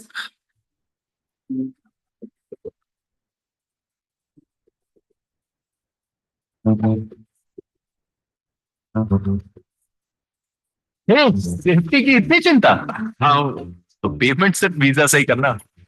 Visa card से पे करने पर merchant को card detail नहीं, सिर्फ एक token number जाता है, यानी तेरा कार्ड और पेमेंट दोनों एकदम safe. Click to pay with Visa, safe रहने का स्मार्ट तरीका। So you've been reading about tokenization. Tokenization started in the end of 2022, which means it's not even 2 years old. And it was something that we developed, which said that, okay, you don't want to share your card details, so it will go as a token. Again, number guessing. Since then till today, how many tokens do you think have been generated in the country? And I would just say, think large. It actually started with the RBI saying that merchants, I don't know how many of you know that you can't just store your details anymore on any merchant site, right? Earlier you could have your card on Flipkart and you could just use that. Now you can't.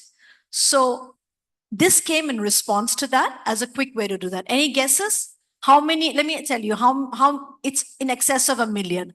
How many million tokens have been generated in 1.5 years? Just by Visa alone. Think bigger, guys, think big. Even bigger. Yeah, so 400 million tokens, can you imagine, in 1.5 years, showing people that there is a way to pay. And it is in partnership with the government, right? The government said, let's be safe. Let's not let you store your card with other vendors, because you store your card, it could be unsafe. So in partnership with that, we said, great. And we developed this concept of tokenization. Okay, so that shows the thing. I am going to skip this in the interest of time. Okay, and then I'm going to come to the closing, which is that in the last campaign, this actually was launched last May, and we just recently launched a film which takes this one step higher. If we saw last time, we said, you're worried about your car, you can pay safe with Visa. You're worried about your suitcase, your house, you can. But then we had consumers in research who came and said, yeah, but we're also worried about payments. So can you talk about that directly? So we've launched a new campaign, which is about payments exactly. And I'll show you that. मेरे को तो बहुत भूख लगी है. Hey. Oh, what's this? Unknown जगह और ये भी नया. अपना पैसा पराया ना हो जाए. वीजा को तो जानते हैं ना.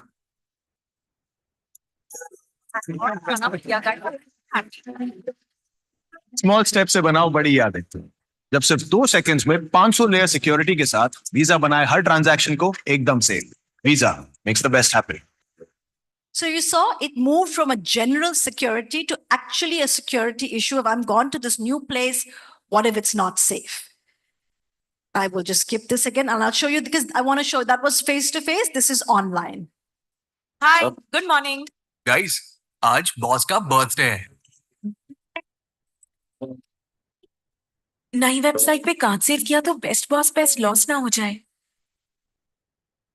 वीजा के साथ loss no chance. Thank you. How thoughtful, guys. Small step से जीतो सबका दिन. जब वीजा कार्ड से पे करने पर मर्चेंट को कार्ड डिटेल्स नहीं, सिर्फ एक टोकन नंबर जाता है. यानी आपका कार्ड और पेमेंट दोनों एकदम safe. Visa makes the best happen. So if you can see, we've seen a huge amount of growth. We don't disclose numbers, but obviously there's been a huge growth in digital payments. I told you from 95 and 5, it's today almost going to be 50-50. So you can imagine. So to close it, I'm just going to talk about 4 things to summarize. Number 1, think beyond your brand. Think beyond your company. Your brand can help drive the economy. And that's what we call a shared agenda. If you can find a way to do that, then you'll find there is no obstacle, there's no roadblock. Number 2, understand the consumer need and gap. When we went digital, we realized what were people saying? We don't know how to pay digital. That's why the world developed cash on delivery for us. Find that gap and see how your brand can address that. Third, consumer education. No matter, it's yes, very important in financial services, but across industry. And I have been in FMCG. I was in Coke for 7 years. I was in Procter & Gamble for 7 years. I've been in Google, in Nokia. No matter what, every brand, every category, every product needs some consumer understanding. Make sure it's a part. Don't just do these glossy, beautiful ads. You have to make sure you are, number 1, fulfilling a need gap. Number 2, educating your consumer. Number 3, going with the country's good. And the last, of course, you've seen that we had Vicky Kaushal here. We're very careful in Visa. We don't just go with any brand ambassador. If you're choosing a brand ambassador, choose one where there's a strong fit. The reason we chose him was he was seen as high integrity, relevant for the whole country, a mass, so that we said, okay, this fits us well. Right, with that, I will end, but I'm going to end with a nice thing, which doesn't really have too much to do with this topic, but we just came out of the Olympics. And as you know, was a big thing for us. We at Visa have 2 brand ambassadors. The 2 biggest, the biggest male athlete in the country and the biggest female athlete in the country, Neeraj Chopra, PV Sindhu. So we said, again, this is not an ad that was made to sell Visa cards or to do something, but in the sentiment of the country, which was urging sports stars, we said, let's go with something. So I will end with this, but it's a one that's close to my heart.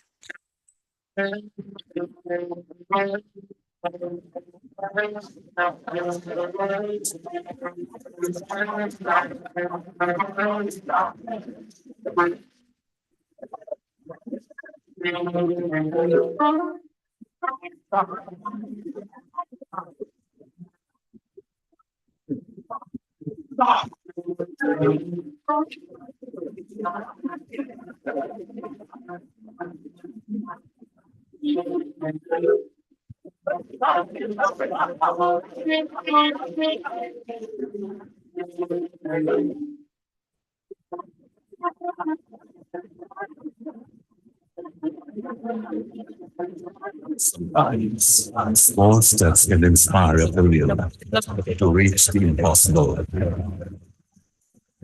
These make the best happen. So we're also the global sponsors of the Olympics. So something that works for the brand, something that works for the economy, which is to boost sports.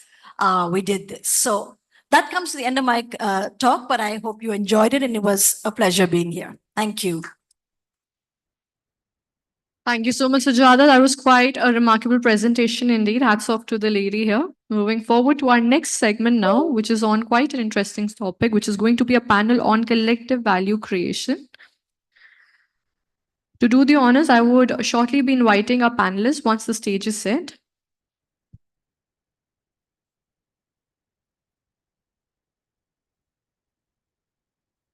I would request the hotel management team to kindly place the chairs and the tables on the dais. It will be much appreciated.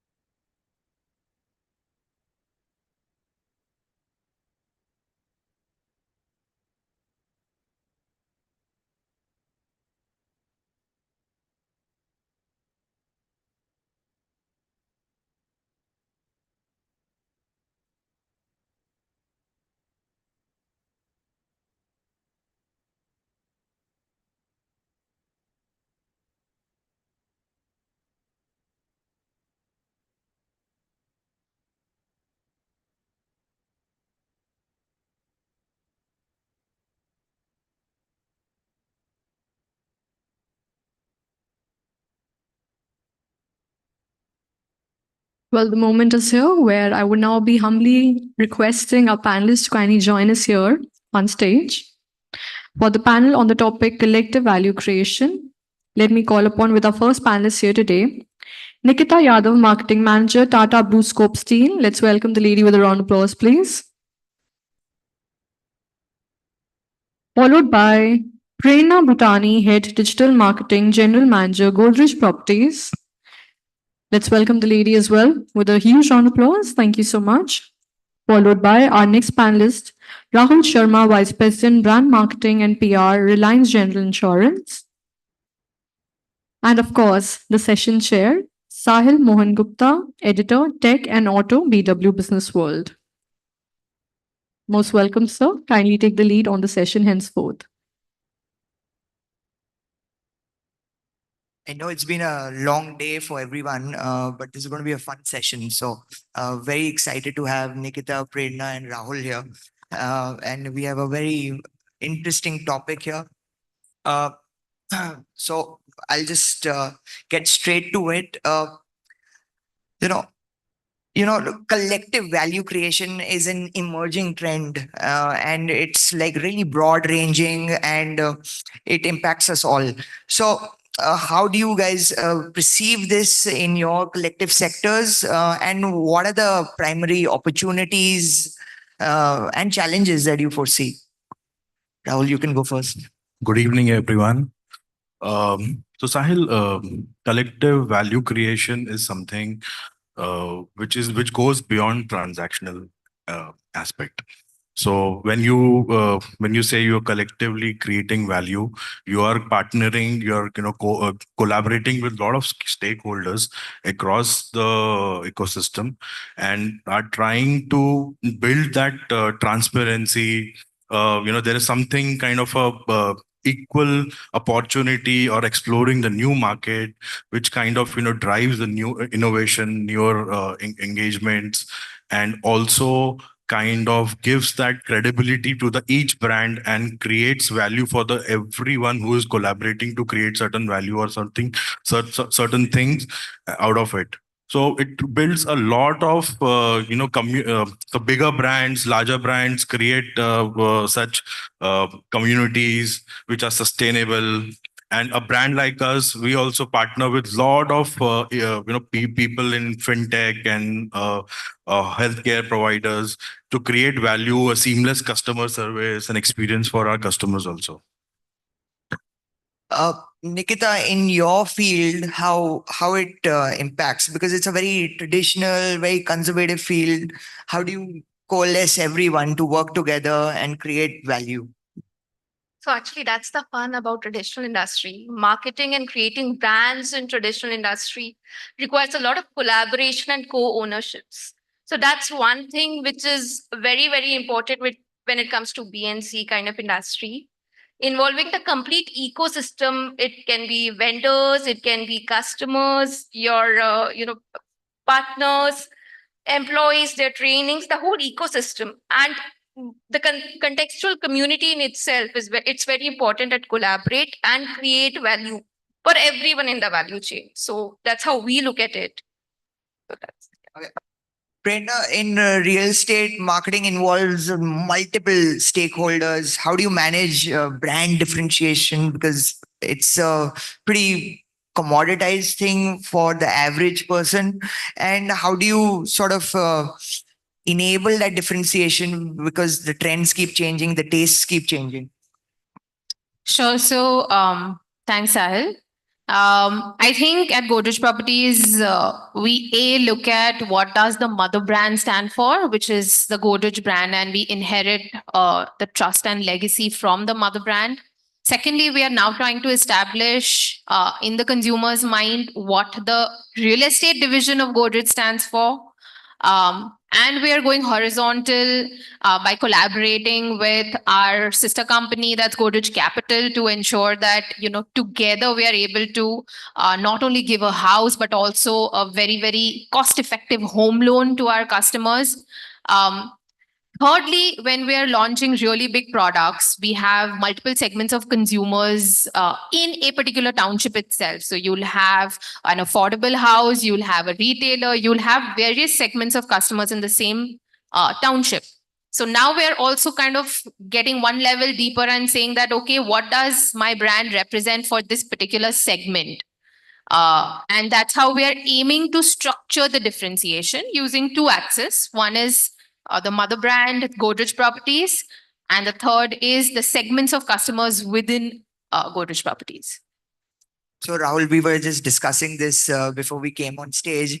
How can marketers effectively manage brand identity and consistency when engaging with multiple different brands, and how can people talk to each other and while maintaining each other's brand identity? See, the critical and the most important aspect is to never forget the common goal that we are set out to achieve. So when you collaborate with different brand comes with their thought process, their lineage, some baggage.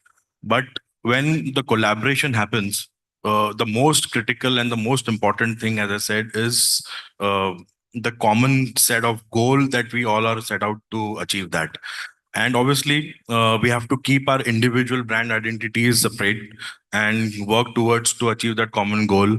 And to achieve that, we do a lot of, so at Reliance General, we work with lot of partners, as I said, healthcare providers, OEM manufacturers, fintech partners, bank assurance. So to co-create a certain aspect of experience, we work on common platforms to create, so that every individual, like for example, if I'm providing an open source platform to my partner, so I don't enforce or I don't emphasize on giving my philosophy out there. I want to create a seamless communication or a seamless experience for the customer, which is a balance of the partner and for our brand as well. So that is how you collaborate. You come out of that competitive mindset and you become collaborative and become more give more to customers, who add more value to the entire ecosystem.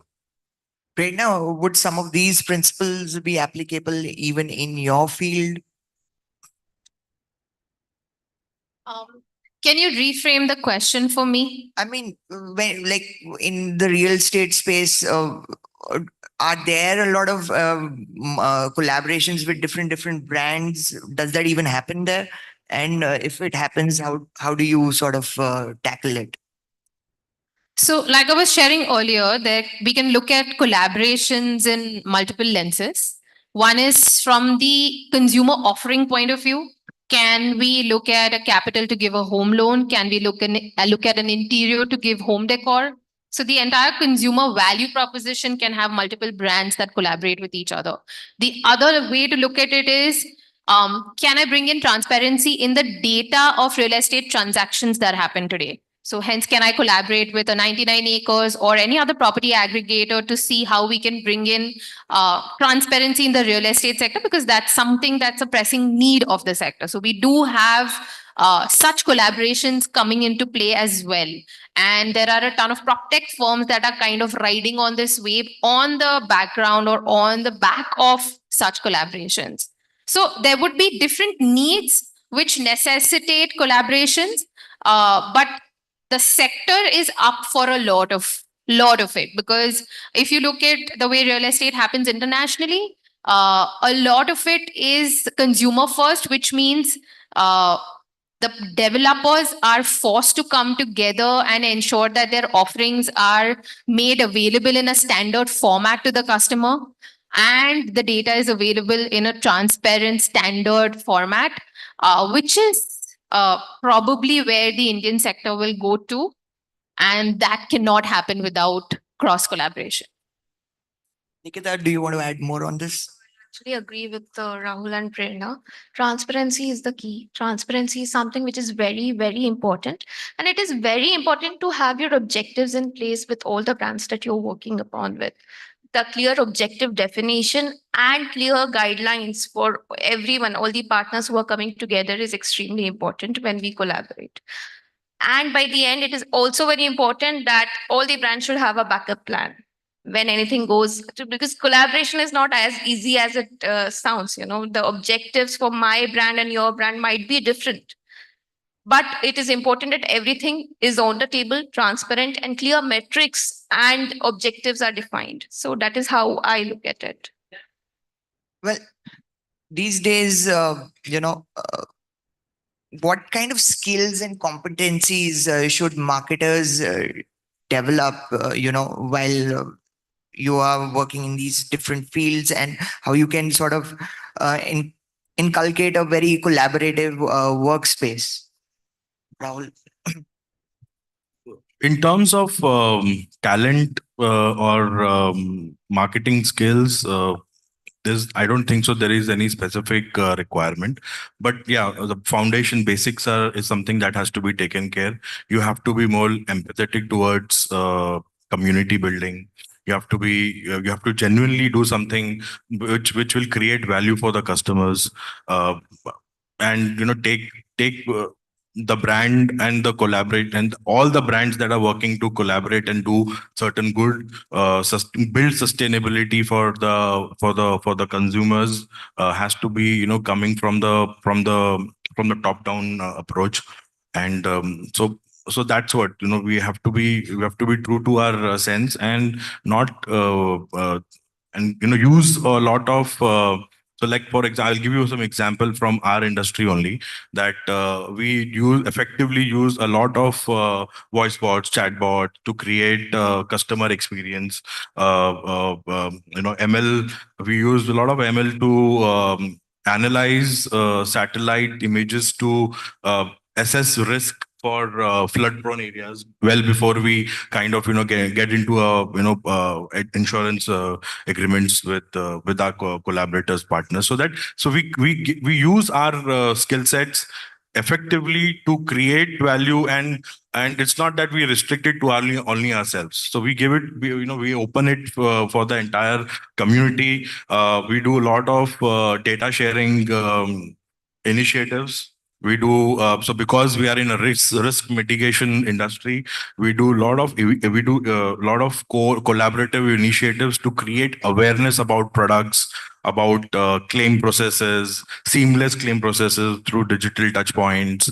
So yeah, so all of that contributes to all the skill sets and effective steps one take to create value for the entire collaborative partnership. Nikita, in your industry, it is again it's a very traditional business, and some people generally are not very open to collaboration. So, is it harder for you? So actually, it's not as hard as it sounds. It is not. So I come from an industry which is a joint venture between Tata Steel and BlueScope Steel Australia, wherein the innovation and technology is from an Australian partner, whereas the reach and the trust and the legacy is from the Indian partner. So they are both leaders in their industry, and it's a 50-50 joint venture. So that's one of the example wherein we are collaborating. Apart from that, a lot of collaborations along with vendors happen. There's a lot of EPD certifications. Sustainability is the keyword for marketers. Also, a lot of sustainability EPD certifications, GRIHA certifications are happening along with the vendors where co-branding is done. So not just the company which is doing it, also the vendors are also promoting that we are EPD certified. So that's the kind of collaboration and co-ownership we are coming up with. Having said that, there are some key challenges, and when it comes to consumers, because there's a traditional mindset. So we are now moving towards a lot of immersive technology, wherein through AI or virtual reality, we are actually giving the customers the experience that they would have with the traditional kind of products. So that's how it is. Actually, even Rahul brought up AI, so I might as well dive into AI because this is what we generally these days talk about all the time. Prerna, in your space, what kind of role AI, machine learning, and now we have Gen AI as well, play in facilitating and optimizing co-creation? Sure. So I think in real estate, there is one very unique feature of the consumer journey, which is the gestation period that the consumer has to go through between buying and actually possessing the product.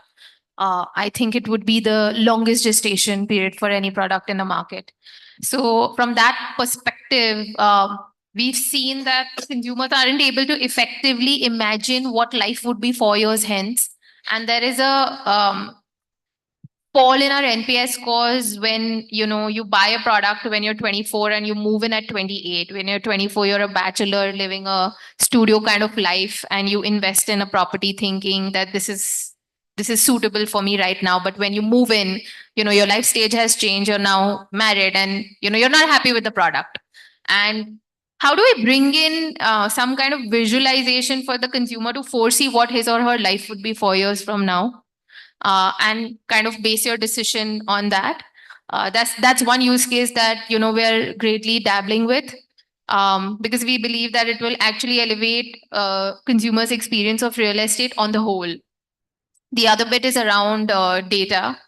We are also a very traditional and primitive industry. So data sources, the entire policies around data, how can we use AI to actually help us with predicting who our next prospect would be? What kind of apartment is he or she looking like? What is his overall score on various financial metrics? How do we bring all of that together and give a more unified and personalized experience to the customer?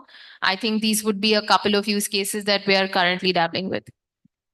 Post-COVID, because nobody imagined that something like that could happen, and now like the world is very aware of pandemics. Do you believe that AI can help you figure out or predict an incoming calamity of any kind and help you to sort of better implement your business plans? I don't think AI can predict black swan events. In fact, we were recently graced by SFDC's global CEO, and she was telling us that they have, in her previous work experience in the financial sector, they had a list of 60 plus risk parameters that they used to track in order to ensure that it wouldn't hit their business. And COVID was the 61st. The Russia-Ukraine war was the 62nd. So I don't believe that AI can predict life at large. But yes, the data that we are aggregating through large language models will equip us to kind of make better judgments. So it will still be the humans kind of making calculated guesses of what things could be like in times to come. That's how I see it. AI is an enabler, but not a deterministic enabler. Rahul, you already shared an example of how you are using AI and ML. Can you share some more examples and build more about how these new technologies are being used in the insurance space? Yeah, sure. So in insurance, so we dominantly into general insurance. So AI ML helps us to give personalized products. So pay as you drive, pay how you drive. So it's all telematics, which helps us to understand the driving behavior of a customer and propose premium basis the driving behavior, a usage of car, the how hard he is going to hit the brakes, how how his driving pattern is, and all the basis that behavioral in mindset, we are able to give them personalized products. So that is one. Second, as I said, we are in a service sector. At the end of the day, if we are not able to give claims, we are not doing our work. So what we do is we do predictive modeling, and we do a lot of AI, auto-generated preset models, which helps us to settle claims faster. And this also helps us to reduce the risk fraudulence, because when there is a AI ML set, we are able to deduct any risk or any fraud kind of policies or activities a much better way, and we are able to control that in specifics to that. And so largely, service sector, customer experience, to enhance customer experience, we have a lot of chatbots, voice bots. To on a app, you can access your you can, on a click, you can intimate a claim, you can track a claim. So all of that can be easily done with the AI support and machine learning and all this chatbot and Gen AI and all that. Just to add on, Sahil, to Rahul's point, time cost is something that everyone is looking at of late. A lot of consumers and a lot of stakeholders are ready to pay an extra premium if you're saving their time on a lot of things. So AI and immersive technology is something which helps in, saving that time cost for them. So that's why it is very important. It's very insightful too. And when you save this time cost, do you believe that also overall helps in a co-creation process? It does, and it also enhances the brand. So whenever you call a customer service, and for 15 minutes, if someone is saying you are in the queue, please wait. And then Rahul cited, we have chatbots, we have AI. How much it helps to create and leverage the brand in the overall consumer mindset. So that's something wherein AI comes in and helps a lot too. So just to add on, how are you balancing short-term marketing goals with long-term nature of the entire collaborative value creation process? And an organization has long-term goals, but the short-term is also very important. It's all target driven. So target is of course short term, but it is very important to analyze the overall impact of the objectives that the organization is set to. The mission vision statement is very, very important, so that the long term definition of objectives and KPIs can be there. And it is very important to think beyond the brand and overall for all stakeholders or the complete ecosystem. It is very important that we look at it like that. So that's how long-term goals are specified and we look at it. Short terms are in alignment with those. Rahul, in the insurance sector, which is highly competitive, and there are loads of new kinds of players popping in as well, how do you cultivate a collaborative mindset and maintain that really strong brand differentiation? Sahil, for that, as I said, we work very closely with a lot of partners. And with the virtue of our business, we have to work with closely with healthcare providers, OEMs. So we create such ecosystem in such a way to give integrated services to their customers. So basically, at the end of the day, their customer is our customer. And that is how the collaborative mindset arise. In addition to that, in insurance, which is very underpenetrated market, we have to create a lot of awareness, visibility, and also support the vision of insurance for all by 2047, which is the motto that our regulator is also running with. So we do a lot of collaborations in terms of creating initiatives for creating awareness. In fact, recently we were in town, tier 2, tier 3 city in Karnataka, where there were more than 1,000 people attending on a session. And it's not only, it's not that we as a brand take a high ground that we are doing this, but we collaborated with a lot of peer sets with our partners, and created that initiative to a huge success, because we were able to reach out to so many people and create awareness for the insurance, not for the brand, but for the insurance, and for the services that we provide collectively what we provide. And in addition to that, we also believe in creating a lot of transparency within the collaborative. So like, for example, I'll give you another example that we do is very so we do a lot of co-creation for researches on customer trends. Maybe the trends that are valid for the entire industry. So we do publish it in open forums, and so that everybody within the industry can make use of it, and see how we are able to, as an collectively, as an industry, how we are able to solve that one problem for our customers. So there are different such initiatives and such steps that we are taking in terms of collaboration to create that effectiveness within the industry. So, Prerna, just building on top of what Rahul just said, how are you in your sector preparing to leverage future trends in the co-creation process and the collective value creation? We've already spoken about AI, but like anything beyond AI that you guys are looking at? So we're doing something very interesting with our labor force, because they are so critical to us in terms of getting the product ready on time, and the labor shortage is a well-known reality for all real estate professionals. Taking a stab at using technology to understand what motivates laborers. Why do they go back? What are their spending patterns? What are their motivations in terms of saving? Why do they not save? What would make them save? What would bring them back to kind of metros faster from their short village stint? So we are taking a stab at kind of bringing a behavioral change there, so that it will help them as well as the sector.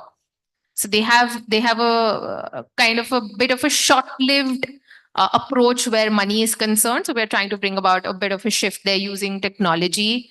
That would be a very long hand at bringing about a change using something as modern as data and technology in the sector.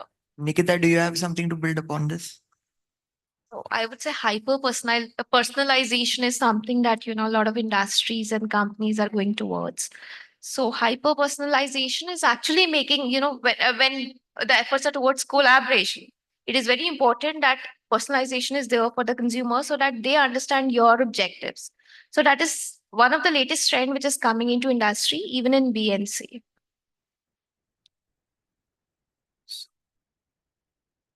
So how do we adapt traditional marketing funnel models to account for the complexities of collective value creation? And this is a question that's for applicable for all three of you.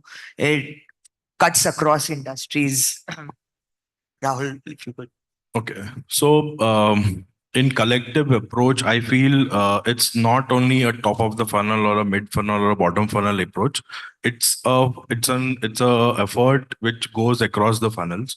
We have to redefine the funnel as a brand in mitigating risk. We have to create dynamic funnels. We have to to for example, we what we do is right from lead generation there should be some value.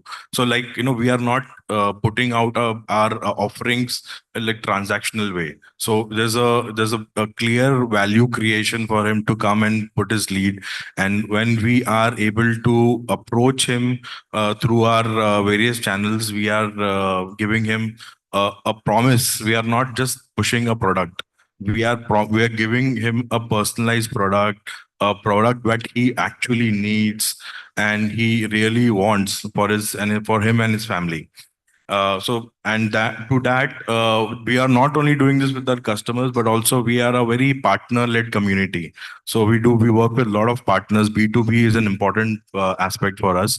So we do a lot of sales related sales aid tools, which is like a preset calculators, which also defines or helps you to in your buying journey, and like how much insurance is important, how much insurance is something which you would need, how to buy, which insurance to buy, when to buy. All of that is something that we kind of build in, not only for our customers but also for our partners. And also so in the last transactional bit, providing him the actual value support, real time engagement is something that we also cater to, and also help him in his buying journey. Prerna? So I think real estate wise, we are trying to incorporate learnings from other sectors that are more evolved than ours. I'll give you two examples on this, on how we are trying to look at the traditional funnel and pushing it contextually for real estate. We're looking at how the auto sector does lead distribution. So they have a central lead management pool. The owner generates leads and passes it on to the developers, the dealers, basis the pin codes that they are present in. And this gives the opportunity to the dealer to really scale up their business, which is something we are trying to pilot in real estate. Cut to insurance, the way insurance does distribution, wherein you cast a wide net at whoever wants to make an extra income, come work with us and we'll train you, and you can make extra money on a year-on-year basis, become an agent. Again, given the upcycle that real estate is facing, we're trying to look at using manpower that's available in society at large to help them help us. So these are the two sectors that we're drawing learnings from in terms of taking their approaches of marketing, doing things differently, and kind of piloting it in real estate. Nikita? So again, agreeing with both of them, traditional funnel is going to be there, but a lot of use of technology when it comes to funnel at each level is very important. Agility in usage of technology is very important. So like she said, inquiry management systems and getting it till the last mile, or the pin code mapping to the inquiries which is coming in, that's very important. The material estimators, or when it comes to insurance, the estimators of the kind of money you're going to invest into it, is something which is helping marketeers in making right choices at the right time. So traditional funnel is there, but technology enhancements is something which is very important, and agility is very important in the funnel which is coming up for marketers. So this is going to be my last question, and it's going to be for all of you. Looking ahead, what do you think will be the biggest challenge for brands aiming to move from competition to collaboration? You want me to start? Okay. So I don't see. I personally feel there is no big challenge as such if the intention has to be right. The only thing, obviously, the individual brand understanding and brand tonality or brand, factors has to be, kept aside. As I said earlier, we have to move towards a common goal, set certain KPIs or metrics to analyze of value. Whatever value we are creating from collaboration has to be equally divided between all the stakeholders. It should not be that only one particular brand is trying is taking the most out of it. It should be a balance between all the collaborators. The value has to be divided in the balanced way. And so that's the intention, the mindset of competitive mindset. We have to move from that and be more collaborative and have a right intention to do something for the community and at the end of the day for the end consumers. Prerna? I'll take this question in two parts. One is, do organizations realize that there is a need for co-creation and collaborative value creation? Yes. And consumers have said it loud and clear. If you look at the search trends report of last year, Google search trends, consumers clearly love organizations that strive to deliver products with purpose. So that messaging is clear. However, change is always difficult. And we don't operate as organizations in silos. We are also operating within the larger ecosystem of a country, of the world.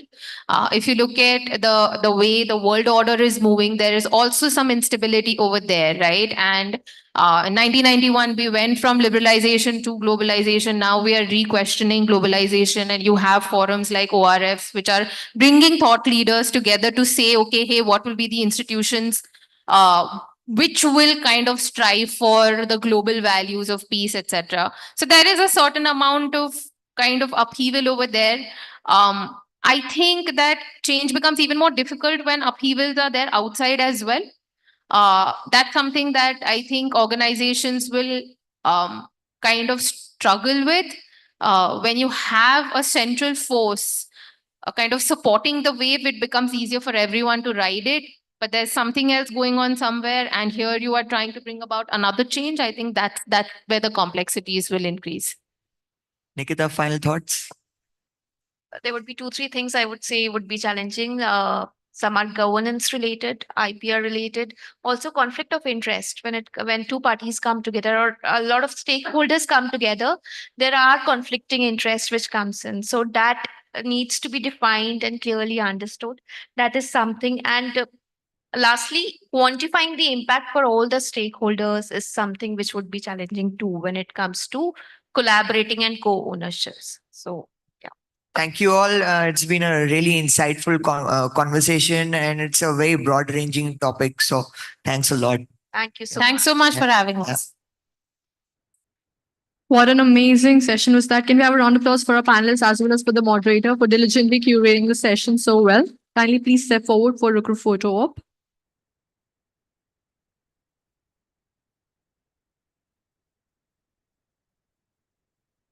Once again, thank you for your eminent time here today and for sharing with us your insights on such an interesting topic indeed. Thank you.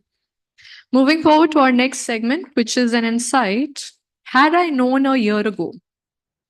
Super. CMOs discuss what they would do differently had they known earlier what they know now. Well, that's a thought to incur and to think about. Moving forward, I would now be requesting the humble presence of our panelists henceforth here on stage, starting with Kunal Sharma, Head Marketing and Business Head, MT and E-Commerce, KRBL. Welcome, sir. Can we welcome him with a round of applause, please? Thank you. Followed by Mukesh Guraya, Chief Marketing Officer, Modi Natural. Sumit Pava, Head Brand Marketing, Tata Tel Business Services. And last but not the least, the moderator for the session, Noor Fatima Warsia, Group Editorial Director, BW Business World. So let's welcome the lady with a round of applause, please. Thank you so much. I know post-lunch, the energy is a bit low, but I would want you to be upright. So I think body posture is something which is very important. So if you sit upright, you will be more attentive and you will feel less tired. So let's seize the day and let's take this session forward. Over to ma'am now. Thank you so much. Thank you so much, Chandni. Thank you so much, everybody who is here. This is my brand, but I am going to take it off quickly because it's easier to handle it. I have to first tell, my name is Noor, the editorial director for Business World, as Chandni said.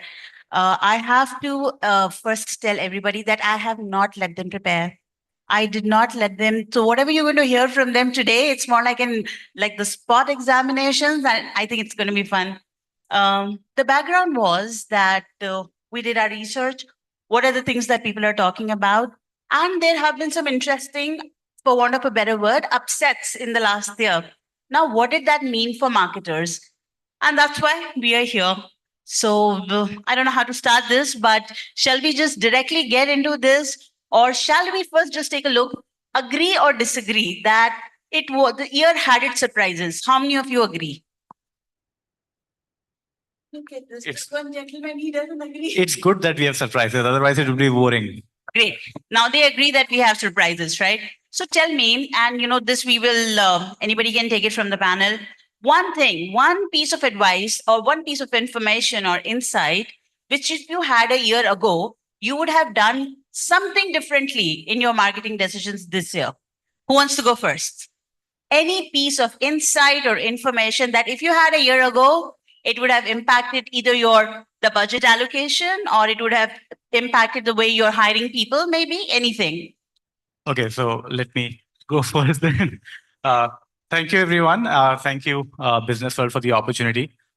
Yes, first of all, it was pretty interesting topic, and it made us think harder, because usually we are so optimistic about our positives and what is going well for us. We hardly step back, take notice, and see what has maybe gone wrong. So maybe it's a great opportunity for also to reflect back. One thing that, as you said, let me take an example from my particular industry. I come from an FMCG industry. And one thing which I felt that maybe I could have given more importance, or maybe in a way I missed the opportunity, not completely, but at least I could have done it better, is the whole buzz about quick commerce, like we were discussing backstage, because for our segment, because I come from a grocery, FMCG space, oil space, maybe some time back, we were all shrugging off the whole chatter about why would someone need a staple in 10 minutes. I mean, we are happy booking our visits in once in a month, or हम तो grocery shopping महीने में एक बार कर लेते हैं, सारा महीना चल जाता है. So there were a lot of chatter that maybe this model will not work, there will be no P&L profitability, it's not sustainable. And even us, we think that maybe you would need a pizza in 30 minutes, or maybe you are hungry, you need something to eat in 20-25 minutes. But atta dal chawal to is pre-planned. I mean, I don't need it in 20 minutes. To the surprise that at my home, I order through quick commerce 5 times in a day. Wow. Yeah, I mean, because my mother is ordering something, my wife is ordering something, I'm ordering something, and this is pretty much every day. There is almost Zepto or a Blinkit is happening at my house in 5 times throughout the day. Wow. So that is one of the biggest opportunity we felt. Maybe we initially thought that maybe it will not work as it's working right now, and that took us off guard. And now we have maybe started taking it much more seriously. We were focusing more on the horizontal players like Amazon and Flipkart, but now we realize that maybe and a couple of these channels have even crossed for us. If I can say this, Blinkit is now bigger than some of these horizontal players. So we have seen that market share erosion that is happening across the horizontal player and moving to the quick commerce player. And now we have started allocating more budget to the quick commerce. And that's my fundamental feeling, that what happened from 2016 to 2024, we have seen a lot of brands that built on Amazon, a lot of brands that built on Flipkart. It'd not be surprising that the next set of brands would be built on Zeptos or the Blinkit of the world in the next 4 to 5 years. These platforms are going to be so big that if I just master these, or if I get my inroads into these platforms, there's an opportunity. The next line of brands will be built on quick commerce. So I think that's one of the opportunity which I felt that in last 1 year. Now I know that I would have spent more budget. I would have had more meetings with those category managers to get my more product listings done. That's excellent. So I have something to tell to the audience. The Imperial Hotel was built many years ago. The walls over here are old colonial times. अगर आप पीछे whisper भी करेंगे ना तो हमें यहाँ पे बहुत अच्छे से सुनाई देगा. So whoever it was that was bargaining behind, it's okay, just pay the guy, it's all right. Not a big deal. So I'm going to request Shailesh in the background. Shailesh, could you just ensure that they are not disturbing my dear panelists? That's it. I like it when it's nice and quiet. I think, Noor, I just want to add to what we were just now discussing. And I think there are a couple of things that I was thinking about.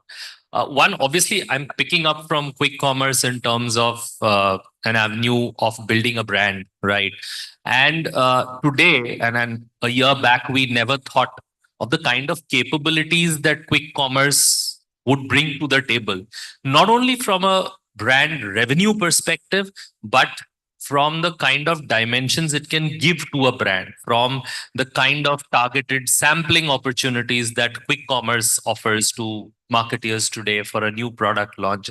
And I kind of agree that when we used to do launches earlier, a year back, Amazon, Flipkart used to be the go-to, platforms to test and get feedback. Today, that loop happens much faster with quick commerce, and that's enabling marketers in a very different way. So I think that's one point I want to make here. Excellent. And there's another point which I was just thinking about, that our country runs on sentiments, and like you said, there've been a few surprises last year, and those sentiments may have shifted. What that does imply for us as marketeers also is in terms of maybe even when we look at endorsers of the brand, there are certain values and there are certain value shifts that happen very quickly when sentiments change in the country. And I think that is something that we as marketeers will need to pick up very quickly, because there has been a shift last year in terms of the sentiment. And I mean, let's take cricket as an example. I mean, an endorsement through, say, Sachin, he embodied a certain set of values to Virat. They're both great players, but the values are very different, right? And sometimes I feel that in the last year, there's been that sentiment shift. So as marketeers, we have to be sensitive to that. And that's a larger point that I also wanted to bring to the table. That's excellent. I see both those. I can understand now why they wanted to go first. Yeah. So I think the challenge of speaking last is that all the good things have been spoken about, but nevertheless. So I think 2-3 big markers for me to point out. A, that I think the way the consumers are doing the purchases, that entire process has undergone a lot of change thanks to technology and the expectation now that the consumers have. Now people are more adept in handling even say complex decisions. And thanks to technology, find the number of players now that a consumer has in this entire game has kind of expanded. Now that is a challenge, because if earlier that as a marketer, if I had to be present on 6 touch points, now there may be 8, 10, or maybe more. And each of them are so complex. Now the consumer is grappling and they are quite comfortable in handling even the complex situations and decisions. So I think it's the challenge for the marketers, that how you are being present across the spectrum of the touch points and how you are able to help the consumers to make the choice. Now, the interesting bit is that still a lot of touch points are new and they are still kind of evolving. Now, how do you evolve with the evolving thing that is happening already? Because people expect you to be there, people are there, and you have to be there. So I think it's a challenge to run at the speed with the technology is like running, because you really have to be there, because that is where the consumers are now. All right, great. So I'm going to summarize the broad points over here. All right. Quick commerce continued, coming to direct technology, and then consumer sentiment. We'll come to consumer sentiment later. Let's start with technology. Last year, this time, we were going on and on about the lovely Gen AI and how it's going to take over all of our lives, mine included. I am still here, thankfully. But we have not seen Gen AI work really take over any creative industry, including marketing. Now, where is the problem? Is the problem on the technology side of it, our understanding of it, resistance, where and what is going wrong here? Who wants to go first? Mukesh, Sumit, you want to go first? Okay. The G happened when I was there. Yeah.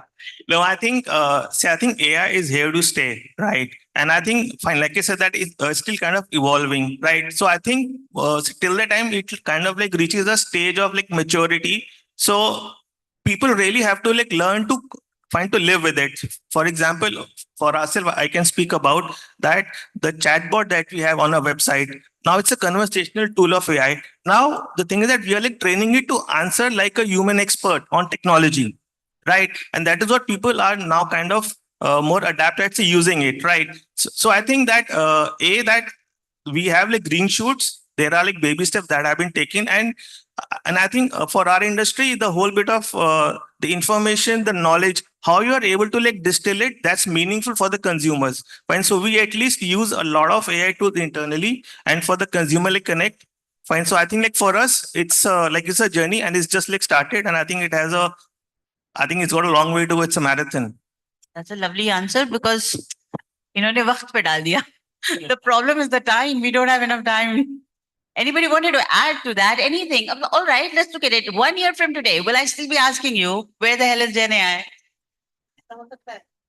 Yeah, I think yes, ho sakta hai. Yes, I'll be honest about it because I think as marketers, as agencies, we all feel we add a lot of value when we do creative stuff or marketing stuff, right? Yeah, and to us, AI becomes that element which we cannot think of can replace us, right? It can only enhance certain abilities. And in that journey, I think we're all taking baby steps, right? We are trying it in stuff like, you mentioned the case of a chatbot. We're looking at some social posts, how that can, and let's test and see what's the kind of response that we happen. Some are doing it in terms of designing also, right? Designing of packs, all of that is happening. But I feel there is still not enough confidence that the community has right now. And frankly, that's on the back of not a lot of experimentation happening from our side. So I think if that comes in, we will be much more learned a year later. But at the current pace that I see us doing it, I don't see that happening, right? So because what is happening is AI, I believe, is coming to us as a force that's all pervasive, and it can do multiple things, and it can add value at multiple points and not one singular thing. So everybody is trying to see what's the right place to plug in AI and see the impact that it can bring. And hence I think you're seeing it more diffused versus a sharper, focused impact. So that's my take. I love it, Kunal. No, I completely agree. See, AI is here to stay. See, what has happened in the last 1.5 year about the chat GPT, the entire chatter about is that the trailer was fantastic. And we got swayed away by the trailer. Okay, oh my God, this is going to change the world. But every technology, it's not just about the chat GPT, even the internet, it takes time to build the ecosystem around it. It starts from the talent.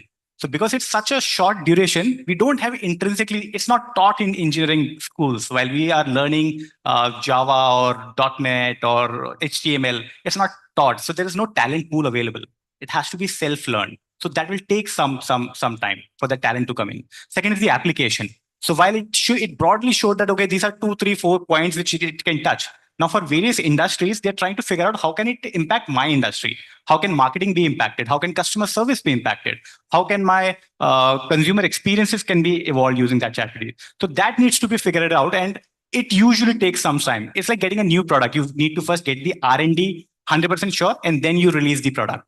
So there, obviously, you don't want to get a half-baked product out in the market. So there are a lot of backward work is happening behind, which I know for sure we've been trying to use that. But yes, right now we don't have a final product which we can release. And the third, I feel that again, because this technology is also in the nascent stage, while it promised what it can do, but at the moment it's not doing what it's promising. What has gone, the data that has gone behind these large language models, it's a black box, right? We don't know what data has been fed into these black boxes. So sometimes even the answers that's been coming out of these ChatGPT models or generative AIs, it's not factually correct. So we're still taking it with a pinch of salt that maybe I may go wrong. So let me get it slow. Instead of putting a prompt to ChatGPT and saying, see, this is what it has done, but factually it can still be wrong because I don't know kaun se data set pe usko train kiya gaya hai. So that training will take its time. So I think what, as of now in the last 1.5 years, it has taught that what it's capable of doing. It's like what, if I'm a cricket fan, so I usually bring that analogy. It's like what Shubman Gill has promised something. Has he delivered it right now? Maybe not. but it has promised that maybe he's going to the next Indian captain, right? What Rohit Sharma was in 2011. So it's a good trailer, it's a good promise, but it will take its own sweet time. But I'm sure it would be much shorter than the previous technologies. In next 2, 3 years, I think if we meet again here, we'll have much better examples for that. Jalil will remember that. The next point that you had made was consumer sentiment. Now, there was a bit of a disparity in consumer sentiment. There was consumer sentiment perception in the first half of, say, the year, and then later now we are going through, for want of a better word, reality check. Where did we miss the bus? Why did we miss these signs as marketers, as businesses, even as, like for my case as journalists, my brethren was also reporting very good numbers in terms of economic growth, etc. And then, we are looking at what's going on. So why did we miss it? Aisa kya hua tha? Any points on that? Why did we all just believe it's all looking kind of good until it did not? So, I mean, I don't know if this could be summarized completely, but yes, there are some certain segments where maybe it has not built out. And I think factor which I feel that, and because our industry do get impacted by that, is a lot because of the turmoil that is happening in the global scenarios. So when we talk about India right now, I mean, no country is in isolation working on their own, right? We are dependent on what's happening across the world. And we have seen in the last 1 or 2 years what the socio-economic or the political scenarios which is happening. There's 2 or 3 war being fought in last 1 year. There's been inflation, there's been recession, there's been instability. There's even in European countries, not UAE, United, those kind of countries, there's a war situation. So I think that does impact the sentiment, and then there's a ripple effect that follows through. If I saw particularly about the oil as an industry, I mean, sunflower oil is largely coming from Ukraine and Russia. And now those countries at war, there is a suddenly a shortage, and then everyone is looking for palm oil in Malaysia, and then Malaysia is not able to meet those demands, so they're starting ban on export. So it's a ripple effect. So something that started in maybe in US or Russia or Ukraine will follow through, and maybe that's where a lot of businesses take. Again, the slow steps happen, that maybe let this situation fade away, or maybe let things improve a bit. And then maybe it's a ripple effect of sentiments. So even as a consumer, I might postpone my purchase journey. अच्छा, थोड़ा सा wait करते हैं. Let me think, let things figure it out. But So I think that it looks like we were facing some real challenges, or we continue to. Aap unemployability le lijiye as a concept. Creativity, marketing, they should solve the problems. They should not just business problems, society problems, consumer problems. Now, we as an industry, we are not doing anything about some of these. Are we being short-sighted? Is the pressure of the ROI so much that we really are forgetting the big picture, or what marketing and creativity is supposed to be at its core? What's really going on? Shall we put our goodbye Kunal in this? Sure. No, I think it'll not be right to say that businesses are focusing more on ROI. So a couple of things I was just thinking when you said the sentiment analysis, even AI got it wrong. A lot of so that probably sometimes kind of puts questions in mind.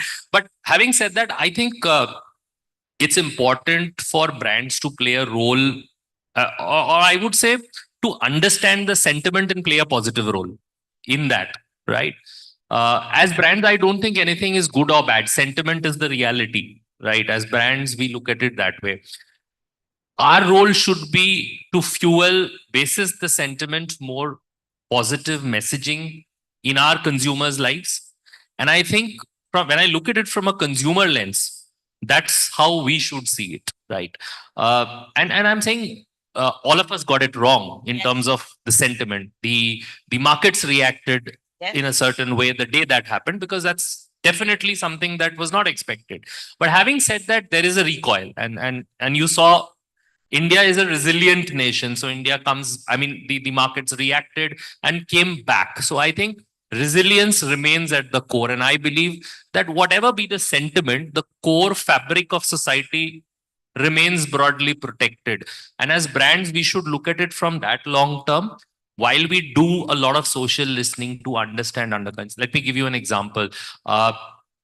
When we were doing a campaign when this whole Kolkata incident unfortunately happened, and as brands, you are already in the midst of a campaign and this suddenly happens and the sentiment changes. As a brand, it is important to be empathetic of, the messaging. And that's when brands are looked at positively, that if there is something which is kind of going against the sentiment, you definitely need to understand and appreciate that, right? So I'm saying these things do happen, but as brands, it's always important, I feel, to listen and push positivity into the fabric.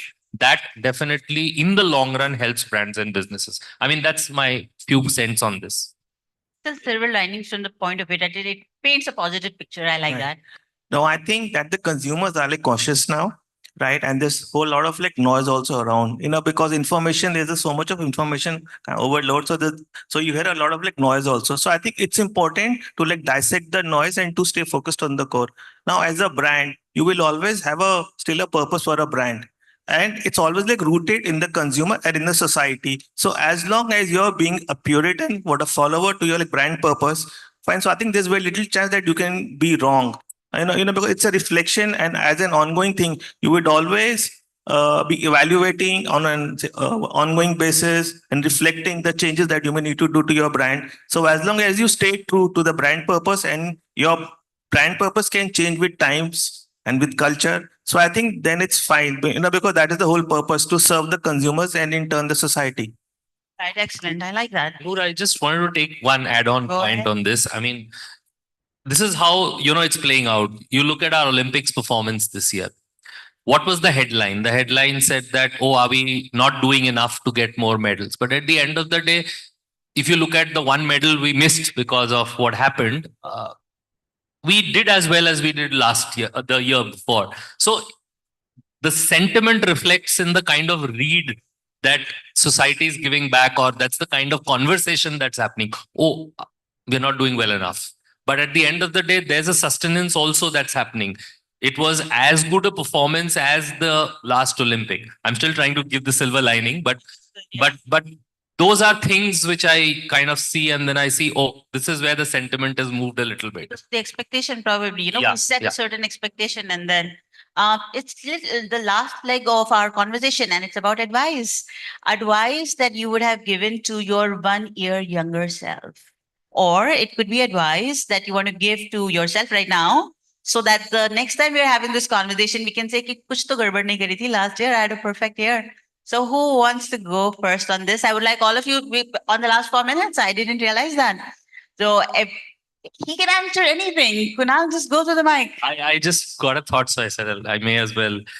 No, it's a little bit of a different perspective, and I'm saying this from the perspective of a marketer. I think because it's been such a learning for us in terms of sentiment, I believe that it's also very important for us as marketers to have a very close ear to the ground. And I think as marketers, sales and the sales teams of our organizations are the best ear. Excellent. Yeah. And I think that's where a lot of it can funnel back to us. And we have, ears on the ground. I think that to me is one big thing that I would change for myself in terms of enhancing that ear on the ground through my sales team as a marketer. That's one thing I would. Enhancing ear on the ground. We got our advice number 1. आप repeat नहीं कर सकते, आपको पता ना? Yeah, no, I think that I would say that it's best to stay with the basics, stay focused on the consumers, and see that how you can help the consumers to like navigate the complex world that he or she is now into.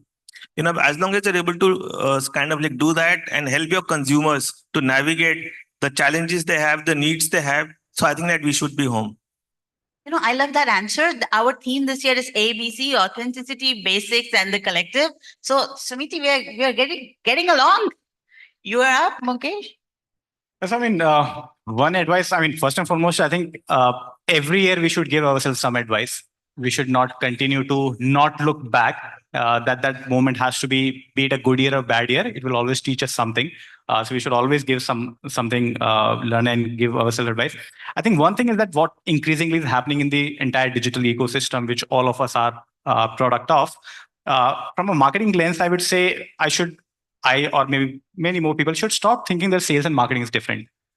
Now, marketers are increasingly wearing the hat of a salesperson. What's happening on e-commerce, the sales, it's the marketing who's directly driving the sales. The salesperson is more of a operational person who's ensuring that my product is available. But sales is actually done by marketing. So if I only feel that my only job is to build the brand and get the TOMA right or the awareness scores right, my job ends there. I'm not responsible for sales. I think that's not the right way to look at it now in today's time. So marketers should feel that they are also responsible for sales, and that's how you will add up to the whole P&L of the business, and everyone can grow together. Another point which I think can be added here is that and this slightly generic and little broad point is that we should have the right metrics to chase. And this maybe connects back to your previous question, what we were thinking that what's going wrong or what maybe has gone wrong is that a lot of businesses did start in India, they did came into the picture, but they picked the wrong metrics to define the success. The success was defined by the number of valuation or the how much valuation they have raised or how much funds they have raised from the VCs. Their success was defined by that, is that if I'm able to raise a $50 million from a VC, that's success. But actually that's a wrong metrics. So maybe what has happened is that people were just thinking, okay, I have performance marketing, which is a new buzzword in the town. Yeah, performance marketing mein main kar sakta hu. I can hire a resource and I can build a brand and I can raise the VC money. And that was the wrong metrics that everyone was chasing. Now, suddenly when the winter came, it all collapsed. So from day one, I was measuring or building business from a different point of view. And then that's when the reality check happens that maybe I never looked the EBITDA. I was always has to be EBITDA positive, or at least not in the shorter run, but at least in a 2-year or 3-year horizon, there has to be some sense that there has to be a target set that I have to be EBITDA positive. I cannot just get my valuations high and continue to run my CAC, because what will happen is that once you have hundreds of brands advertising on the same Meta and YouTube and Google, your CAC is going to go up. The CAC was lower in 2016 because there were 5 brands. Now there are 500 brands. So that was I don't know why this story was missed out. Why television is expensive today? Because everyone wanted to advertise on television. But at the time when that maturity will come, the CAC is going to go up. So if you have not factored that CAC, that my CAC is going to go up, I have to figure out some way to reduce my expenses and get an EBITDA positive, then I'm not building the business in the right way. So I think these kind of reality checks will help businesses to sort out their P&L as well. Excellent. Let me see if I got it right. So we started off with the listen, observe, and absorb better. That's the advice you want to give to the team. Stay to the basics. The core has to be strong. Excellent advice. And then 2 pieces of advice from Mukesh, which was excellent. First, you have to obviously look at the role of marketing as a growth engine. And love that conversation simply because the CEOs are, there are CEOs, not all CEOs, who do complain that what is my CMO doing? So that's a good way of looking at it, and identify the correct metrics. I think most important, you have to look what do you want to ruthlessly prioritize as your area that you're going to judge yourself on. So I do hope next time when we have this conversation, we have more than just silver linings and really those bright shoots. But thank you. This was excellent. Our time's up. May I request everybody for a loud round of applause for my panelists? Excellent. Chandni is there. Can we have a round of applause once again for our panelists on board who diligently curated the session and made it such an interactive session indeed.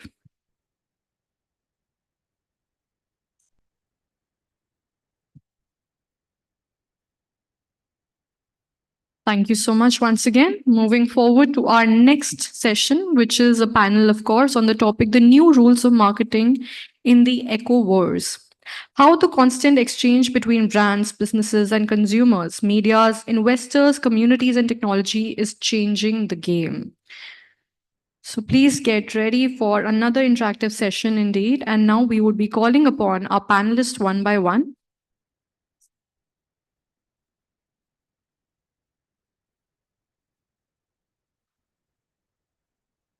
We would start by calling our first panelist into here. Arnav Sharma, Head Global Strategic Marketing Programs and CEO Comms Tech Mahindra. Welcome, sir. Can we welcome sir with a huge round of applause, please? Madhur Acharya, CBO Aqua Lens and Vice President E-Commerce Lenskart. Most welcome, sir. We would also like to call Megha Manchanda, Senior Vice President and Head of Marketing, DBS Bank India, Consumer Banking. All right, then. So she will be joining us later on. Next, I would like to call upon Shailesh Mishra, Vice President, Marketing and Brand Management, Red Dot Health. And last but not least, the moderator for the session is already here, Mr. Ruhail Amin, Senior Editor, BW Business World.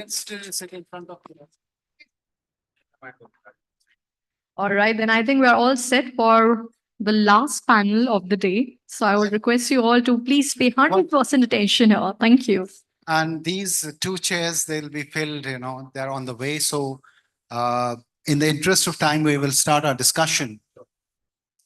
So the new rules of marketing in the eco-verse. So let me give you a sense, a context of what the eco-verse word means here is that everything in marketing is interconnected. Consumers, brands, tech, media, they all are interconnected. If there's a change on the consumer sentiment, the brand sentiment will change.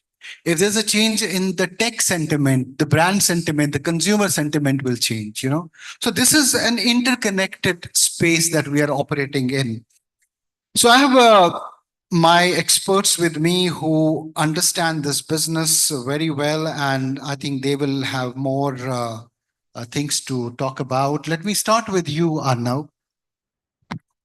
When you see everything is part of one big mix, the brand, the consumer, the tech, the media, what challenges do you face in maintaining a cohesive brand narrative, in such a vast universe of interconnectedness? Thanks, Will. So I think, one of the things that we have to look at, when we are operating in the world of ECOWAS, right? Of course, there are stakeholders that we are communicating with. There are multiple stakeholders. One of the intricacies that comes into play is that the stakeholders sort of engage with themselves as well, right? So earlier we used to sort of look at it from a perspective where once the message is sent out, a campaign may be delivered, right? In today's environment, I think the message sort of goes on and it lives on, right? You have the kind of tools that's available to you right now to sort of really closely monitor the message as the message sort of plays around, right? If you look at communication overall, it's essentially, the channels between the stakeholders is something which remains active. You have the opportunity to closely monitor the message, and that's where there are certain tools at your disposal to ensure that the sanctity of the brand narrative sort of remains intact. Having said that, I think there are three things that as a brand marketer you need to keep in mind, right? One is that when you're taking a message to the market, you look at it from a perspective where you keep the core consistent, right? But at the same time, ensure your brand narrative is flexible enough for different stakeholders to understand in their own context, right? That's one. Second is the fact that, when you have multiple channels at play, you ensure you're optimally using those channels because these channels and stakeholders have an interplay. So for example, in my case, I come from B2B IT services industry, right? While I'll have a, channel which is, directed towards customers, but at the same time, the channel or the communication that I'm doing with my employees will have an effect, on my customer feedback as well.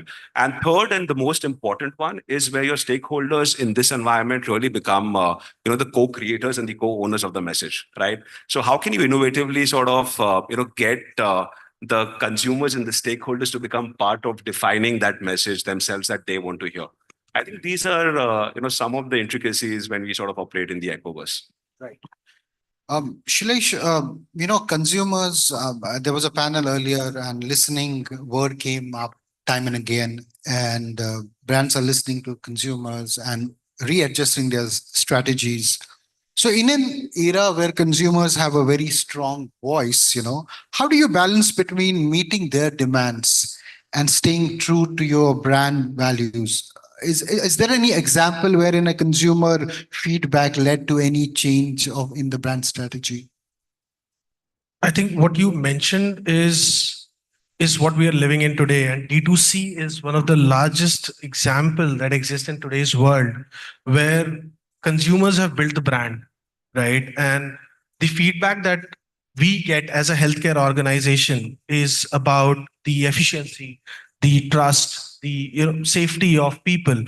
And we do change. We have our core values changed from speed to speed, reliability, and empathy, because we understood that this is what the consumers want today. And when they make noise about it, they are very, very particular in terms of what they want, what they're looking for. And this also reminds me of a very famous saying of Mr. Henry Ford when he said, if I would have asked the consumers, they would have said, we need faster horses. But that's not true today.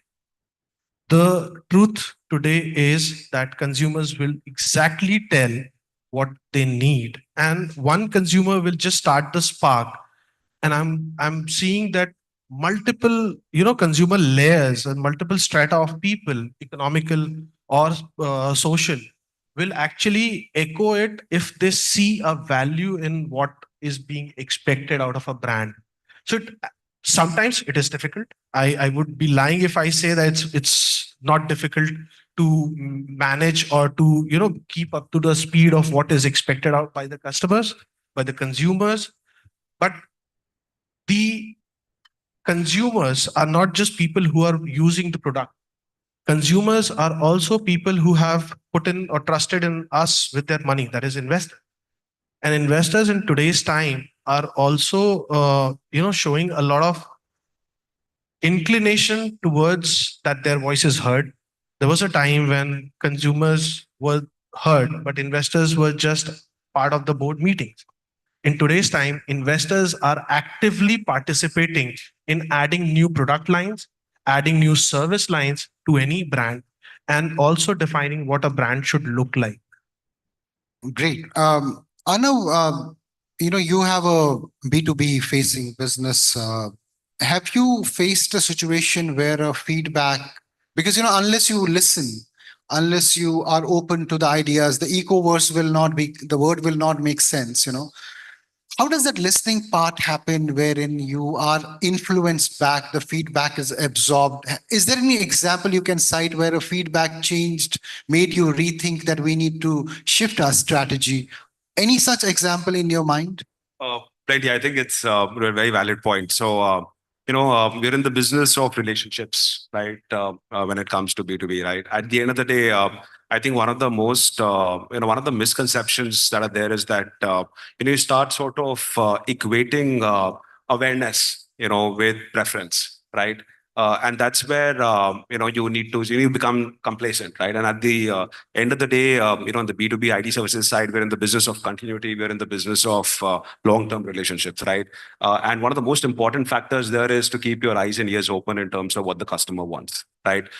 You can only, your relationships, like I said, like relationships are something that sometimes also outweigh, the value that otherwise you will serve it on the table with respect to a value proposition, right? But that relationship can only get you in the door, right? If you want to stay on the table, if you want to sort of have a meaningful long-term, meaningful long-term relationship at a customer, you really need to listen. And that listening really needs to go to the level where the strength of the relationship should be such that eventually you are able to preempt what the customer wants, right? So we are in the business of consulting, right? The expectation from the customer is to be so ingrained in their ecosystem, right? I remember, well, since we have time and I can sort of there's just two panelists, right? So I remember when I joined IT services, right? One of the, and this is back in 2009. So one of the panelists, very senior guy back in 2009, sort of said that, why IT industry is doing really good. Or why it sort of really does or it's growing in India is because of the fact that a customer sitting in the US or outside, right, is able to trust us with its services, right?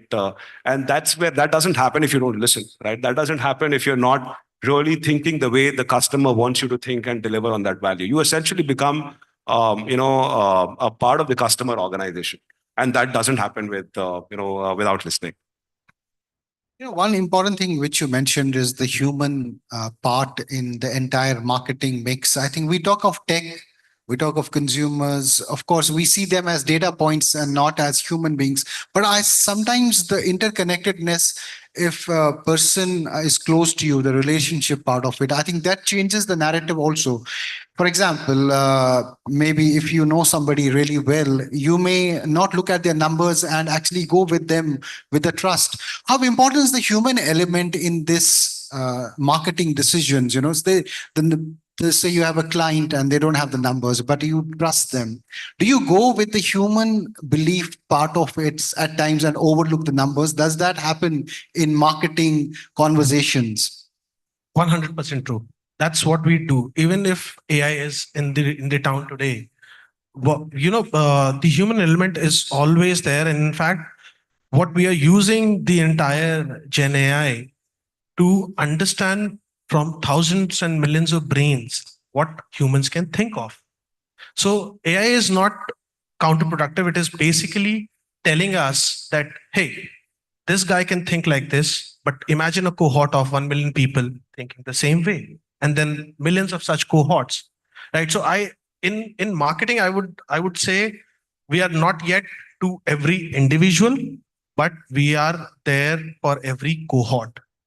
And I'm not seeing, so there was a time when we used to only see SECA or SECB, which was a class-based, advertisement or marketing approach, which. Sorry, please welcome. Yes.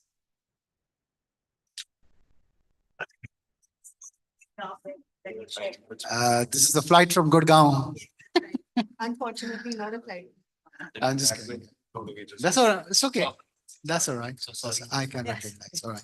So let me just put a little bit of context that we just started 10 minutes back, and we were talking about how there is an interconnected space in the marketing world, so to say, that what consumers do affect brands, what brands do affects consumers, when new tech comes, it impacts all of them. So the conversation has taken place from there on. So let me hear from you first about the human importance in this interconnectedness.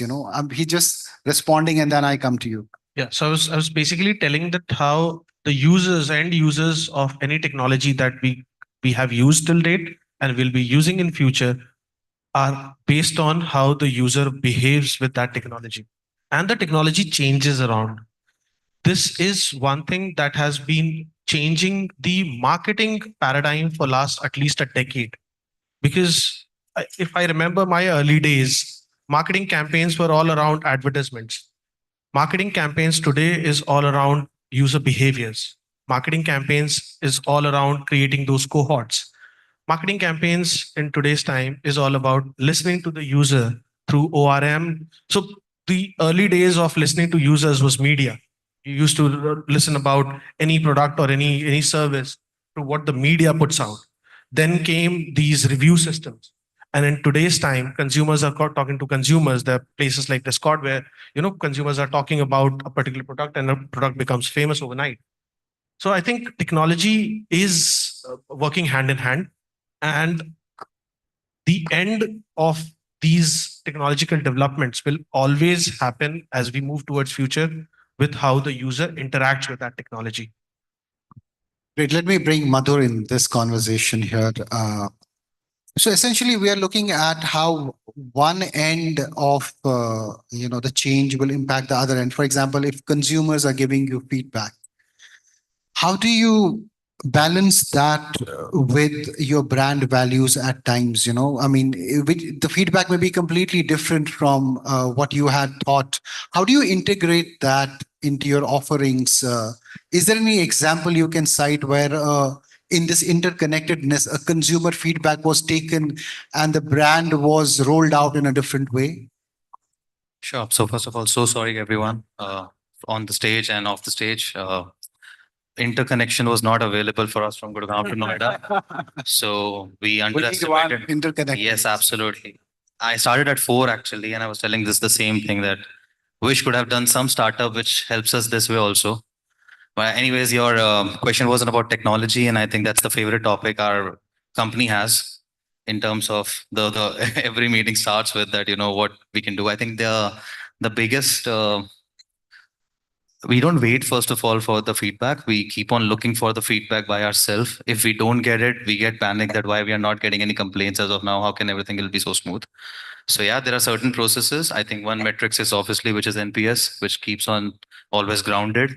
Every week we figure out that okay, this is the problem we are facing. Being an omni brand, we keep on getting circular problems around online to offline, offline to HTO, HTO to marketplace, marketplace to online again.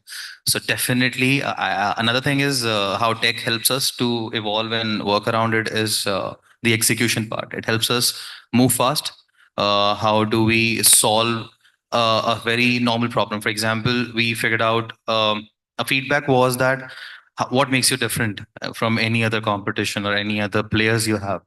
So the answer was very simple that what we can do is the fastest execution. And how we do it is to be as, be relevant about the problems. We all our initial business meeting starts with that. What if you have just a runway of 15 days left and you just have to move certain needles? How you gonna do that? And the answers always comes in that okay, do something which is revolutionary. For example, we started 3 days delivery to put it up in the power specs. Then we moved to 1 day delivery. Now Indian consumer is always being pampered with the quick commerce industry. So that is the direction again we are heading towards, that okay, how do we solve that? And in that there's a mix of human intervention which has always been needed, how tech can help us to take that load, and how a final customer experience can be created. Another example we figured out very recently was that you mentioned about that consumer affects the business and business affect the consumer. I think consumer can affect the business for sure because it's consumer for which we have to create everything. It's for their convenience. If you ever think we can as a business do and they will adjust to it, no, no, no, no, no. They will never gonna adjust to it. They will demand every day something new. So be very attentive to that. So they are leading that cutting edge. Every and day, I mean, I think that's the start of every podcast. No, consumer is a king. Every founder tells it. It's a story. Right. Megha, any example where a feedback has led to a shift in the brand strategy or brand offering in your case? Yeah, in our case, actually, also sorry again for being late and thanks for having me on the panel. Actually, for us, it's been the biggest change because of consumer feedback. And I don't know how many of you know about the DBS Bank. We actually 30-year-old in the country, and like we started our consumer banking in 2016. And when we came in, our promise was that we're going to be an only digital bank. We said that we're going to be paperless, signatureless, branchless, right? And very soon, the consumer gave us feedback that if you want me to keep money with you, only digital might not be the way to go. And for a BFSI, there was a very clear feedback that trust comes from physical presence. And for us, like the biggest pivot in our strategy, which came 2 years back, where we acquired one of the banks, and now currently we are an MNC with the largest footprint in the country. That was the biggest pivot in strategy because we heard the consumer and we said that if we continue just being digital, we might not get the kind of scale or the kind of, let's say, book size that we aspire to have in India. And the consumer said that, however sort of comfortable he might be using the digital services, and he may actually still be banking only via digital services and never ever enter, the branch, so to say. But just the physical presence was what built trust. And for us, that feedback was very important. And we heard that and we pivoted and, we growing exponentially thanks to that feedback. Yeah. Wonderful. Yeah. I think I would echo with that point because even today, a large majority of e-commerce works on cash on delivery because people really want to touch and feel and then trust the product, right? Even if Amazon is more than a decade old in India, still following it. With our case, we are a healthcare company and we handle close to 3,000, 4,000 distress calls every day. And I'm listening to consumers on daily basis, on hourly basis, on every minute basis. And this is where, when we started in the zone of emergency response, our ambulances used to reach a heart attack patient in more than 45 minutes, 6 years back. Today, we try and maintain that to 90% or 95% in the range of 12 to 15 minutes. So the consumers asked us every day, pizza can come, why not life? And we had to respond to it. Very valid question at the same time. Since we have established the interconnectedness and have some really great examples that you cited, are now in this new era, I won't call it a new era, in an era which is now being talked about, where we know the interconnectedness is so important. What are the best rules of doing powerful marketing, marketing that really moves the scale? What would be a couple of things that you will talk about, a couple of things that you will say really matter in this kind of a world that marketers should follow? I think one is, really finding the right balance in terms of how you're allocating your investments with respect to different enablers that are at your disposal, right? Like what Megha said in terms of the physical touch, right? For us, from IT services perspective, from a B2B standpoint, we really have, I'll just give you an example, right? So if you look at, digital has really, and when I say channels, digital channels sort of really, come to the foray, especially in the last 4 years. And it really gives a company like ours the reach that we want, right? We want to have a consistency in terms of our message, reaching across geographies, across regions, right? So digital really sort of gives us that kind of a platform to take the message consistently across geographies, and at the same time allows us to have the specific targeting that we want, right?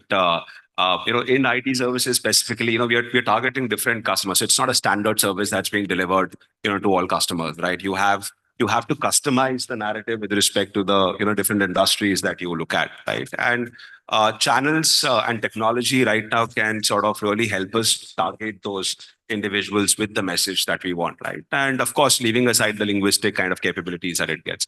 At the same time, we need to find the right balance in terms of ensuring that we invest in the physical activations that we do, because until or unless we are present, we're in the business of service, right? I don't have a product that sort of somebody sees and goes on, clicks and buy, right? So you need to sort of have the right investments in terms of physically being present with the customer, because at the end of the day, one of the key metrics that I think no tool can measure is the quality of the handshakes that you do at the event, right? So I think that's something that you have to look at, find the right balance with respect to the kind of investments you're doing in terms of your activations.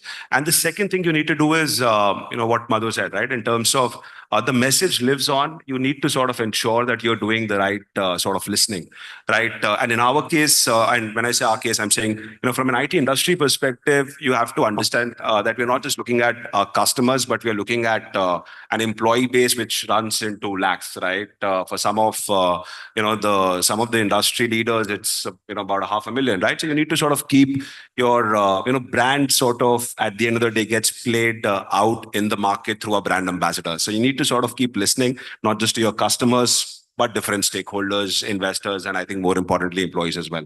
So listening and the allocations that you do in terms of your investment in this scenario is something which you really need to keep a very close watch on.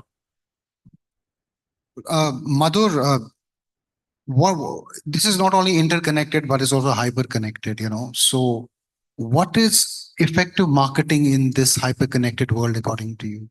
There's no predefined playbook. Okay, it's never be, and it never will be. It's as simple as you have to live your journey. Start from the why Amazon called themselves a day one. There's a reason for it. I mean, we all are been learning from them how to improve, and they are still calling themselves day one because they also haven't figured out that what is the right marketing for them.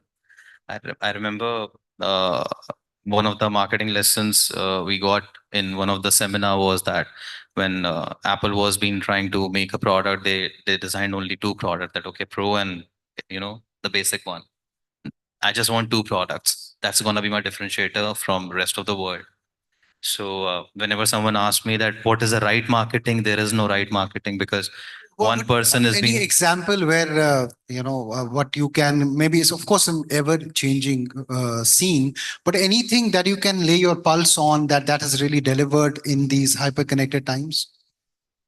So there are marketing which you have to deploy for your customer experience. There's a marketing when you have to deploy to get into a certain category, I think that is the definite pulse. When you run in a world where there is already established market and you need your share, then we are different marketing. If you're trying to create something from the scratch, that can also be done, which we call category creation. In that, you have no idea of what is the market size and all, which all the fancy words we hear. We just go to the market and we create category by ourselves. That's a very different marketing altogether. And luckily, I've got a chance to work with brands like, before this, Wow Skin Science, before that, Luxury Beauty, Estee Lauder. There was no digital beauty experience at all. But then we were trying to hack that marketing. So I don't call it marketing. I would rather call it growth hacking, because you have to try everything. And no matter how experienced you are, a brand like Lenskart, we have sub brands in the brand. So if I call it a marketplace because I have to move Hustler in a different angle, which is my chain. Then I have a premium glasses different range. Then I have contact lenses. To give you a very recent example, today I was doing a research and I figured out that what mistake I'm doing on performance is trying to sell contact lenses through Lenskart. But how can I miss that Lenskart is known for glasses? So my ads might not been performing because everyone is relating Lenskart logo to an eyewear. They don't even go down and see, oh, I'm talking about contact lenses, and that could be a reason I'm not getting that ROAS. It's like 3 hours before self realization. So we fixed it, and I'll see the result, and maybe next time I'm gonna tell you how it performed. Absolutely. To you, Shailesh, of course, I mean, the marketing world is cluttered, hyper-connected, interconnected, all of that. How do you create an engagement that is lasting in this? You know, what is the right way to do it according to you in your context? Before I answer this question of yours, I was listening to the other panelists. I was thinking that the eyes can see what the mind knows, but is it true today? And do we have enough tools in the market today that as a marketeer I can truly leverage and get some real great insights? Like, he has to figure it out today after maybe running 2-3 months of performance campaign, which clearly tells us that I don't have a technology right now. And this is as a consumer. Now I'm giving a feedback to the universe, right? That we need a tool which can tell me immediately that this won't work. Now, coming back to your question, in today's world, the answer would remain the same, that we create something as marketers thinking that the customers will or the consumers will respond to it in a particular way, and they don't. But the biggest problem that we face on a daily basis is we come to know about it after maybe a quarter or maybe a month. And that puts a lot of marketing dollars to waste. And that also creates a completely different brand perception to people who have seen our ads, and then we have to overhaul it, change it. So what do we need as of now? We need somebody to step up and say, hey, I'm going to create a listening tool that translates whatever the consumers are thinking into actionables, right? Because at this point of time, if I have to go back and think of my performance campaigns or my brand marketing campaigns, I don't know what will happen tomorrow. I will have to wait for those 15-20 lakhs to burn tonight to know tomorrow what is going to happen. So that's the problem we live with today. Absolutely.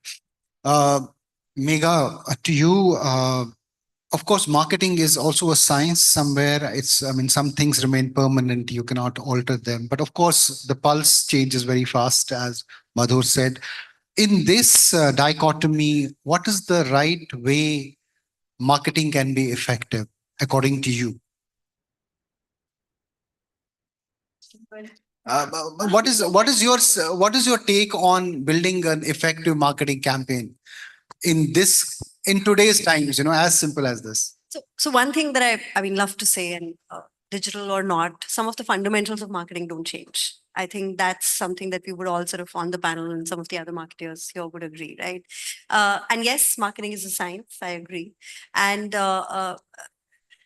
so the question that you're asking is that what makes it effective today? Is that the question? Yes. If you have to say have a new campaign for your brand, according to you, what will make it more effective in today's times, wherein people have limited, what you call attention spans, they are hyper connected, everything is interconnected, Let and me try and negative answer that feedback question. can, kind of, dilute the brand value.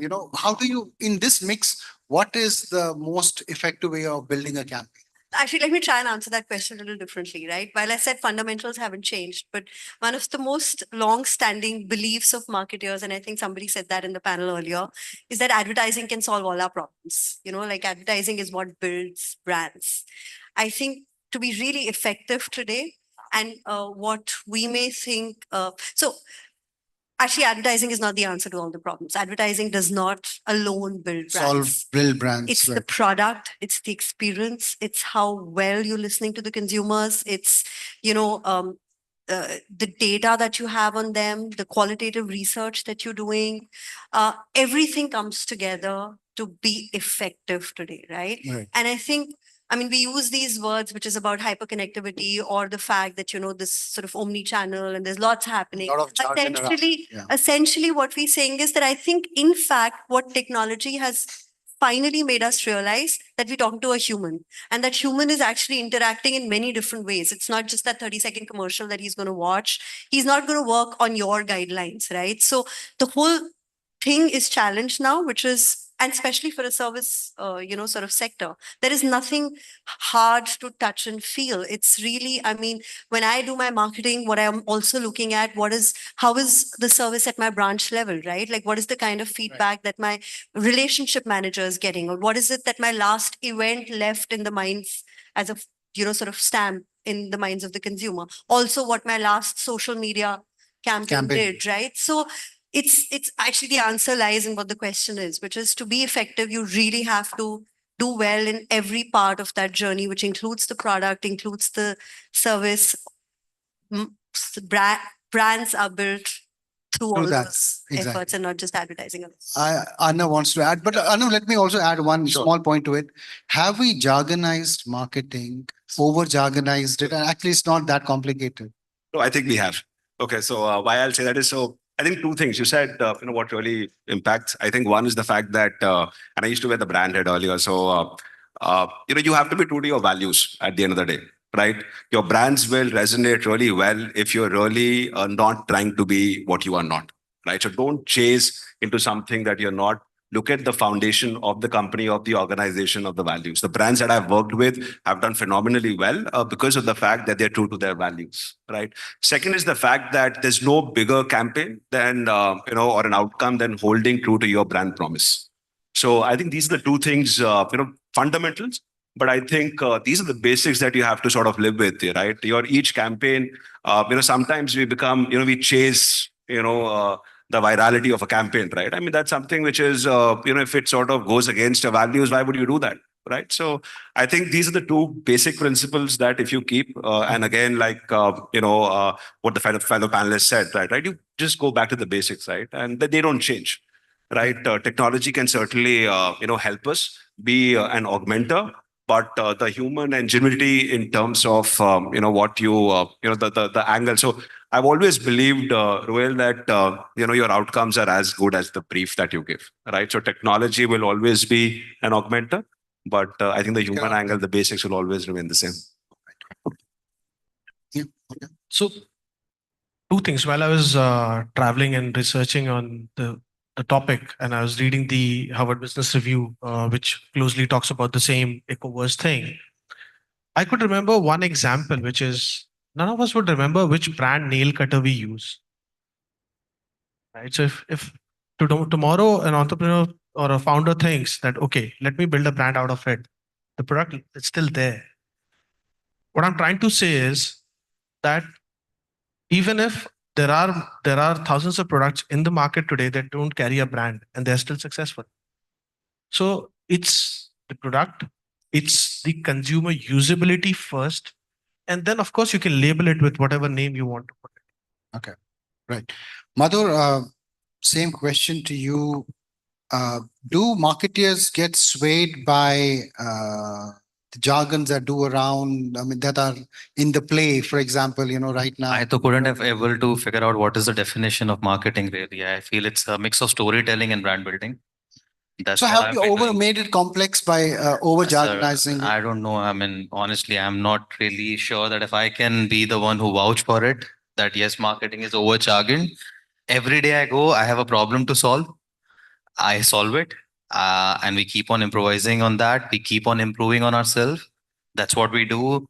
Not even a day I have figured out while working right now in an organization with such a fast pace. The messaging we get is that we are solving a problem for billion people, which is a vision. So that's what we do. We someone mentioned about being honest. Yes, has to be being honest because customer is smart. They have all the access now. They can find out how you're playing it. All the elements and distribution channels we are using these days for marketing. Most of them are paid. So they also figured out that. So I think storytelling would be a good one to go back. I think that's what the basics are. Be honest. And when you be honest, that's why you tell a story that why you started, stay to that. I have seen founders who have been in different platform have given a different story how they started their business. And I'm still figuring out like how which one is true, which and while I was doing my research for one of the very big company to figure out that okay, I'm going to meet this person and what I'm going to ask him. So I start doing my research on podcast. Everywhere he was telling, oh, I was there and I got an idea. Udhar, there is different idea. So that's PR. I think that's also marketing. He's marketing himself for his product. And I also figured out he was keep on talking about his own new latest product in that podcast. That's marketing he's doing. So he become a human marketing, I would call it. That's a jargon. I just want to kind of open this panel because I think there are some people in the audience who might want to ask a question. Is anybody want any question out there? Please raise your hand. We can give you the mic. Meanwhile, when they frame Okay. it, I have Oh, yeah. one quick point left. So the answer to your question is yes and no both. It's over jargonized. Every 6 months, I see 5 new KPIs being tracked on marketing in a younger company. But when I see an old, well-established business, those KPIs are, those 5, 10 KPIs are still there. So in today's time, since I work for a 8-year-old startup, I am tracking 30 different KPIs on marketing and branding, right? Whereas if I take my experience from Amazon or Procter, I used to have 6, 8 KPIs and that's it. So yes, we have over-jargonized in a lot of organizations, but the stable older businesses which are growing with the CAGR are still having those 5, 6, decent KPIs to track the progress. I've said it. I mean, you just have to see you're solving a problem and keep it as simple and you will get all the answers, right? I mean, 10 years back, you don't have these jargons only, no? Millennial, Gen X, Gen Z, and more to come. We don't even know what to target, who to target. We're so confused. Essentially, I think just to add to I think what Madhur was saying, I think for me, marketing is actually can be really measured, whether or not we're using Back jargons end, for that's it. right. And when I say measured, it doesn't necessarily mean measured in terms of, some of these analytical data that we've sort of gotten very excited about, which is great because that's what gives business the confidence that marketing is working. But to me, the value also comes from what significant place you hold in the minds of the consumers. That's the value marketing brings, right? So, I mean, whether or not somebody is actually making a brand of a nail clipper or, whatever it takes, but wherever you can hold a mind space, the value that you can sort of, that's your value. And whether or not you can measure it is for us to sort of figure out. So I have some 2.5 minutes. Let me come to you, Arnav, with your closing remarks. What would be one piece of advice that you would like to share with some of people watching us online, young entrepreneurs, even young brand marketeers as well, that they should follow to become great marketeers, become very effective marketeers? What would be that piece of advice from your side? So I think you have to be. This is one thing which I ask people when they join my team. Okay, so the one question I ask is that you want to really make a career in marketing and you're going to stick with it, right? I think if you're really and I think everybody on the panel said that, right? So if you're really passionate in terms of making a space in the minds of the customers, which is not rented, but you really own that real estate, right? So if you're passionate about it, if you're passionate about building relationships and I think you're driven by curiosity, right? So that's one. And I think marketing at the end of the day, is about shaping something which might be, which might not have a shape. You give it a shape that sort of really leaves an impact in the hearts of the customers. I think if you're passionate about it, I think all the other metrics automatically get ticked. Madhur, What was the question? any Closing forward. any advice to young brand Young marketers, Yes. start reading a lot. Stop using your screen time of phone. Reels will not teach you that in 15 seconds you can't learn marketing hacks. Trust me, even if someday I get a chance, I'm doing marketing, I'm making money out of it. Don't watch it and learn from it. Read, read good stuff. You will be definitely, while you're reading, you're going to be so focused about it. And I think the one thing for me as I don't call it marketing or marketer. It's more towards problem solution, like solve the problem, figure out why you're doing this. Does it gonna make sense? Always have an A and B testing in your mind itself. Have a second option always available that, okay, this is not, if it doesn't work, what will be my way out? Because like he mentioned about that, we're going to waste so much money to figure out that whether it's going to work or not. Let's be ready with the worst first. If it works, yes, but if it's going to work, it's going to stay for like 2 weeks, 3 weeks, because I think all of us have weekly reviews. That means every week we are solving another problem. That's a reality. So I feel keep doing that. I think for young people, it should be read about or learn more about positioning. With young folks coming into picture, they've really lost the touch of, and with performance coming into picture, the positioning has lost the flavor. And that's one thing which out of the 5 Ps plays a huge role as a marketer. You have, as a marketer, you have barely any control over the product or the people who you are going to finally sell it to, the TG, but you have a lot of control over positioning. So I think positioning is something which people, the young folks, should be focusing on. Finally, Megha, to you. So I kind of said that there's the fundamentals don't change, so stick to that. There's no shortcut to rigor. I think somebody else said that, and you have to consistently listen to your consumer. You have to consistently be nimble-footed. You have to. There is no shortcut really. You have to do the hard work, and I think one of the things that most and the reason why a lot of us now talk business is that uh, marketing's impact can be measured now. And I think to know that you have an impact which can be measured, whether it's through very hard numbers or it's through mind measures, know that it can be measured and know what you're working towards. Just know the outcome and work towards that. That's, I mean, so whether it's a problem solution, whether it's a 3-day delivery to 1-day delivery, whether it's a large scale customer that you're working on, whether it's the ambulance issue, every time you know what's the outcome that you're driving, you'll know what you need to do. So that's really important. Thank you. It also shows time's up. But I think what comes out of this discussion is it's actually simple, eco verse or whatever you call it. Marketing is as simple as it was. We need not complicate it. We need to stick to some of the things, not lose sight of those basics. And that's great marketing. Thank you so much. I know it was some of you joined late, but thank you for joining us. And there are young marketers in the room who will be celebrated now. Thanks for your time, and we can have a round of applause for them.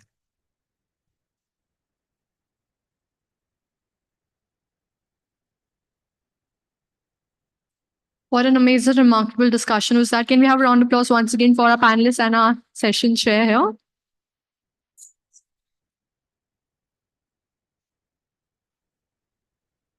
I would request the dignitaries to kindly come forward for a group photo op session now. Thank you so much.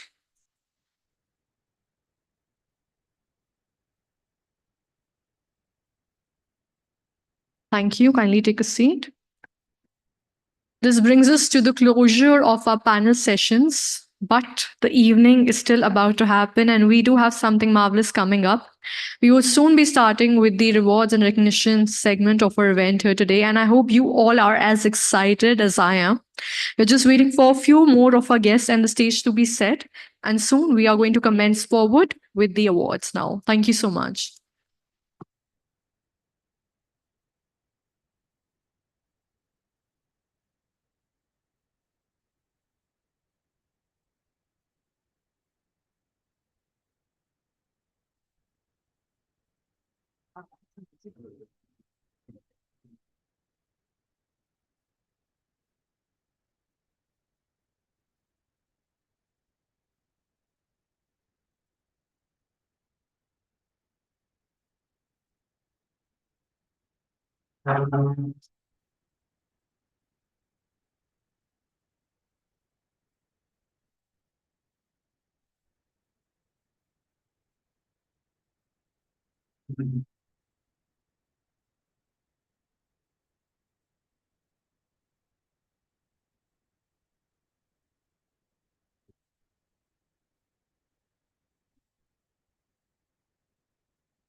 Ladies and gentlemen, moving forward from the compelling discussions that we witnessed today to the evening celebrations, I welcome you all to the second edition of BW Marketing World's 40 Under 40. We are here gathered to recognize future masters of Indian marketing sector who showcase unparalleled commitment and devotion to sculpting the destiny of Indian marketing industry. I would once again like to thank our partners for the day. Digital transformation partner, HCL Software, education partner, Institute of Management Technology, Ghaziabad, data science partner, KIE Square Analytics, growth partner, Mob Avenue Media, Global Media, news partner, Bharat Express, strategic partner, Cash or Drive Marketing Private Limited, Info Profile, agency partner, Net Value Media Private Limited, media partner, Sub TV Group, media barter partner, One Up Trade, event partners, Joy Travel Private Limited, Pandrum, Beanley Coffee, The Thick Chick Factory, Realty Plus, Exchange for Media, IWM Buzz Impact Weekly Magazine, and last but not the least, Pitch.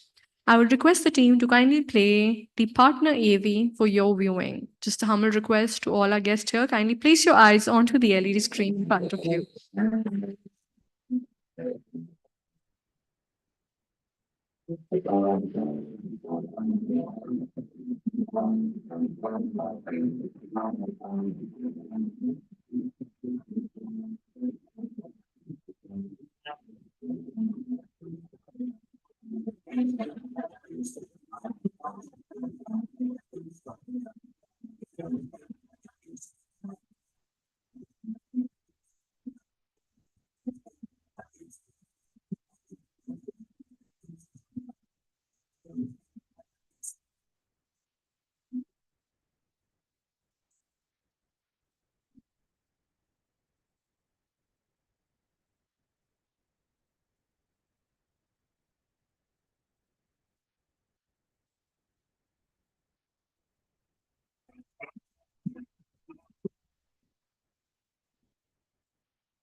Introducing OneUp Trade, India's leading and most trusted barter company.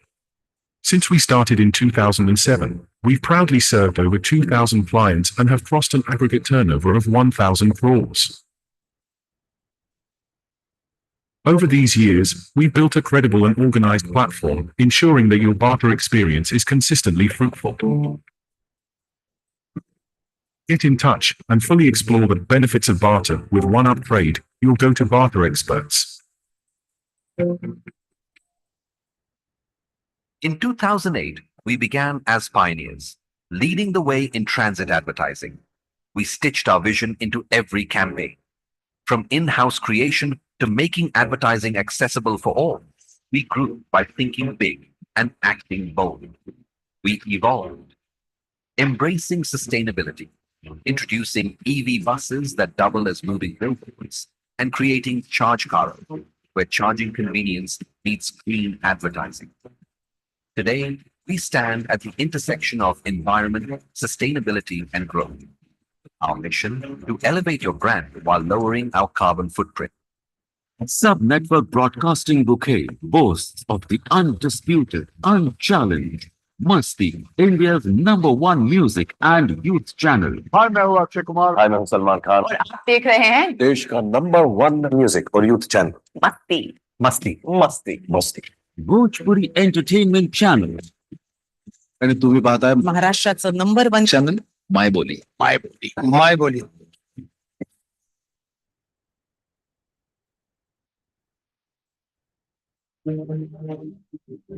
Keeping up the integrity of journalism with its strong conviction. Bharat Express continues to elevate your news sense. We define the aspiration of New Bharat, perfectly in line with its motto, Satya, Sahas, and Samarpan. Bharat Express News is a fast-paced news delivery platform that has been dedicatedly delivering excellence for the new age Hindi news viewers under the able leadership of Mr. Upendra Rai, CMD and Editor-in-Chief of Bharat Express News Network. Mr. Upendra Rai is a seasoned media personality who has many path-breaking stories related to politics, business, and more to his credit during his 25-year-long career. Under his dignified leadership, Bharat Express has made a significant impact in just 1 year of its operations. With exceptional infrastructure spread over 45,000 square feet, comprising of highly equipped PCR, MCR, new age studios and newsroom, and an impeccable team of reporters, producers, and anchors. The channel has recorded an impressive line of coverage in the past 1 year, right from taking up causes of the common man. Our anchors do not form opinions and judgment, but deliver facts. First-stage media startup, Bharat Express is undoubtedly a name synonymous with delivering quality news, where every member of the group puts in great effort, contributing to our mission of informing, educating, and empowering our audience. We are a new age media startup that is spreading its wings every second, making every step count. Leading advertisers trust us with their brand image because we showcase conviction and truth. Many governments, including Uttar Pradesh's governing system, have praised Bharat Express's fact-based sting operations. Our reach is far-ranging as the channel is available across major DTH platforms and cable operators. In this digital age, Bharat Express too has an expansive reach and presence via its YouTube channels. The network's website is accessible to its reader base in Hindi, English, and Urdu languages. We at Bharat Express believe in hard work and perseverance, backed with strong vision, because consistent hard work always leads to success. Global Media is a one-stop solution for all your digital marketing needs. One of the leading mobile and web advertising platforms in the country dedicated to helping advertisers and agencies with user acquisitions and engagement by ensuring 100% direct traffic over web, mobile, and OEMs. With 1 billion plus monthly user interactions, 100 million monthly active users, 300 million plus email user base, 1,000 plus live campaigns, 500 plus direct publishers, 120 countries, 20 plus verticals we help brands with. Reach, awareness, engagement, traffic, affinity, and recall. We work across sectors including FMCG, auto, consumer durables, BFSI, retail, travel, fashion, fintech, and e-commerce. Our diverse inventory includes display, video, native ads, connected TVS, and more, strategically placed for targeted campaigns. With AI-driven algorithms, we ensure ads reach the right users at the right time, maximizing ROI and engagement for advertisers. After carving a niche in the ad tech industry, Global Media is rising among the top ad tech companies in Middle East, Southeast, and Russia. Our presence in Singapore, Jakarta, Ho Chi Minh, Dubai, Moscow provides us with excellent opportunity to work closely with our MENA, Russia, and LATAM. Global Media has earned significant recognition at prestigious platforms such as the Great Indian Marketing Awards, Agile, and others, with multiple media outlets listing us among the top 10 ad tech startups. Founded by industry veteran and technophile Bhavesh Talreja, Global Media is driven by a team of visionaries, including Raj Swaminathan, Senior Director of Revenues and New Initiatives. Kritika Arora, Director of Performance and Acquisitions, Heya Mansoori, Head of Technology, and Priyank Shah, Chief Financial Officer, among others. So, come and elevate your brand with us because success is synonymous with Global Media.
Introducing OneUp Trade, India's leading and most trusted barter company. Since we started in 2007, we've proudly served over 2,000 clients and have crossed an aggregate turnover of 1,000 crores. Over these years, we built a credible and organized platform, ensuring that your barter experience is consistently fruitful. Get in touch and fully explore the benefits of barter with OneUp Trade, your go-to barter experts.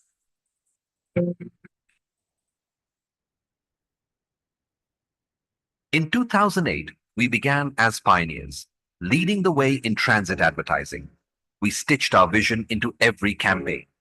From in-house creation to making advertising accessible for all, we grew by thinking big and acting bold. We evolved, embracing sustainability, introducing EV buses that double as moving billboards, and creating Charge Car, where charging convenience meets green advertising. Today, we stand at the intersection of environment, sustainability, and growth. Our mission to elevate your brand while lowering our carbon footprint. Sub-network broadcasting bouquet boasts of the undisputed, unchallenged, must be India's #1 music and youth channel. Hi, मैं हूँ Akshay Kumar. Hi, मैं हूँ सलमान खान. और आप देख रहे हैं देश का #1 म्यूजिक और यूथ चैनल. मस्ती मस्ती मस्ती मस्ती.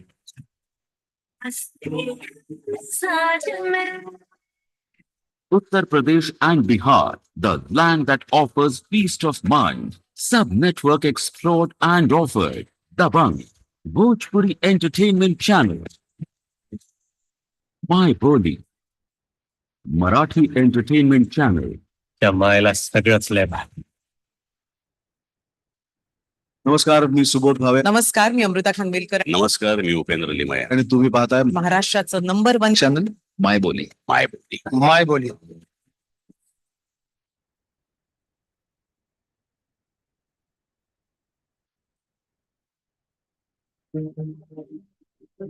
Keeping up the integrity of journalism with its strong conviction. Bharat Express continues to elevate your news sense. We define the aspiration of New Bharat, perfectly in line with its motto, Satya, Sahas and Samarpan. Bharat Express News is a fast-paced news delivery platform that has been dedicatedly delivering excellence for the new age Hindi news viewers under the able leadership of Mr. Upendra Rai, CMD and Editor-in-Chief of Bharat Express News Network. Mr. Upendra Rai is a seasoned media personality who has many path-breaking stories related to politics, business and more to his credit during his 25-year-long career. Under his dignified leadership, Bharat Express has made a significant impact in just 1 year of its operations. With exceptional infrastructure spread over 45,000 square feet, comprising of highly equipped PCR, MCR, new age studios and newsroom, and an impeccable team of reporters, producers, and anchors. The channel has recorded an impressive line of coverage in the past 1 year, right from taking up causes of the common man. Our anchors do not form opinions and judgment, but deliver facts.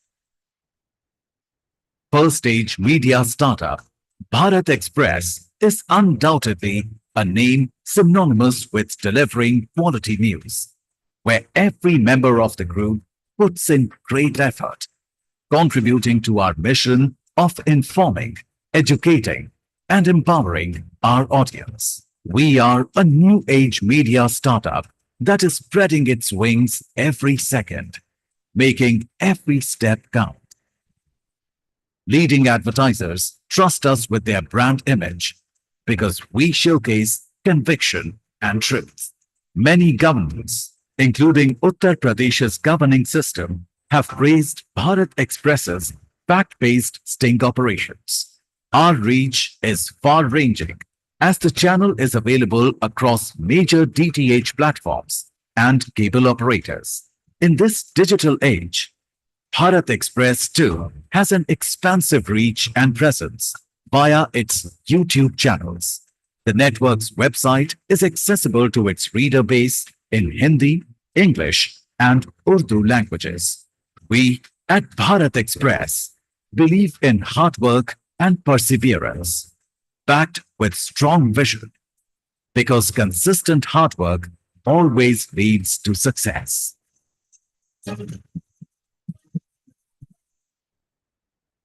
Global Media is a one-stop solution for all your digital marketing needs.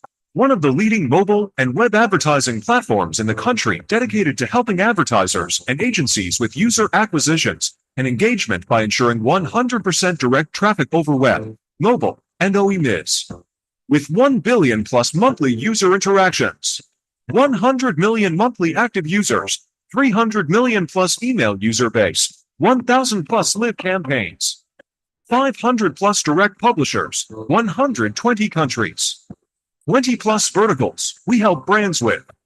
Reach, awareness, engagement, traffic, affinity, and recall. We work across sectors including FMCG, auto, consumer durables, BFSI, retail, travel, fashion, fintech, and e-commerce. Our diverse inventory includes display, video, native ads, connected TVS, and more, strategically placed for targeted campaigns. With AI-driven algorithms, we ensure ads reach the right users at the right time, maximizing ROI and engagement for advertisers. After carving a niche in the ad tech industry, Global Media is rising among the top ad tech companies in Middle East, Southeast, and Russia. Our presence in Singapore, Jakarta, Ho Chi Minh, Dubai, Moscow provides us with excellent opportunity to work closely with our MENA, Russia, and LATAM. Global Media has earned significant recognition at prestigious platforms such as the Great Indian Marketing Awards, Agile, and others, with multiple media outlets listing us among the top 10 ad tech startups. Founded by industry veteran and technophile Bhavesh Talreja, Global Media is driven by a team of visionaries, including Raj Swaminathan, Senior Director of Revenues and New Initiatives, Kritika Arora, Director of Performance and Acquisitions, Heya Mansoori, Head of Technology, and Priyank Shah, Chief Financial Officer, among others. So, come and elevate your brand with us because success is synonymous with Global Media.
Wow, that was quite commendable indeed. Moving forward to one of the most important segments of our event, today we are here to recognize, felicitate those few achievers who have been very diligent with their hard work. Today's award ceremony is being streamed live across all BW Marketing World's platforms, including our social media channels and on www.bwmarketingworld.com. Join the celebration of the evening by using hashtag BW Marketing 40 under 40. Before we start with the award ceremony, I would like to take this moment to thank our jury members for their deliberation and contribution in deciding the winners. I would humbly request the team to please play the jury AV now to show us a glimpse of the jury process. Can we please have the AV on the LED screen?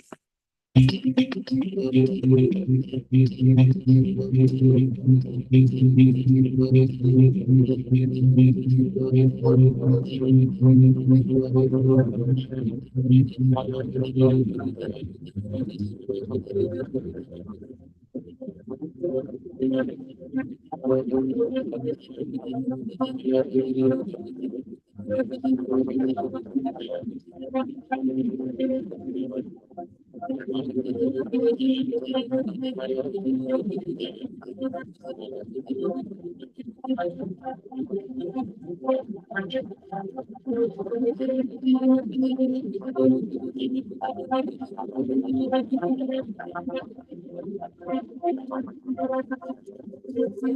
honored to be a part of the Business World Marketing 40 Under 40 jury judging some of the best minds in marketing.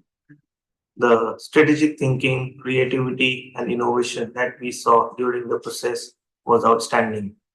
It was interesting to see how the nominees are not just meeting the expectations, but rather exceeding the challenges of today's dynamic market landscapes.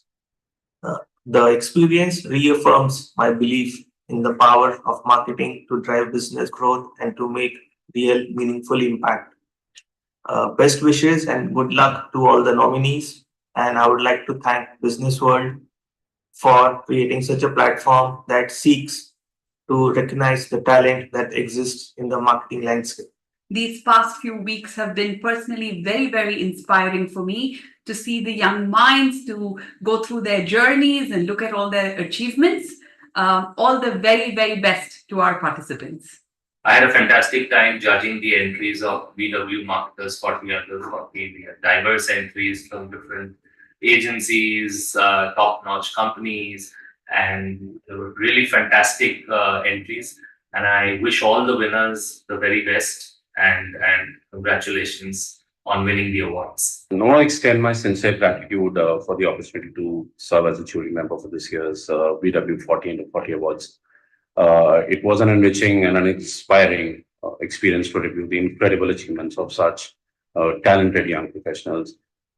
Being part of the selection process allowed me to witness firsthand the innovation, leadership, passion driving the next generation of industry leaders. The level of talent and dedication showcased by the nominees truly made this a challenging yet rewarding experience. Thank you once again for including me in this year's prestigious initiative. I look forward to seeing the continued success of BW 40 Under 40 honorees and being involved in the future endeavors. So thank you so much.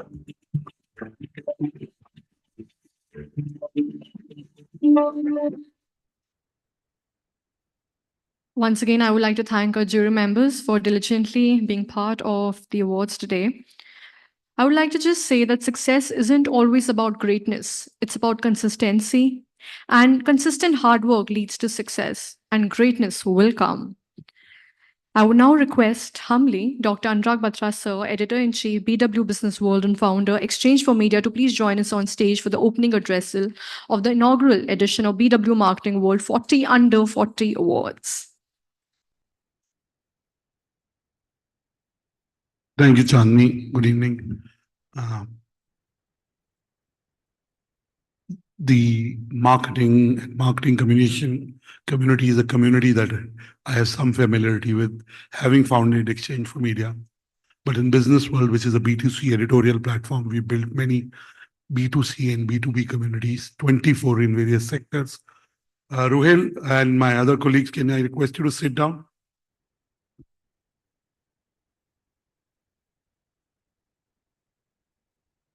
So we built the #1 hospitality community called BW Hotelier. We built a legal community, education community, well-being. Tomorrow we have our healthcare 40 Under 40 year. We have our healthcare person of the year.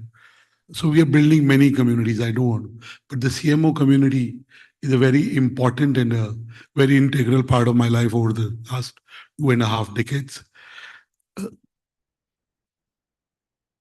All our initiatives are about the jury process. You saw the jury process. All the jury members were involved. I tell everyone that our awards, you have to do 2 things. One is to enter, and second is to show up on the jury date. How you present that day matters. Sometimes some very good entries and candidates haven't done well because maybe one question that was asked to them and the answer wasn't liked or up to what the jury member wanted to hear, or whatever reason it didn't go well. So really, the only point I want to make is, I was talking to one CMO outside, and I was telling her that we take our awards very seriously. I'm involved in the shortlisting process. I am involved in the jury process on the back end. I'm involved in the final list. I look at it.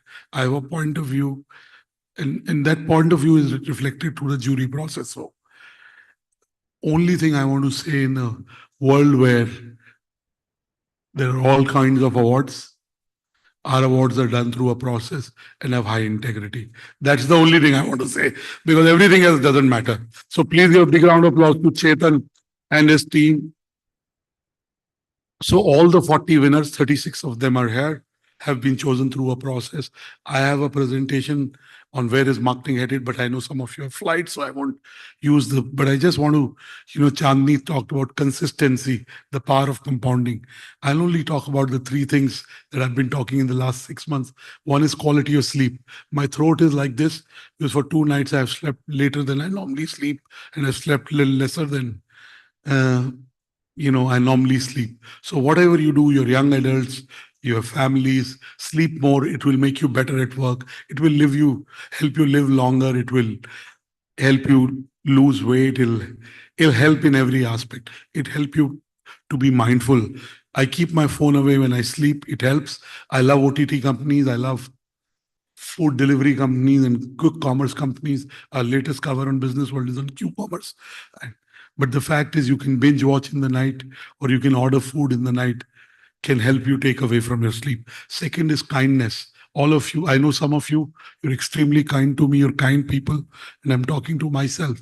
In a world which has become so much about individual achievement, and there's nothing wrong being ambitious, doing the right thing in the right manner. But I do talk about this young Israeli guy called Nadav Ben Yehuda, who in 2012 set out to climb the Mount Everest. And he was between the base camp and the Mount Everest. And he encountered two friends of his who had started the ascent with him. One was dead, and the other, if not brought down and taken to a hospital much below the base camp, would have died. So Nadav Ben Yehuda had two choices, either to realize his lifelong wish of being the youngest Israeli to climb the Mount Everest, or save his friend's life. What do you think he did? He saved a life. Otherwise, I won't talk about him. So in a world which is so much about individual achievement, awards are a reflection. Entrepreneurship is another reflection. What political leaders are doing, whatever you do, help others. And I'm sure you do. Some of you I know well. So I know that you do. So I'm just bringing it top of mind. I'm not talking down to you. And third, again, I know a lot of brands that are represented through the leaders here, and organizations believe deeply in sustainability and ESG. As leaders, as marketing communication leaders, do more in raising the sensibility on sustainability, on ESG, on responsible consumption, on reducing solid waste. You have, through your brands, through your personal influence, the CXO role. Can we get this guy to be quiet? Prashant and the Imperial team, right? So I want to end by saying that I wish you luck. I hope you make it to top 100 marketers list, because that's pegged at a different level. That's through an editorial process. That is the second year of the list. And I wish you continued growth in your careers.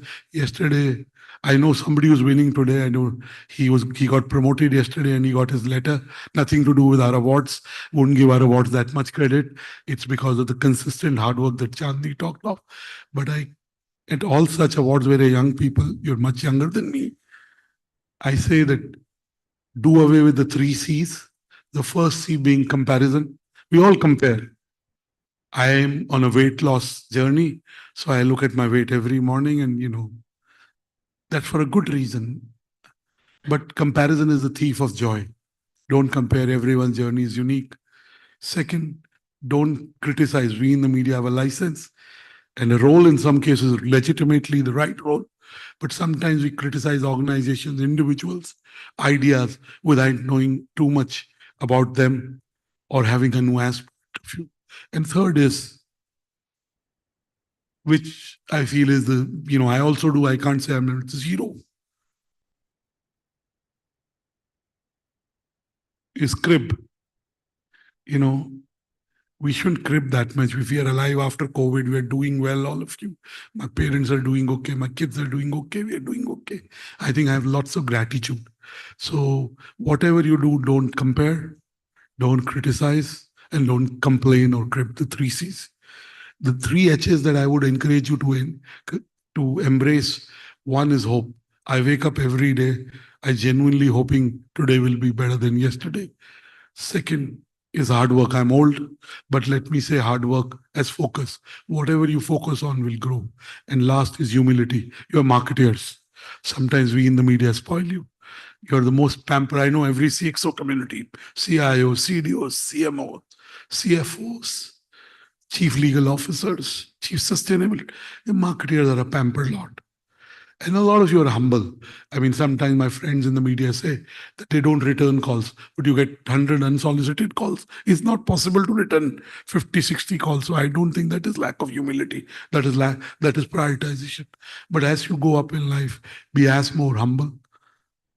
And I'm sure a lot of you will become CMOs. Some of you are already CMOs.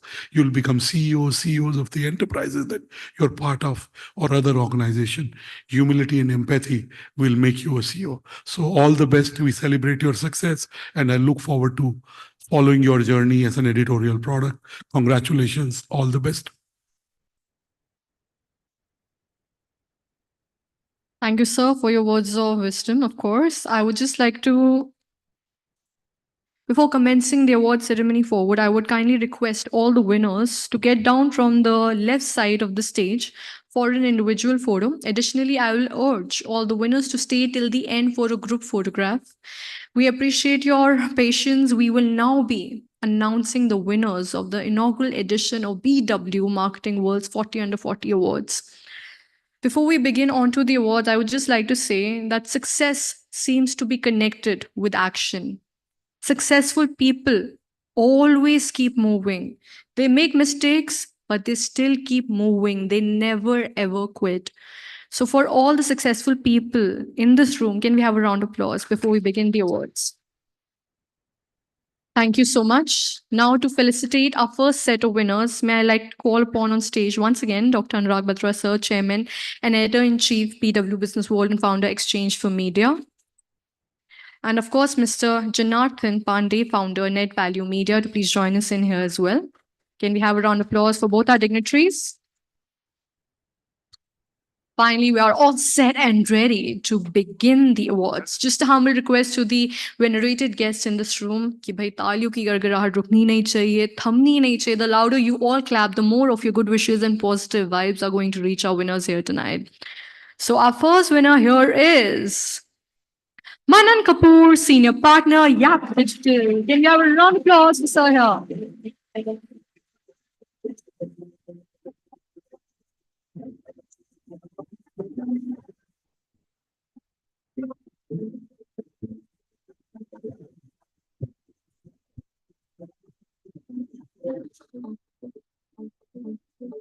Congratulations once again to you, sir. Rise and shine indeed.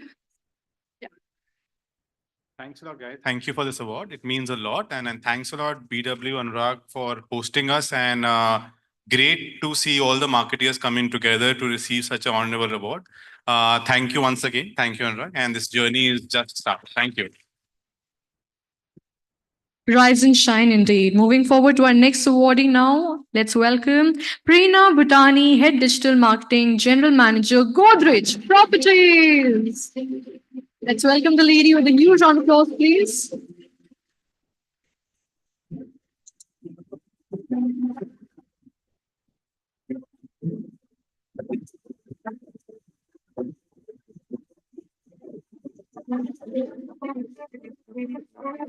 Congratulations once again to you, Preena. Rise and shine indeed. Many, many congratulations.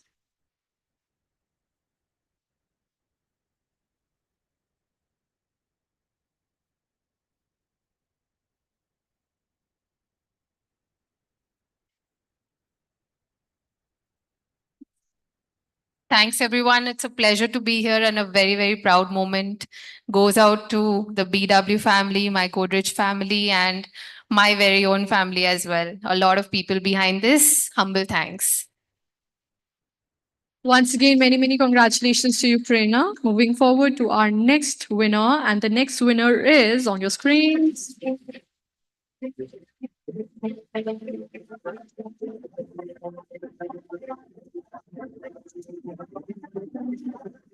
Nikita Yadav, Marketing Manager from Tata Blue Scope Steel. Can we have a round of applause for the lady here? Rise and shine indeed.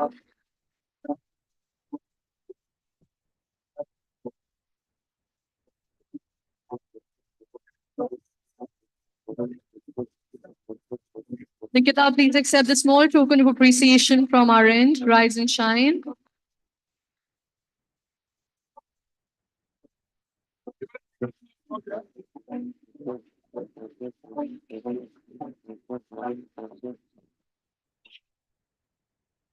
Thank you so much, everyone. Thank you, BW team. Thanks to my organization and family for all the support they give to me. Thank you. Most welcome. Moving on to our next winner now on your screens.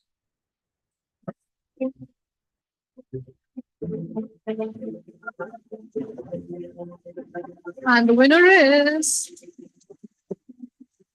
Nishan Shekhar, Vice President, Avas Media India. Can we have a round of applause for the wonderful gentleman here? Many, many congratulations to you, sir. Rise and shine indeed.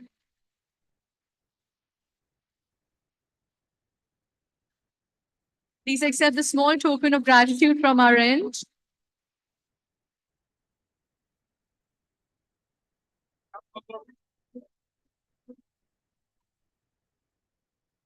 Moving forward to our next winner now on your screens. Two things. One is your evening, so say your gratitude. Otherwise, if you have a wife or if you have a husband or if you're a boss, they may feel left out. So thank Rana Barua, thank Mohit Joshi, whoever you want to thank. But most importantly, clap. Clapping is good for heart muscles. It's also karmic. When you're on the stage, you lead all this karmic balance, Get them deeply. So please share with us, how are you feeling right now? Definitely. I would definitely like to thank everyone, our BW marketing team, all the jury member, my Havas family, as you were rightly said, sir, and my own family. They have been a pillar for me. So thank you. Thank you, everyone. Thanks. Many, many congratulations to you, sir. Moving forward to our next winner now on your screens. And the winner is Harini Desai, Head of Digital Media West, Media India. Can you have a round of applause for the lady here? Ma'am, please accept the small token of appreciation from our end. Rise and shine indeed.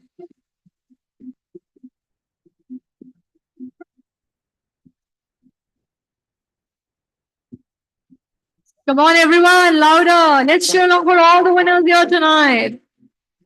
Harini, why don't you share with us your insights, how you're feeling? Honestly, I have no words, to be very honest. But thank you so much for this initiative. I must say that it is really, really good to see all the entire talent that's being appreciated on the marketing front. Thanks so much to my family, the Havas family, and my team for this moment and opportunity. Thank you so much. Many, many congratulations to you. Moving forward to the next winner now, I would like to thank Mr. Pandey for being here. Kindly take a seat. I would now be requesting the humble presence of Mr. Kunal Sharma, Head Marketing and Business Head, MT and E-Commerce, KRPL. Most welcome, sir. Thank you for coming in here today to present the following set of awards. So we are all set and ready. And as we move forward on your screens, the winner is for 40 under 40 on your screens in front of you, recognizing future masters of Indian marketing sector. Rohan Chincholi, Chief Digital Officer, Havas Media India. Rise and shine indeed, sir. Please accept the small token of appreciation from our end. Come on, everyone. Let's hear it. Let's cheer along. Hands up in the air.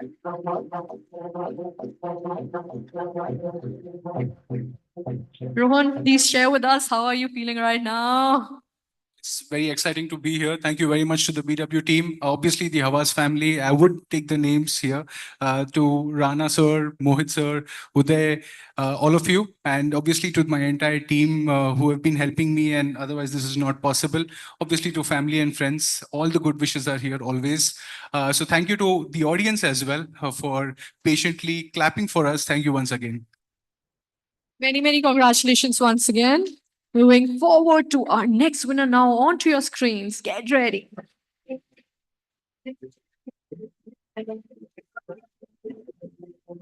And the winner is Rushabh Shah, Insights, HSBC India.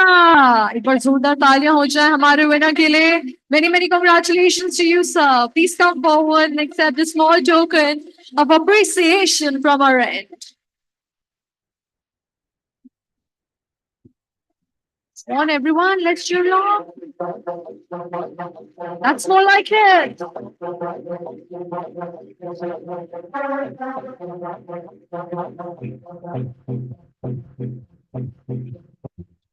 Vishnu sir, in 2 words, please share with us. Hi.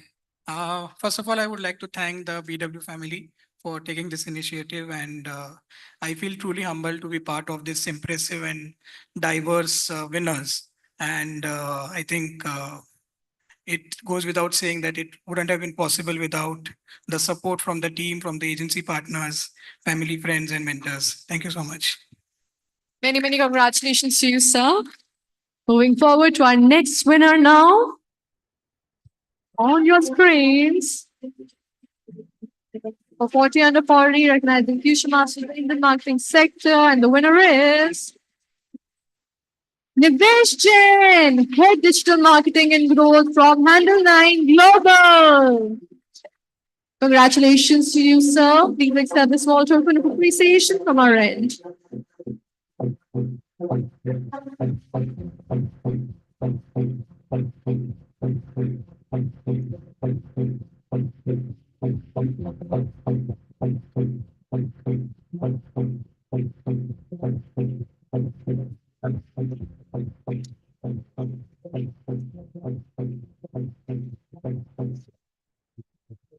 Please share with us. Thanks for this recognition, Anurag sir and the BW team. Thank you, Kunal and the rest of the jury. Also, thanks to all my past and present colleagues and my wife, who's always at the forefront recording, clicking pictures. That is really sweet. And many, many congratulations once again to you. Moving forward to our next winner now on your screen.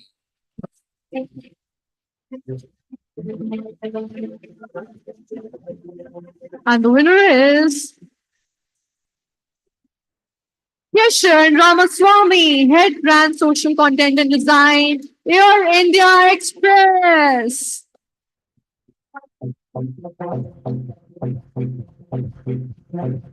Many, many congratulations to you, sir. Please accept the small token of appreciation from our end.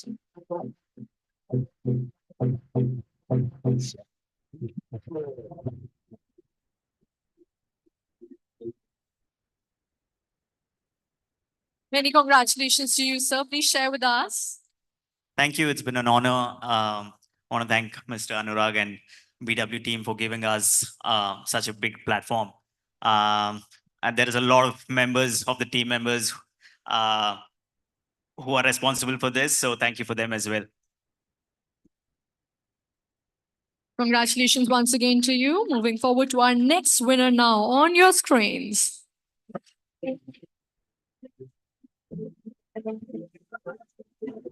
And the winner is Kritika Arora, Director Performance and Accusations, Global Media. Rise and shine indeed. Many, many congratulations. Please accept a small token of appreciation from our end.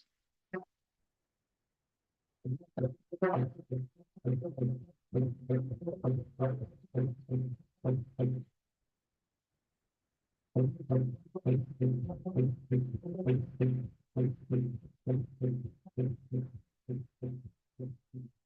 you go. Thank you. Extremely happy and glad to receive this award. Thank you, Business World, for this prestigious recognition. And obviously, thank you to my family members who have always supported me and to my co-workers at Global Media. Thank you. Wonderful rise and shine indeed. Moving forward to our next winner now. Are you all ready? Can I hear a yes? See, I need more energy, more enthusiasm from the lovely people sitting in the audience. Come on, guys. Are you ready? Yeah. So let's begin again. And we have the winner on the screen in front of you. Recognizing Future Masters of Indian Marketing Sector. And the winner is Aditya Sharma, Lead Digital and Performance, Zydus Wellness. Many, many congratulations to you, Aditya. Rise and shine indeed.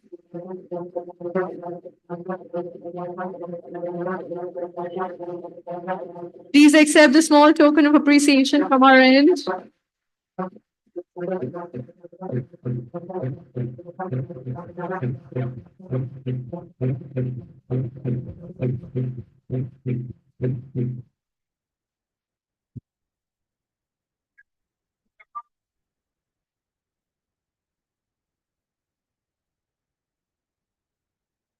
Thank you. Thank you so much. Thank you, BW. Thank you, Anurag sir. Thank you. I would like to thank my marketing head who had asked me to nominate myself and go through the journey. So would like to thank him as well.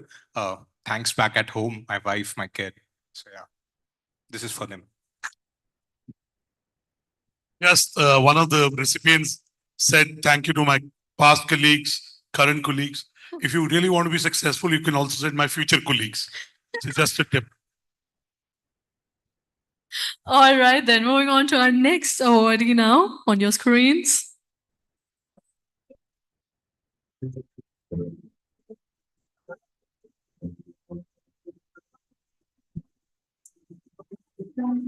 And the winner is Akshay S. Rao, Premium Mid and Mass Smartphone, Samsung India.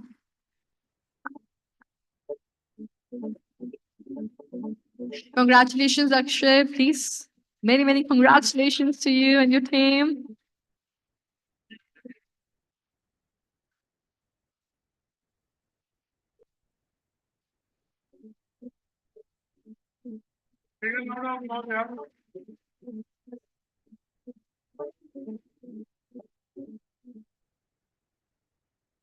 Thank you, Anurag, for hosting this event, getting us all together. I think it's a great initiative. Thank you to all my team, my family who've been a part of this, who put through the long hours. I think without them, it would not have been possible. Thank you.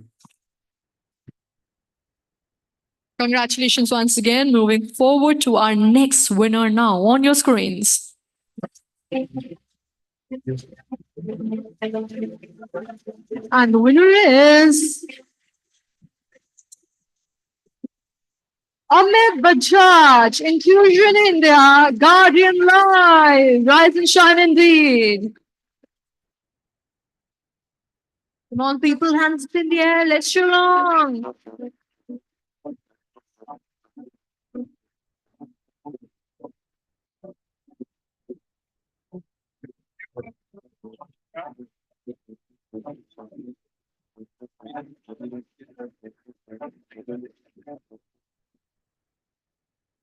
Thank you. Thank you, Dr. Batra. Thank you, BW. Thank you, Chetan and Saloni. I think we're not taking their names. So big round of applause for both of them. I also want to thank a lot of people, but I just want to give it a quote that if you want to go fast, go alone. But if you want to go further and far, go together. And there are just so many people who are right behind this.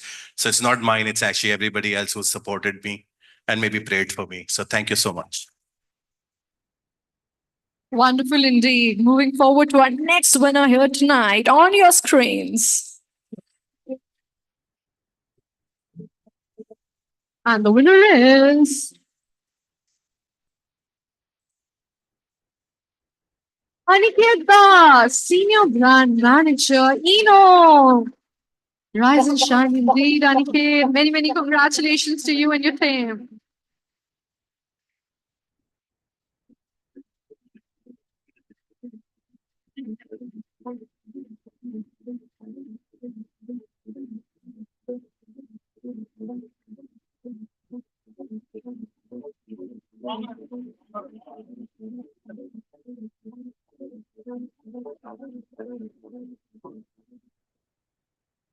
Uh, Maybe I'll take a minute, so please bear with me.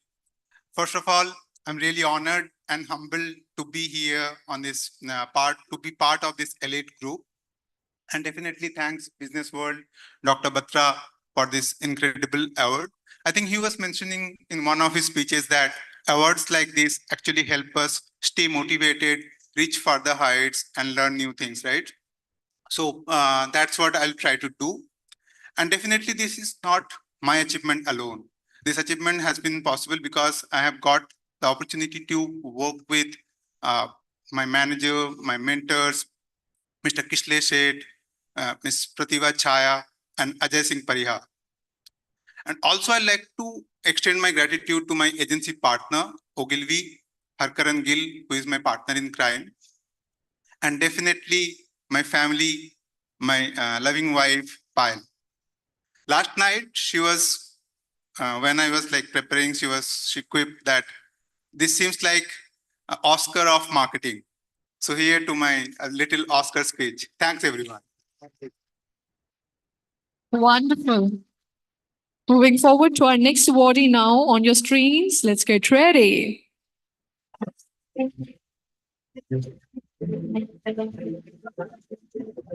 And the winner is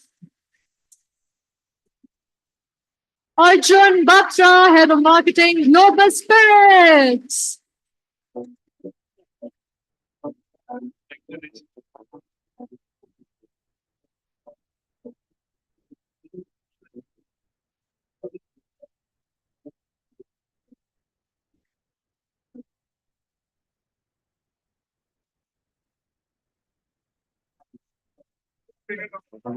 Many, many congratulations to Mr. Arjun here.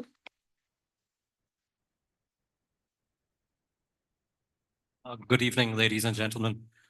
Extremely grateful, very humbled. Thank you, Dr. Batra, the team at Business World, and members of the jury. I've had the privilege to work with some wonderful organizations and some wonderful people who have mentored me, worked by my side, and also reported to me. I've learned lessons that are not just marketing lessons, but life lessons from each of them. And I think that contributes to the kind of person I am today. I am deeply grateful to my family for the support that I have always got. And I think that's what encourages me every day to really go out there and give my best. But thank you very much for this honor and have a wonderful evening. Many, many congratulations to you, sir. Before we proceed forward, I would like to humbly thank Kunal, sir. Kindly take a seat. I would now be requesting the humble presence of Mr. Rakesh Gopal, Chief Revenue Officer, Bharat Express, to please join us here on stage to present the next award. Let's welcome sir with a round of applause, please. Come on, people. Thank you. Most welcome, sir. Thank you for your humble presence here today. I hope you all are ready for our next winner now. Can I hear a yes? Should we begin? All right, then. Our next awardee on your list, and here it goes. For 40 under 40, our next winner is Arnav Sharma, CEO from Tech Mahindra. Many, many congratulations to you, sir.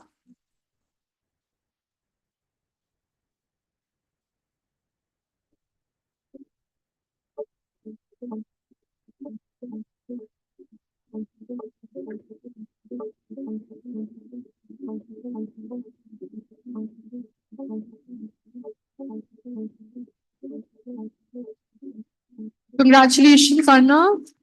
Rise and shine indeed. Thank you, Dr. Batra and the Business World team for setting up this platform. The entire team behind the scenes, Chetan, Saloni, Shruti, right? You guys have been fabulous. The entire process was wonderful. One of the things is that, we usually are in the business of putting a spotlight on others. And, sometimes the spotlight is on us. It's quite surreal. So thanks for the platform. At the same time, I've been, hearing your speech. So I think one of the things is that, you really motivate us to stay humble, right? I think humility is something which really takes you far. I've been privileged and honored to work for a company and a group that's very respectable. Very thankful to the leadership team at Tech Mahindra, my CEO Mohit Joshi. A lot of learning in the last 1 year. My stellar team, without whom this is not possible. You guys are my pillar of strength. The entire the entire mentors that I have, right? You are the guys who sort of work in the shadows, keeps me keep me on track. And the family that I have back home in terms of the support that you give me, I think this is all for you. Thank you so much. Rise and shine indeed. Moving forward to our next winner now on your screens.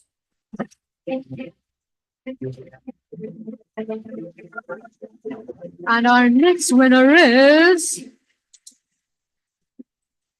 Ashish Chablani, Region Runwell. Loads of congratulations to you, sir. Rise and shine indeed. Please accept a small token of appreciation from our end.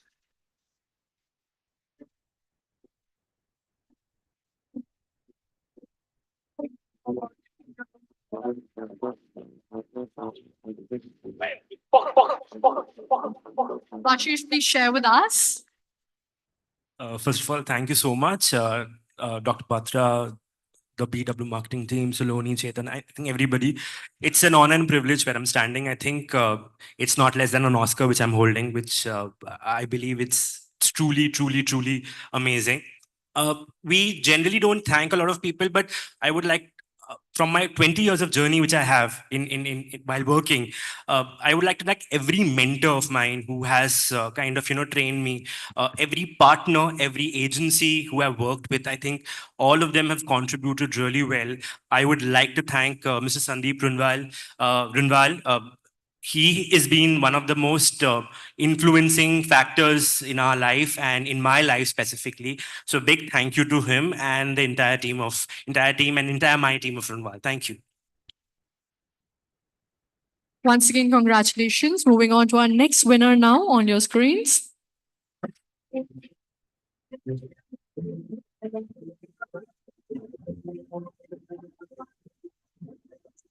And the winner is Ashutosh Chaudhary, General Manager Marketing, Region. Rise and shine indeed. Please accept the small token of appreciation from our end.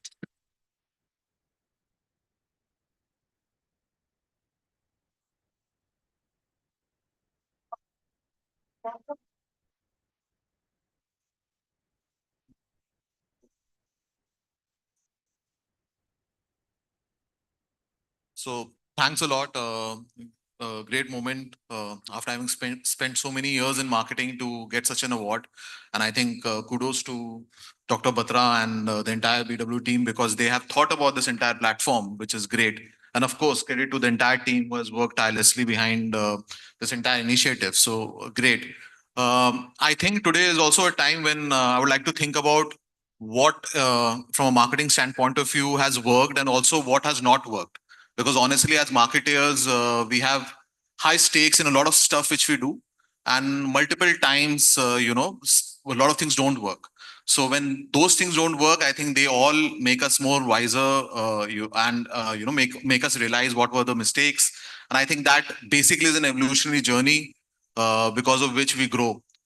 Secondly, of course, see, marketing is a collective effort, and none of this is possible without the kind of support which we get from our agency partners, our teams, our bosses, our superiors, our mentors. And definitely, I'd like to thank all of them today for having won this.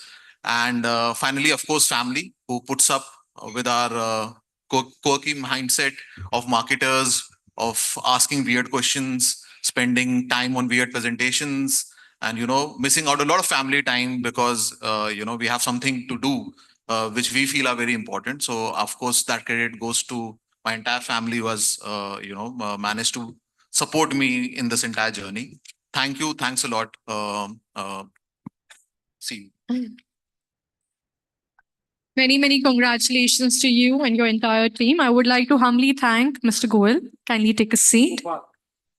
Mr. Gopal, thank you so much, sir. Moving forward to our next segment, before we do that, I would request the humble presence of Mr. Bhavesh Talreja, founder and CEO, Global Media, to please join us here to present the next set of awards. Most welcome, sir. Please come. As Astor Lauder once said, I never dreamt of success, I worked for it. So you always have to keep working hard towards your goal. So before facilitating any awards, I would like to just say something in order to congratulate the winners and be so much motivational. So it goes like, मंजिलें क्या है, रास्ता क्या है? अगर हौसला है, तो फासला क्या है? Very well said. Moving forward, let's get ready to felicitate our winners on your screens in front of you. And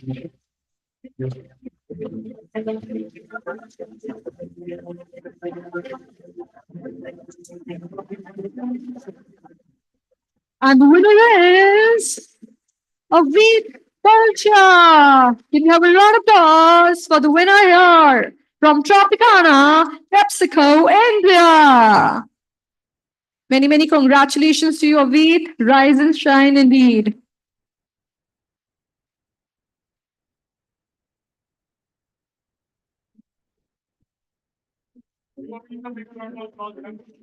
Come on, people, hands up in the air. Many, many congratulations to you, Avid. Please share with us, how are you feeling right now?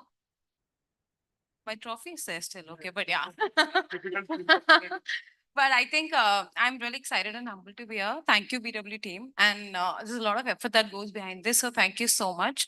This goes to my family and my lovely PepsiCo family. So thank you so much. And congratulations to fellow winners. Yeah. Thank you. Moving forward to our next winner now on your screens in front of you.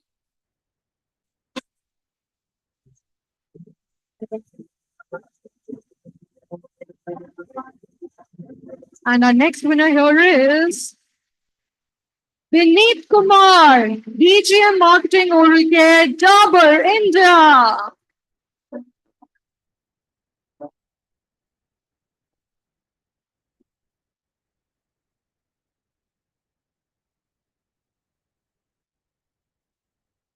Many congratulations to you, sir. Rise and shine indeed. Please accept the small token of appreciation from our end.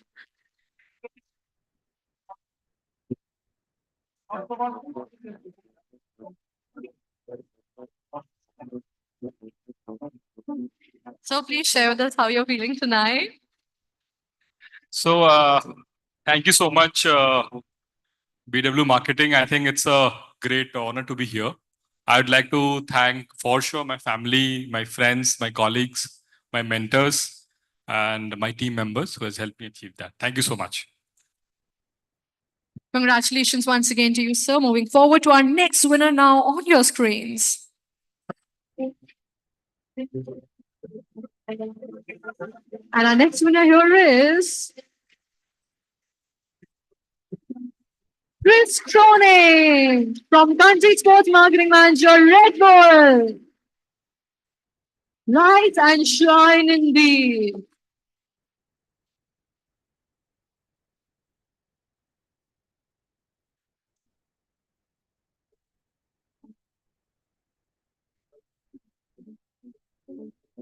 Many, many congratulations to you, sir. Please accept the small token of appreciation from our end.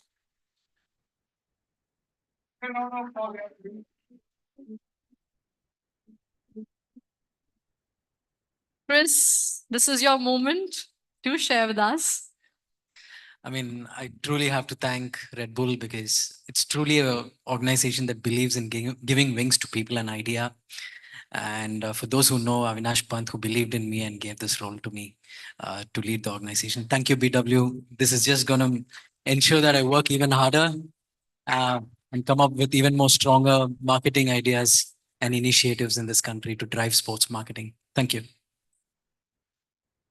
Congratulations once again to you. Moving forward to our next winner now on your screen. And the winner is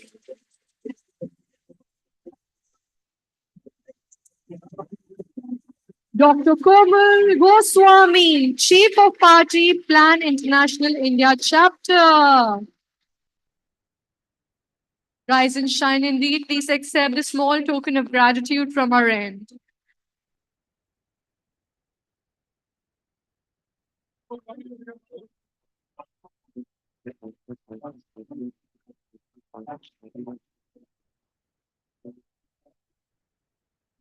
Before you leave, do share with us how are you feeling. Can you have a round of applause for the lady here? Thank you so much. So, being a doctor, I think this was my, least possibility that I ever thought that I'll be standing in front of top 40 marketeers of India. I feel privileged. I feel honored working for, sustainable development goals, equity, child rights. I think I somewhere wore multiple hats, and one of which was marketing. And thank you so much, Business World, for acknowledging it. In fact, when I got call from Saloni that I've been selected, I actually called her back that, are you sure it is Dr. Komal Goswami? And she said, yes. So thank you so much, sir. Thank you, my colleagues who are here, who ensured first seat to get like good shot of me, Asif, Ravi sir, Sahil, my family, my extended family, and my future colleagues, like Anurag sir said. Thank you so much. Thank you. Many, many congratulations to you, Komal.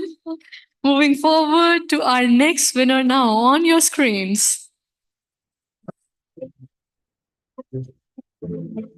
And the winner is Jasbeen Kaur of Shelly Basin, co-founder, director, lifestyle. Let's welcome the lady with a round of applause. Come on, people, hands up in the air. Let's cheer on.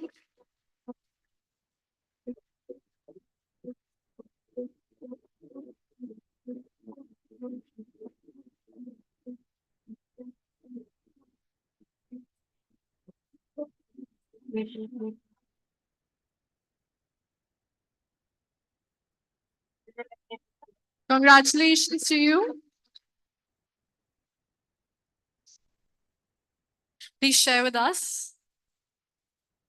So, first of all, thanks to Anurag sir for the words of wisdom, the 3 C's and 3 H's.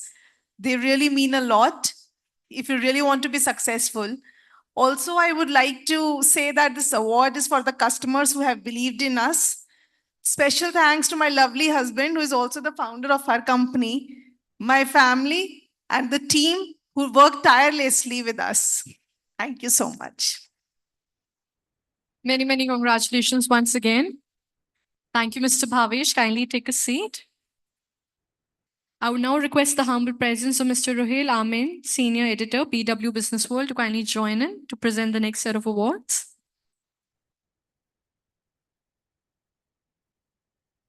All right, then moving forward to our next winner now on your screens.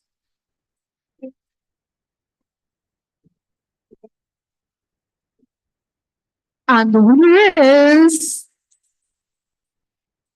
Madhur Acharya, CTO Equalens, VP E-Commerce Lenskart. Many, many congratulations to you, sir. Please accept a small token of appreciation from our end.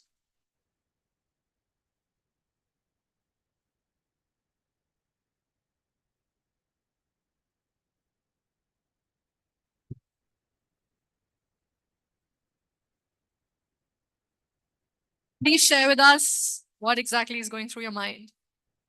So thank you, BW World. Thank you, sir. Thank you, Saloni, Chetan, for sure. And I was actually, following entire speeches, and you mentioned it's good to be ambitious. You mentioned about Mr. ST said that I've worked hard for it, and Bhavesh said that manzile and hosla. So I want to thank myself. बहुत hard work किया है. So that's something I think we all have missed, guys. We at this level don't get recognition very closely. We have to deliver this to our team and keep them up. So thanks to the team, but thanks to all of you also to keep the competition on. We keep checking what's the other brands are doing and keep improvising in our strategies. So thank you. Wonderful indeed. Moving forward to our next winner now on your screens. And the next winner is on your screens.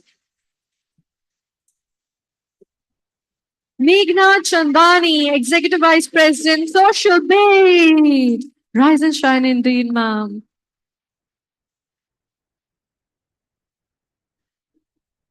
Come on, people.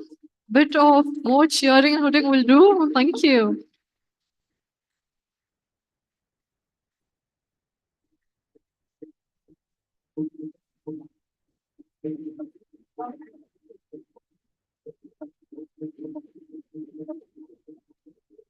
Meghna, this is your moment. Seize the. Thank you so much, Anurag. Thank you to the BW team, Saloni, Chetan, for all the hard work you guys put in. I think, of course, a big thank you to my founders, Vikas and Sunil. Without them, none of this would be possible. I've been with SocialBee for a long time, so they've built a fabulous company for sure. And thank you to my entire team and my family as well. Yeah, lots more to come, hopefully. I just want to say, I got talking to Meghna and then I figured out her husband is a lawyer with Shardul Amarchand Bangarda. My only tip to her was that some people who are here, wife has applied there, one husband should also apply. So I've encouraged her husband to apply for the BW Legal World 40 under 40. Right? Without referring to you, sir, but good to meet. The best part is to get to know, we've seen your nominations, we've seen your forms. I know some of you because of the work we do, but good to meet all of you and get to know about the work. And hopefully we'll keep meeting and keep engaging. So all the best, Meghna. Moving forward to our next winner now. Place your eyes onto the screen one more time. And the winner is...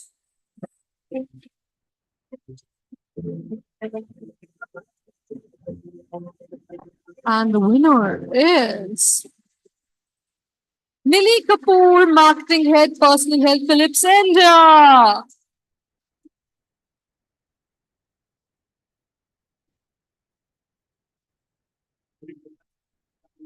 Many, many congratulations to you, Millie. Please accept this small token of gratitude from our end.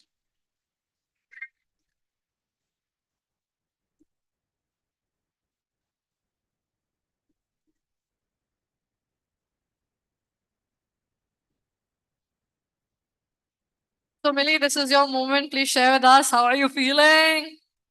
Thank you. Thank you so much for this honor and thank you so much for all the warmth. I just want to acknowledge my wonderful family for giving me the confidence and the courage to seize every day, day by day, and keep moving forward. Thank you so much. Many congratulations to you indeed. Millie's husband and her parents are here. So, sir, if you could stand up, the success of children is as much as their parent has it there. God bless you and congratulations. And you keep thanking BW Marketing. It's BW Marketing World. Soumya is here, Rima is here, and of course, Ruhail, Noor, Chetan, Shruti are there. But it's a community of CMOs and marketing that we are building slowly. It's called bwmarketingworld.com. I have your attention, so I do want to plug that. Thank you. Moving forward to our next winner now. Onto your screens, please. And the winner for 40 under 40. And here it goes.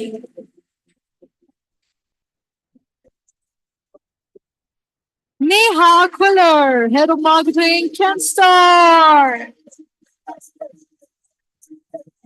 Rise and shine indeed, Neha. Keep up the good work.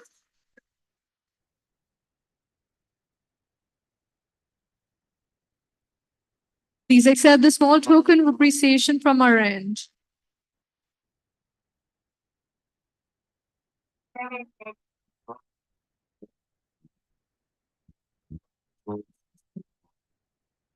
Neha, please share with us, what are you feeling right now? Thrilled, honored. Thank you so much, BW. Thank you, Batra sir. Thanks to Saloni, Chetan, the entire team. You have been fabulous. Congratulations to each and every winner today. I want to thank each one with whom I have worked, not worked, as well, because we learn a lot from what we see, what others do, what we do ourselves as well. Thanks to my fabulous family. And this one is for my mother. Many, many congratulations once again to you. Moving on to our next winner now, and it's on the screens in front of you.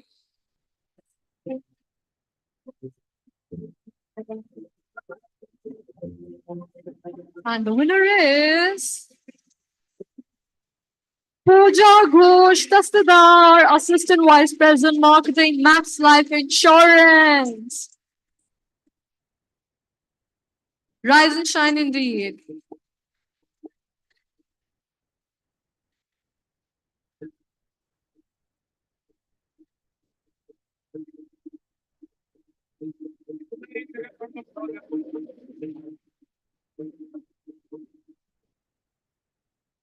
There you go, Pooja. Please share with us. Thank you.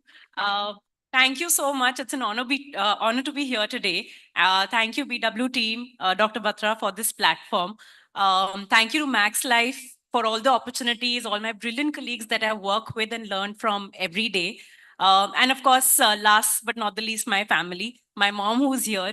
I am who I am today because I had a very inspiring role model growing up. And of course, my husband, who's not here right now, but of course is there as my partner through life, helping me grow every day. So thank you. Thank you so much.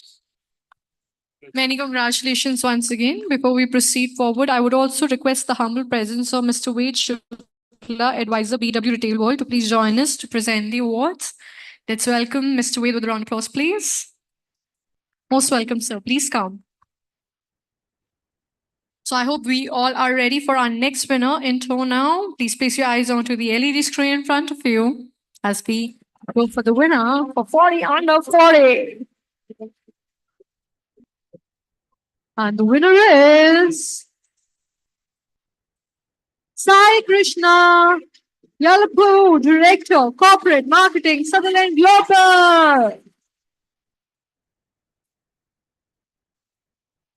Please accept this small token of appreciation from our end. Rise and shine indeed.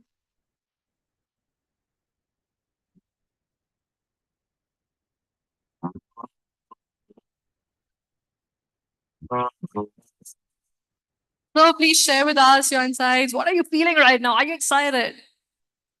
Yeah, of course, I'm so excited, not just for the award. These kind of events mean a lot for the entire marketing fraternity. We are so jammed with our day-to-day jobs, and it takes these kind of events to come out of that and look at the marketing domain afresh and also network with fellow marketers. Thank you so much, Anurag, and thank you so much, BW. I met Sai for the second time today. He's written his first book on marketing and his second book is coming out. So you can engage with him personally for his book. And for those who want tips on how to write a book while being a CMO, he's the guy. So please give Sai a big round of applause. Thank you, sir. Moving forward to our next winner now on your screens, right here, right now. The next winner for 40 under 40, and here it goes. And the winner is Kshitish Dogra, Associate Director, Digital Marketing, Indigo.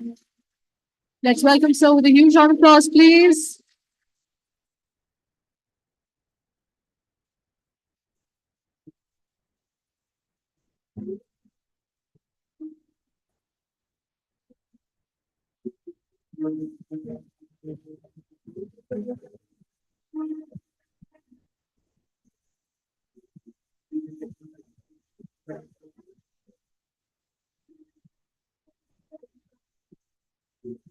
Congratulations once again to our winner. Rise and shine indeed.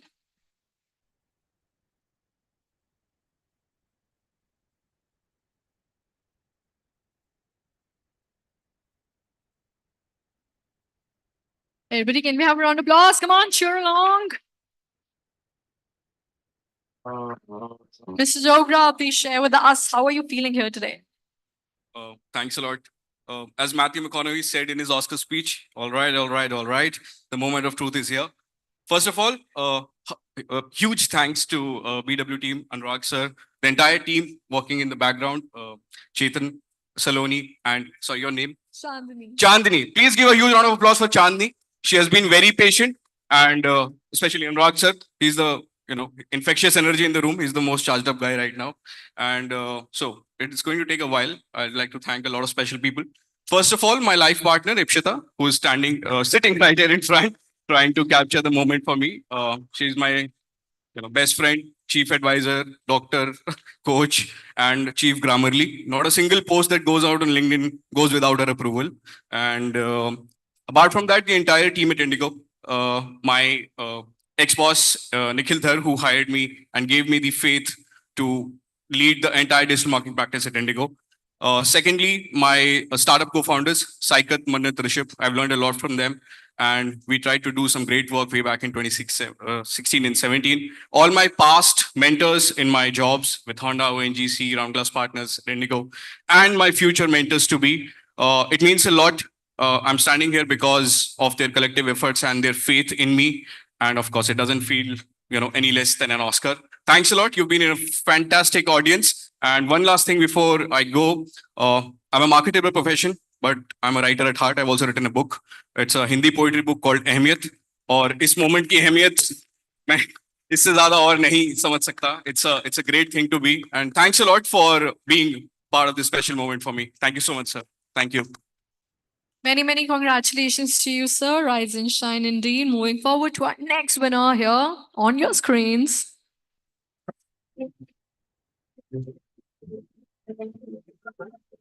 And the winner is Smart Khanna, Innovations Vertical, Dabur, India. Many, many congratulations. Please come forward and accept a small token of gratitude from our end.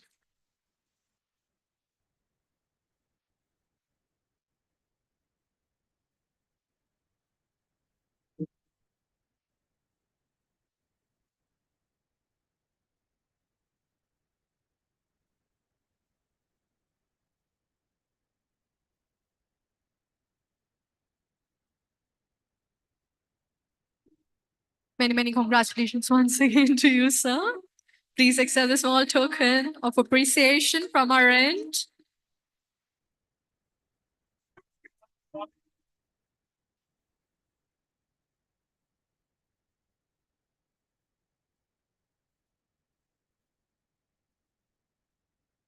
So, share with us, how are you feeling here tonight?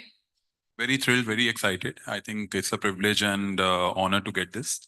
And thank you so much to BW team. Thank you so much to my family, my office colleagues, competition for keeping us alive. So as they say, winner is a dreamer who never gives up. So please dream big. Please big win. Thank you. Wonderfully done. Moving forward to our next winner now. On your screens, get ready.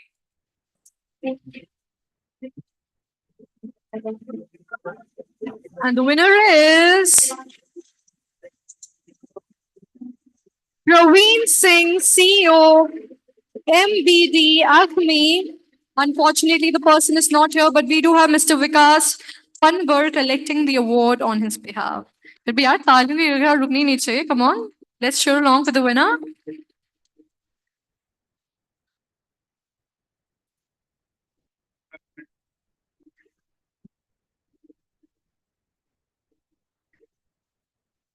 Everybody, can we have a round of applause, please?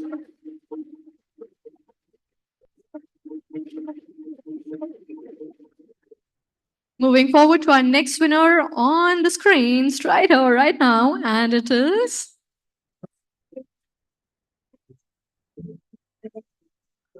and the winner is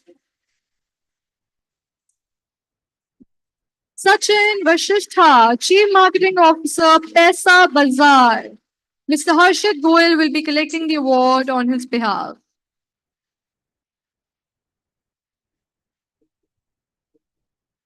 Most welcome, sir. Please come.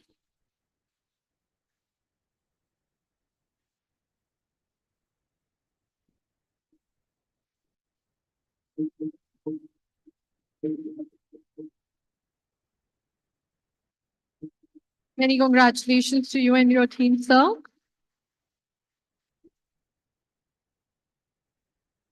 Our next winner is, let's get ready for 40 under 40, recognizing future masters of Indian marketing sector. And the winner is Sudipto Basa, Communications, HPCL, and we have Hardik Batra collecting the award on his behalf.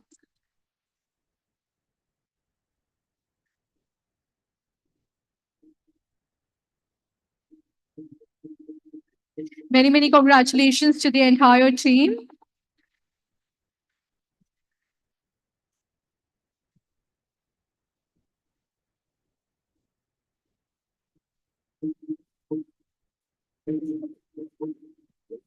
Congratulations once again to the entire team. As all good things come to an end, today's award segment is also coming to its closure. Before we close, I would just like to say one thing, that character cannot be developed in ease and quiet. Only through experience of trial and suffering can the soul be strengthened, vision be cleared, ambition inspired, and success achieved. So get ready for the hard work. Success is on the way for you. So moving forward, the dinner is being served. And also before that, group photo is about to happen here. So I would humbly request all the awardees. No dinner. See, अब अनुराग sir ने बोल दिया no dinner without group photo. तो फटाफट से आप लोग अपना जो अवार्ड है यहाँ लेके आ जाओ स्टेज पे ग्रुप पिक्चर के लिए. People at the back as well, please a humble request, grab your award and come. We are waiting. Hurry up. Fire on the mountain. Run, run, run.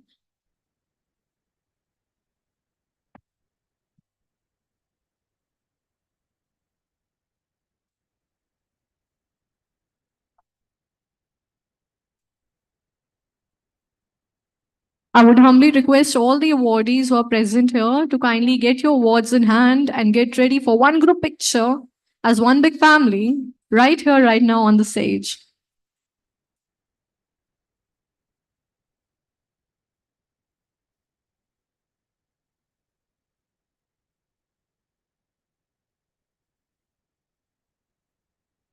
I would also request the jury members to join in as well.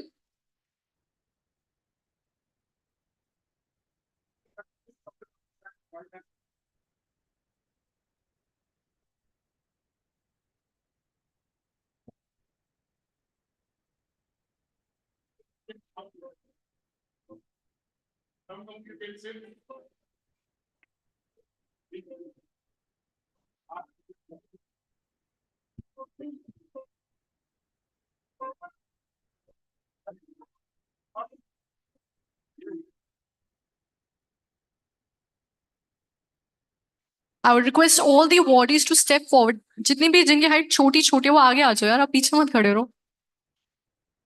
We want everybody to be visible in the picture.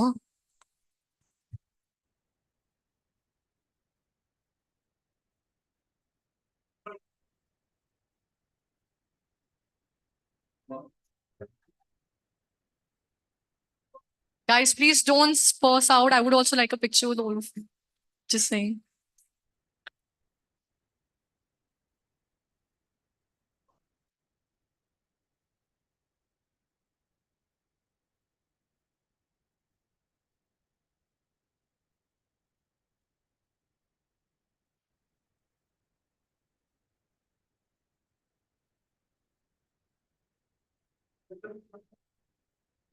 I would request the entire BW team to join in as well.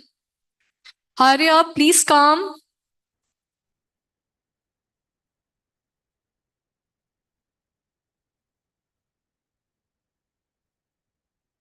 I repeat, the BW team, please come.